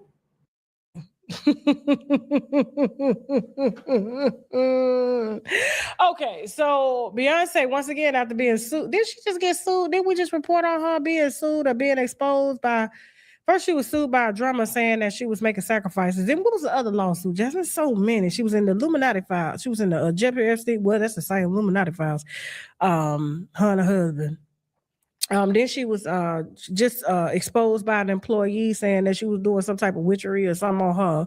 And then now there's a daughter that's, I guess, there's a girl that's a daughter to a man that used to work for Beyonce for over 30-something years. Okay, so the daughter came out, and this is they just ran her tours or setups or whatever for the last 20 years. But the daughter had something to say about it, okay? Because she was saying that they fired her daddy and her daddy ain't got a pot to piss in right now, according to the daughter, and it's Beyonce's fault, okay? So here go the daughter. My dad worked for Beyonce, again, for a really long time. And throughout those years, he was, the stage production manager. And for those of you who don't know what that position entails, it's everything. She is known for putting on some of the most elaborate, amazing, beautiful tours, concerts ever. And my dad was at the heart of them.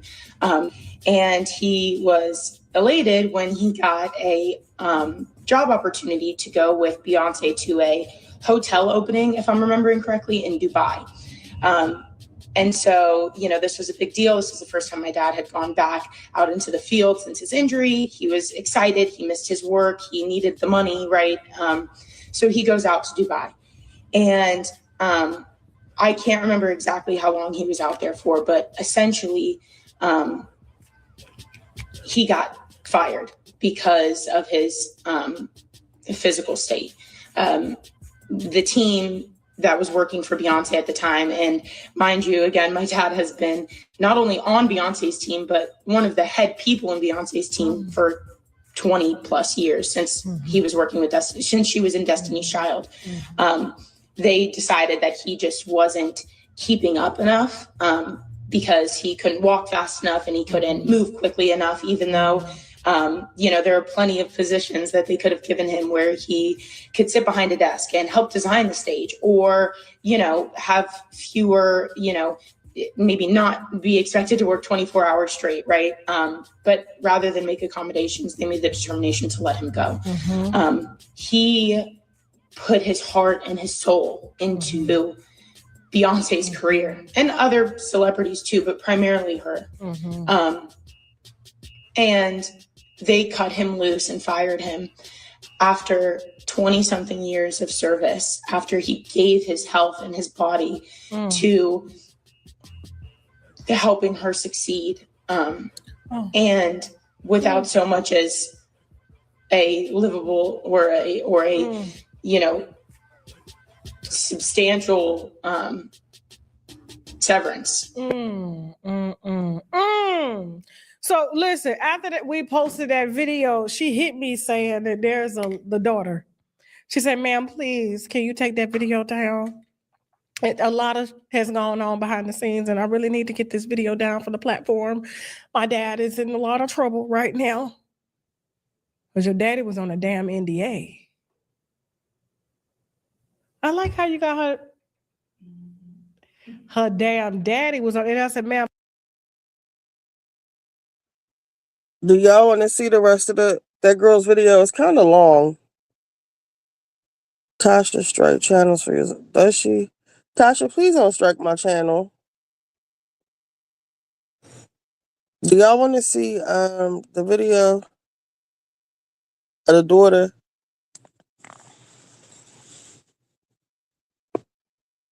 Let me put the fair use drawing up.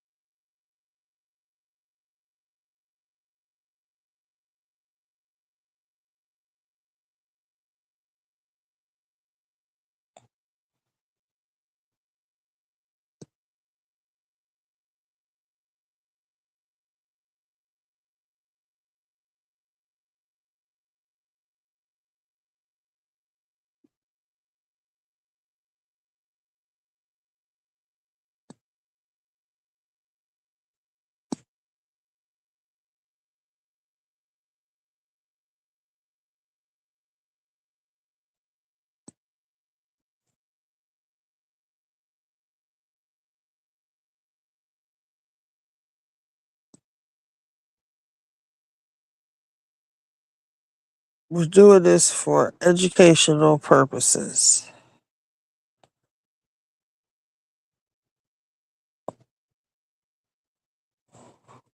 Let's screenshot this.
Let me find out the lady.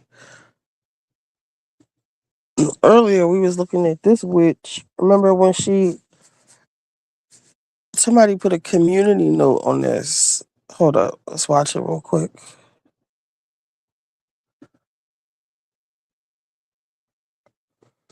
Do we lose audio? Yep. Hold on.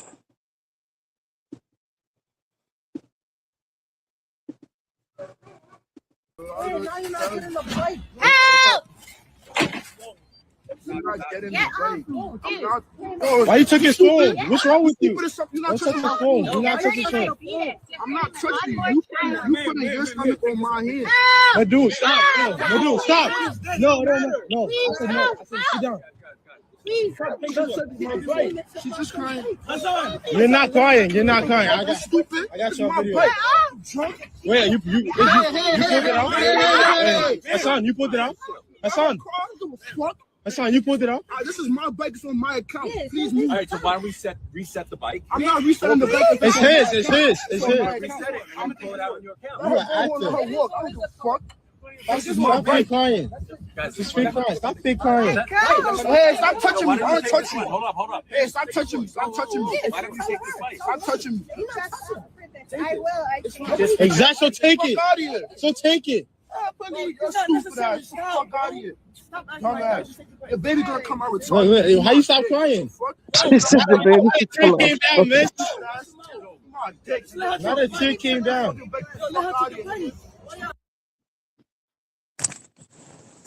Do I remember that? Hold on, I got too much going on right now.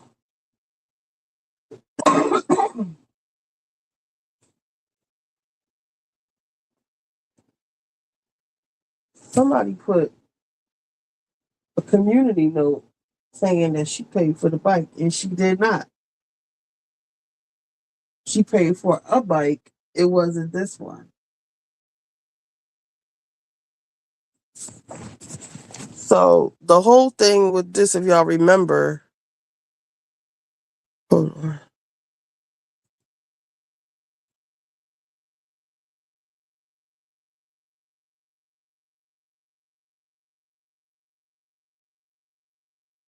That part too, but I feel bad for the dad. I'm gonna play the girl's video. But real quick with this.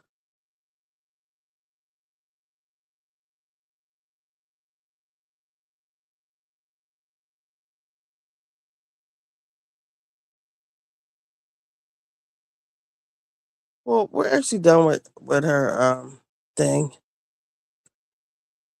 The thing that happened with this was these boys rode their bikes from like Harlem or somewhere to, what is this, Mount Sinai? Let me see what the hospital. I think did she get fired after this? Let me look up her name.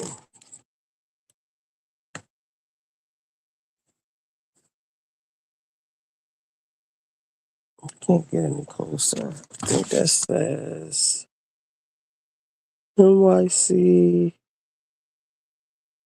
something hospital.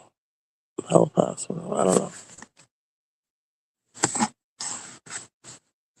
I ain't worried about no fucking Tasha K. If she strike it, she just fucking strike it. I will. Today will be the day I learn how to edit the shit out. Cause she really, whatever. We're not gonna worry about that right now.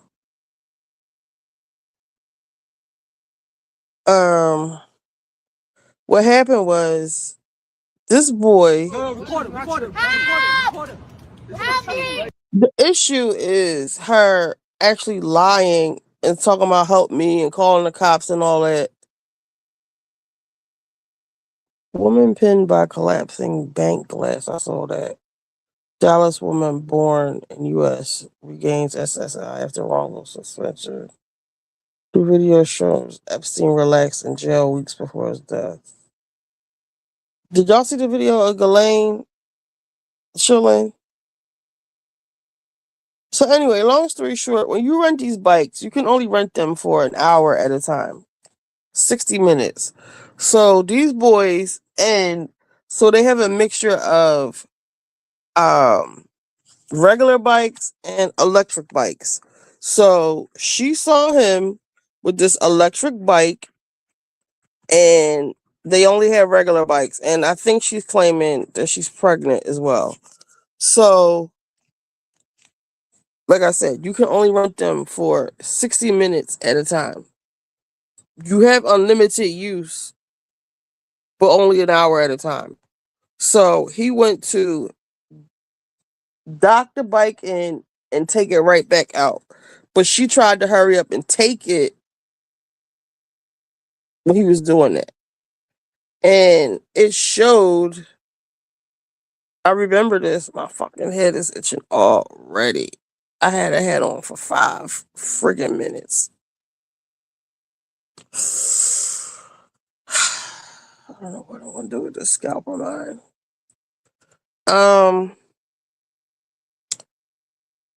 Yeah, this isn't important. She's a fucking liar.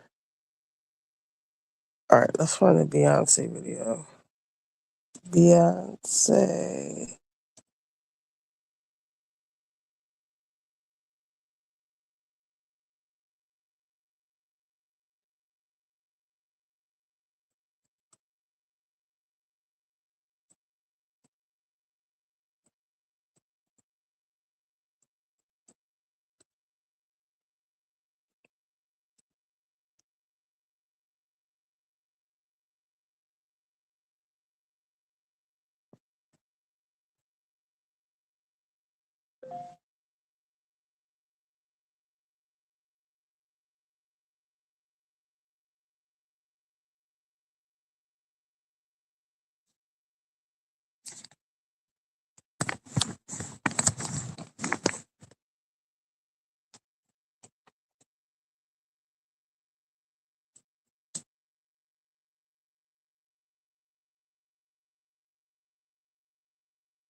Well, what Tasha just said,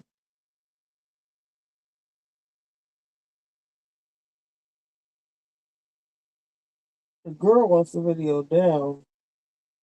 Because Beyonce must have rectified the shit. Or the dad must have signed an NDA.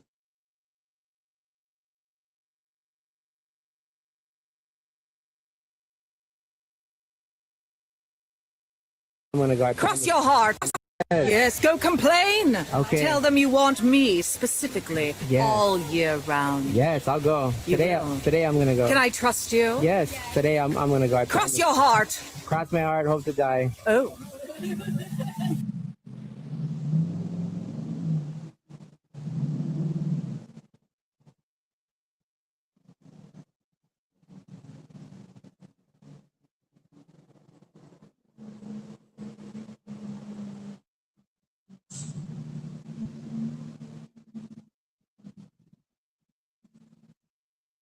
Okay, here it is.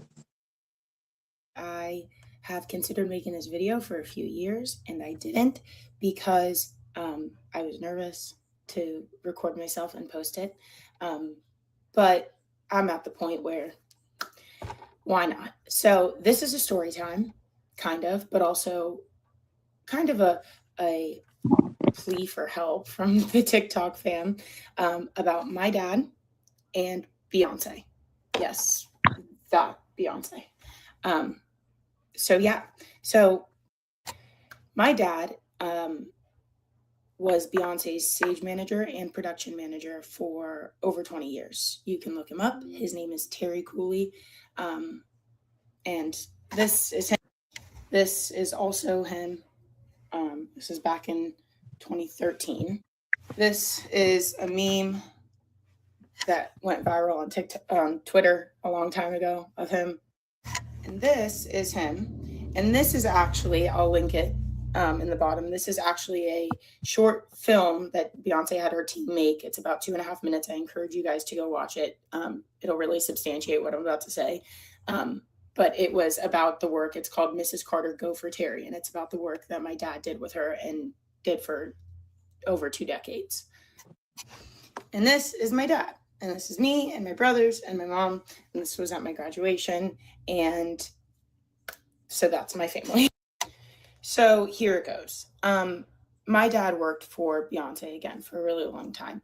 And throughout those years, he was, the stage production manager. And for those of you who don't know what that position entails, it's everything. She is known for putting on some of the most elaborate, amazing, beautiful tours, concerts ever, and my dad was at the heart of them. There's usually a couple different stage and production managers, one that designs the stage and controls the design of the stage, and then one who oversees the creation of the stage and the actual show, putting on the show, piecing everything together. And that is my dad. He is the heart and soul behind the Beyonce that you guys know, behind the performances and the shows put on by the Beyonce that you all know. So yeah. So around a couple of years before COVID, maybe a year before COVID, my dad, who also tours with other people, whenever Beyonce's not on tour, he's toured with many, many other people. And so at the time, he was doing I believe, a residency with Mariah Carey in Las Vegas. And there was an incident where, it's kind of complicated, but essentially he collapsed, and he was having some issues with his neck, some impinged nerves. They had to take him to the hospital. He had to be taken off the residency. He came home. He ended Let up me having run to get that back. surgery. It That's was a really pretty big deal. important. But the I guess diagnosis was essentially that my dad was overworked, piecing everything together, and that is my dad. He is the heart and soul behind the Beyonce that you guys know, behind the performances and the shows put on by the Beyonce that you all know. So yeah. So around a couple of years before COVID, maybe a year before COVID, my dad, who also tours with other people, whenever Beyonce's not on tour, he's toured with many, many other people.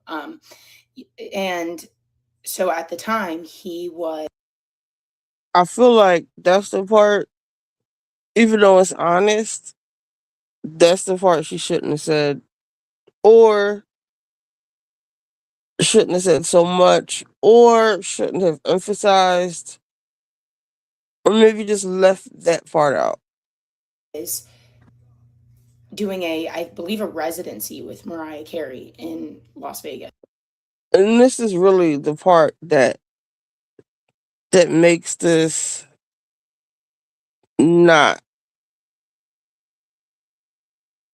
What am I trying to say? This is the part right here that he was working for Mariah when he got hurt. This makes it kind of not Beyonce's issue.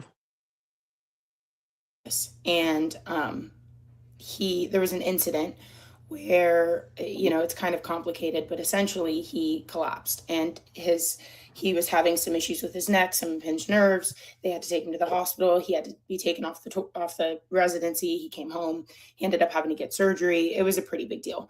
But so he got hurt working for Mariah Carey, and it doesn't sound like he got any workers' comp or any type of benefits from that. I guess diagnosis was essentially that my dad was overworked. And that's not by any fault particular. No. What's the real diagnosis that happened on the tour, young lady? On Mariah's tour? And I'm not just saying this because of Beyonce.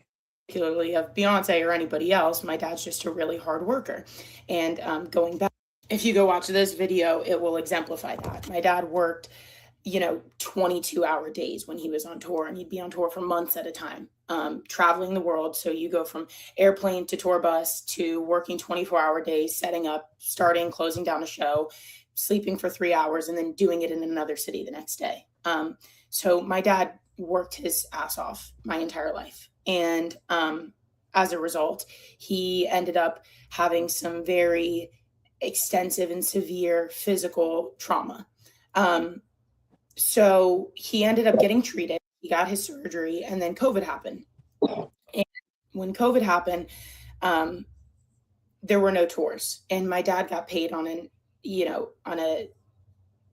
as work basis. So when there's no tours, there's no money. And so during those couple of years during COVID, where there were no tours to be had, my dad had to use his savings to pay all of my family's bills. He could have got Affleck or disability insurance I always get that. Whatever job I get the disability insurance. They have it.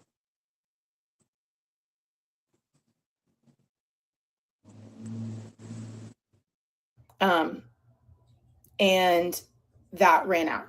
And so the house that my parents built when I was little and that I grew up in, my parents had to sell it because they didn't have any money. And so they sold their house and moved into my grandmother's house. And then less than a year later, the Hurricane Helene hit and my grandmother's house flooded. And it flooded about 5 feet and my parents were displaced. My grandmother went and moved into my aunt's house, and my parents, by the grace of God, literally, and our church and the connections in our small town, were able to move into a home owned by this man from our community who's been so kind to let them stay there for over a year, during which time my dad has done everything he can to fix the house. But financially, it's just, they're at a stopping point and they can't get back into their home.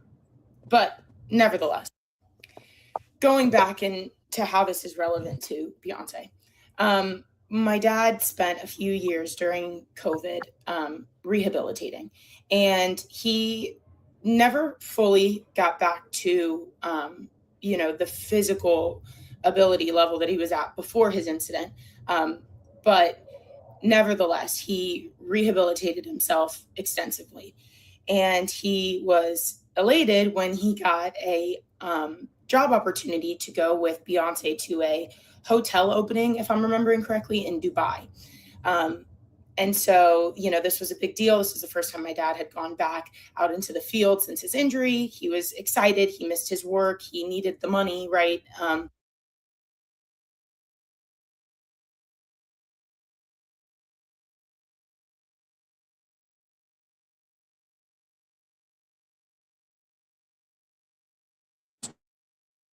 She said that was the first time he had been back since his injury. So he got injured working at Mariah's tour. So he goes out to Dubai, and I can't remember exactly how long he was out there for, but essentially he got fired because of his physical state. The team that was working for Beyonce at the time, and mind you, again, my dad has been not only on Beyonce's team, but one of the head people in Beyonce's team for 20 plus years since he was working with us, since she was in Destiny's Child. They decided that he just wasn't keeping up enough because he couldn't walk fast enough and he couldn't move quickly enough, even though, there are plenty of positions that they could have given him where he could sit behind a desk and help design the stage, or, have fewer, maybe not be expected to work 24 hours straight, right? But rather than make accommodations, they made the determination to let him go.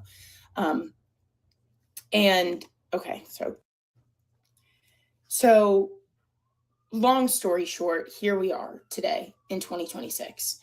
And my dad has been out of work for a few years. And they being my mom and dad, have hit a financial wall that my brothers and I can only help so much with, because this is the American economy, right? We have to take care of a million things. And I worry about my dad because he put his heart and his soul into Beyonce's career and other celebrities too, but primarily her. Girl. And they cut him loose and fired him after 20 something years of service, after he gave his health and his body to Mariah, helping her succeed. And without so much as a livable or a substantial severance. So where we're at now is that my dad is suffering financially and he's suffering emotionally because he was basically, my boyfriend compared it to Cam Newton the other night, if you're a football fan. But, you know, those who know that, I guess Cam Newton said once that he knows in his mind that he's done playing football, but he doesn't know in his heart. And that's my dad. Sorry. So anyway, I'll make this short. My dad has given his all to his career, and the fact that it was cut short is really painful to him.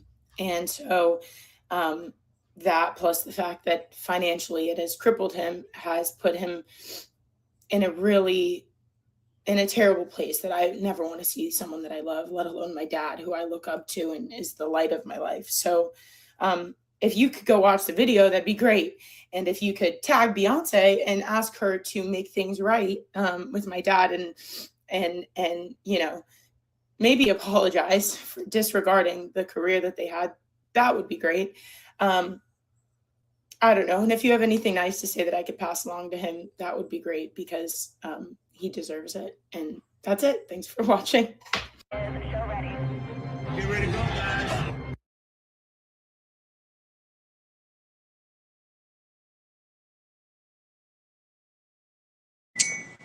Hold on, y'all. Hello. Here we go again, right?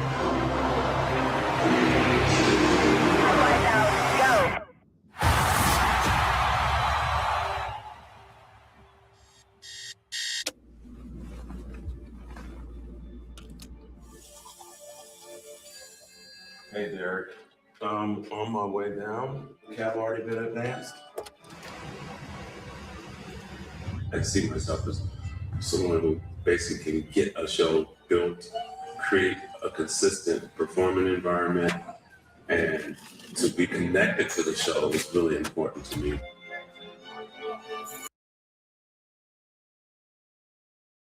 I feel like I might get a copyright for whatever that is. Let's see. Beyonce should copy. Oh.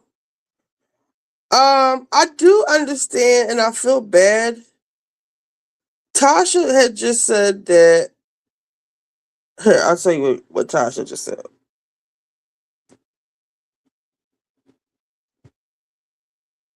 Oh shit! Can somebody undo that? I just banned Wizard by accident.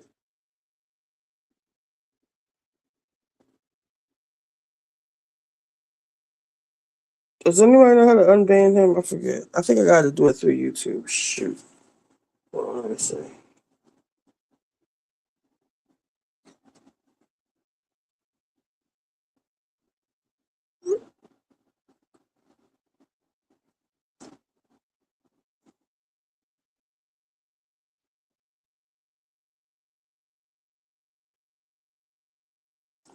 Tasha just said that the girl had to ask her to take the video down because,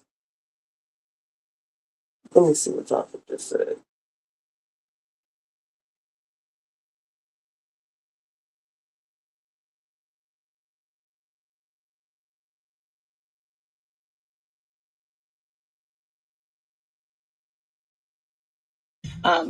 They decided that he just wasn't keeping up enough because he couldn't walk fast enough and he couldn't move quickly enough. Even though, you know, there are plenty of positions that they could have given him where he could sit behind a desk, help design the stage, or, you know, have fewer, you know, maybe not be expected to work 24 hours straight, right?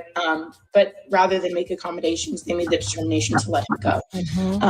He put his heart and his soul into Beyonce's career and other celebrities too, but primarily her. And they cut him loose and fired him after 20-something.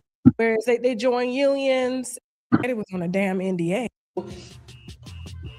Helping her succeed. And without so much as, well, this ain't Tasha's video. It's a girl video.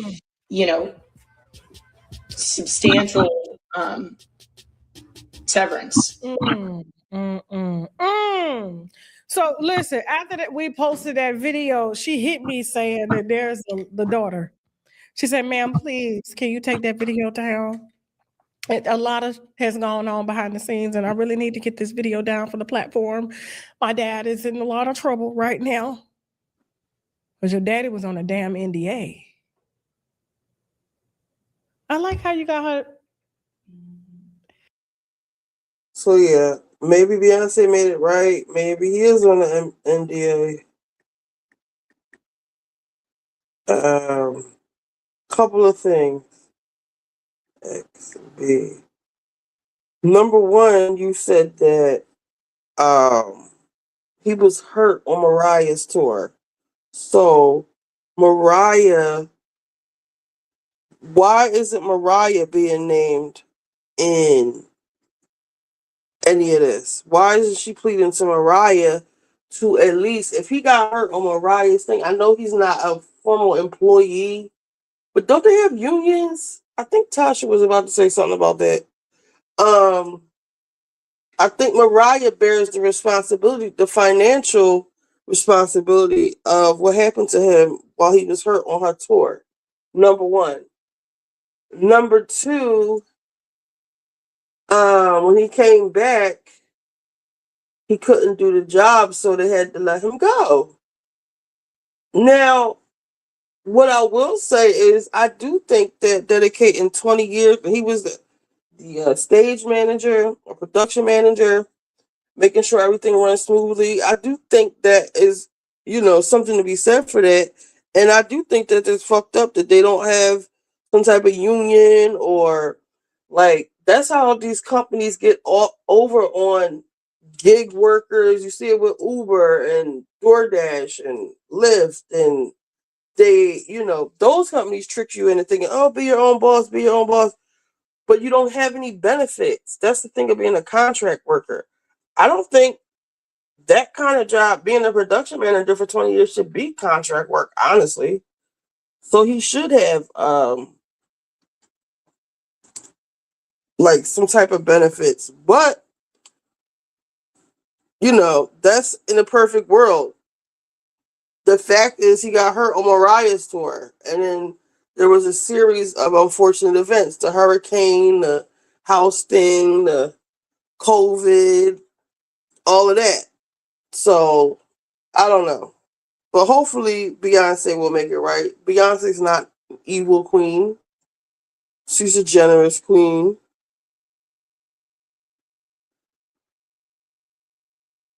You can only get workers' compensation if you work for a company, though. He's a private contractor.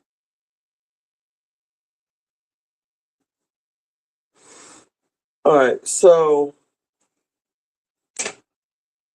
is that all I wanted to play before we leave YouTube? The eye is itching. All right, so I'm about to play the pod. I'm gonna put the link for Twitch in the chat. YouTube will be back later. I'm gonna go back over the Jasmine Eiland story. I'm gonna play Joe Budden. My eyes are itching. Why?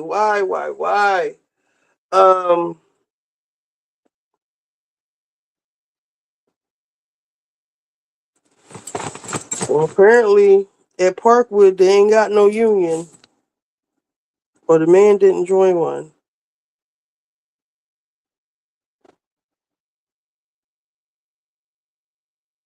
I think that's what Tasha was going to say. Let me see. Her damn daddy was on, and I said, ma'am, listen, whether we take this video down or not, it's not going to help your daddy because you had no business meddling in grown folk business. Your daddy wasn't physically able to keep up with a tour. And from the outside looking in, it looks like contractual work, which means he gets contracted, like how people go on sets. I think I was talking to a girl about this not too long ago, where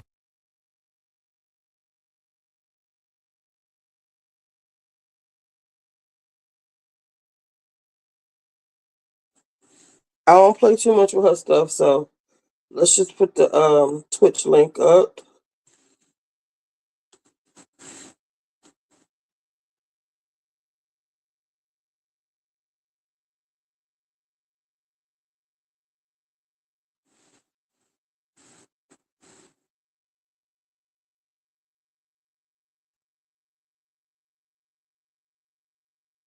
Yeah. He probably still could sue. Honestly. What's the statute of limitation? But the little girl doesn't have an NDA. The father does. So that wouldn't apply. He probably just doesn't want to piss off Beyonce, but nigga, you need your money. You might need to sue. And good for your daughter for speaking up. Because maybe something to come from this. I don't know. We'll see. Or maybe we won't.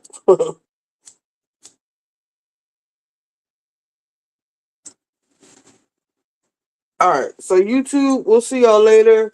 I'll be back to talk about Jasmine, Eiland, and whatever else y'all want to talk about. Let me see.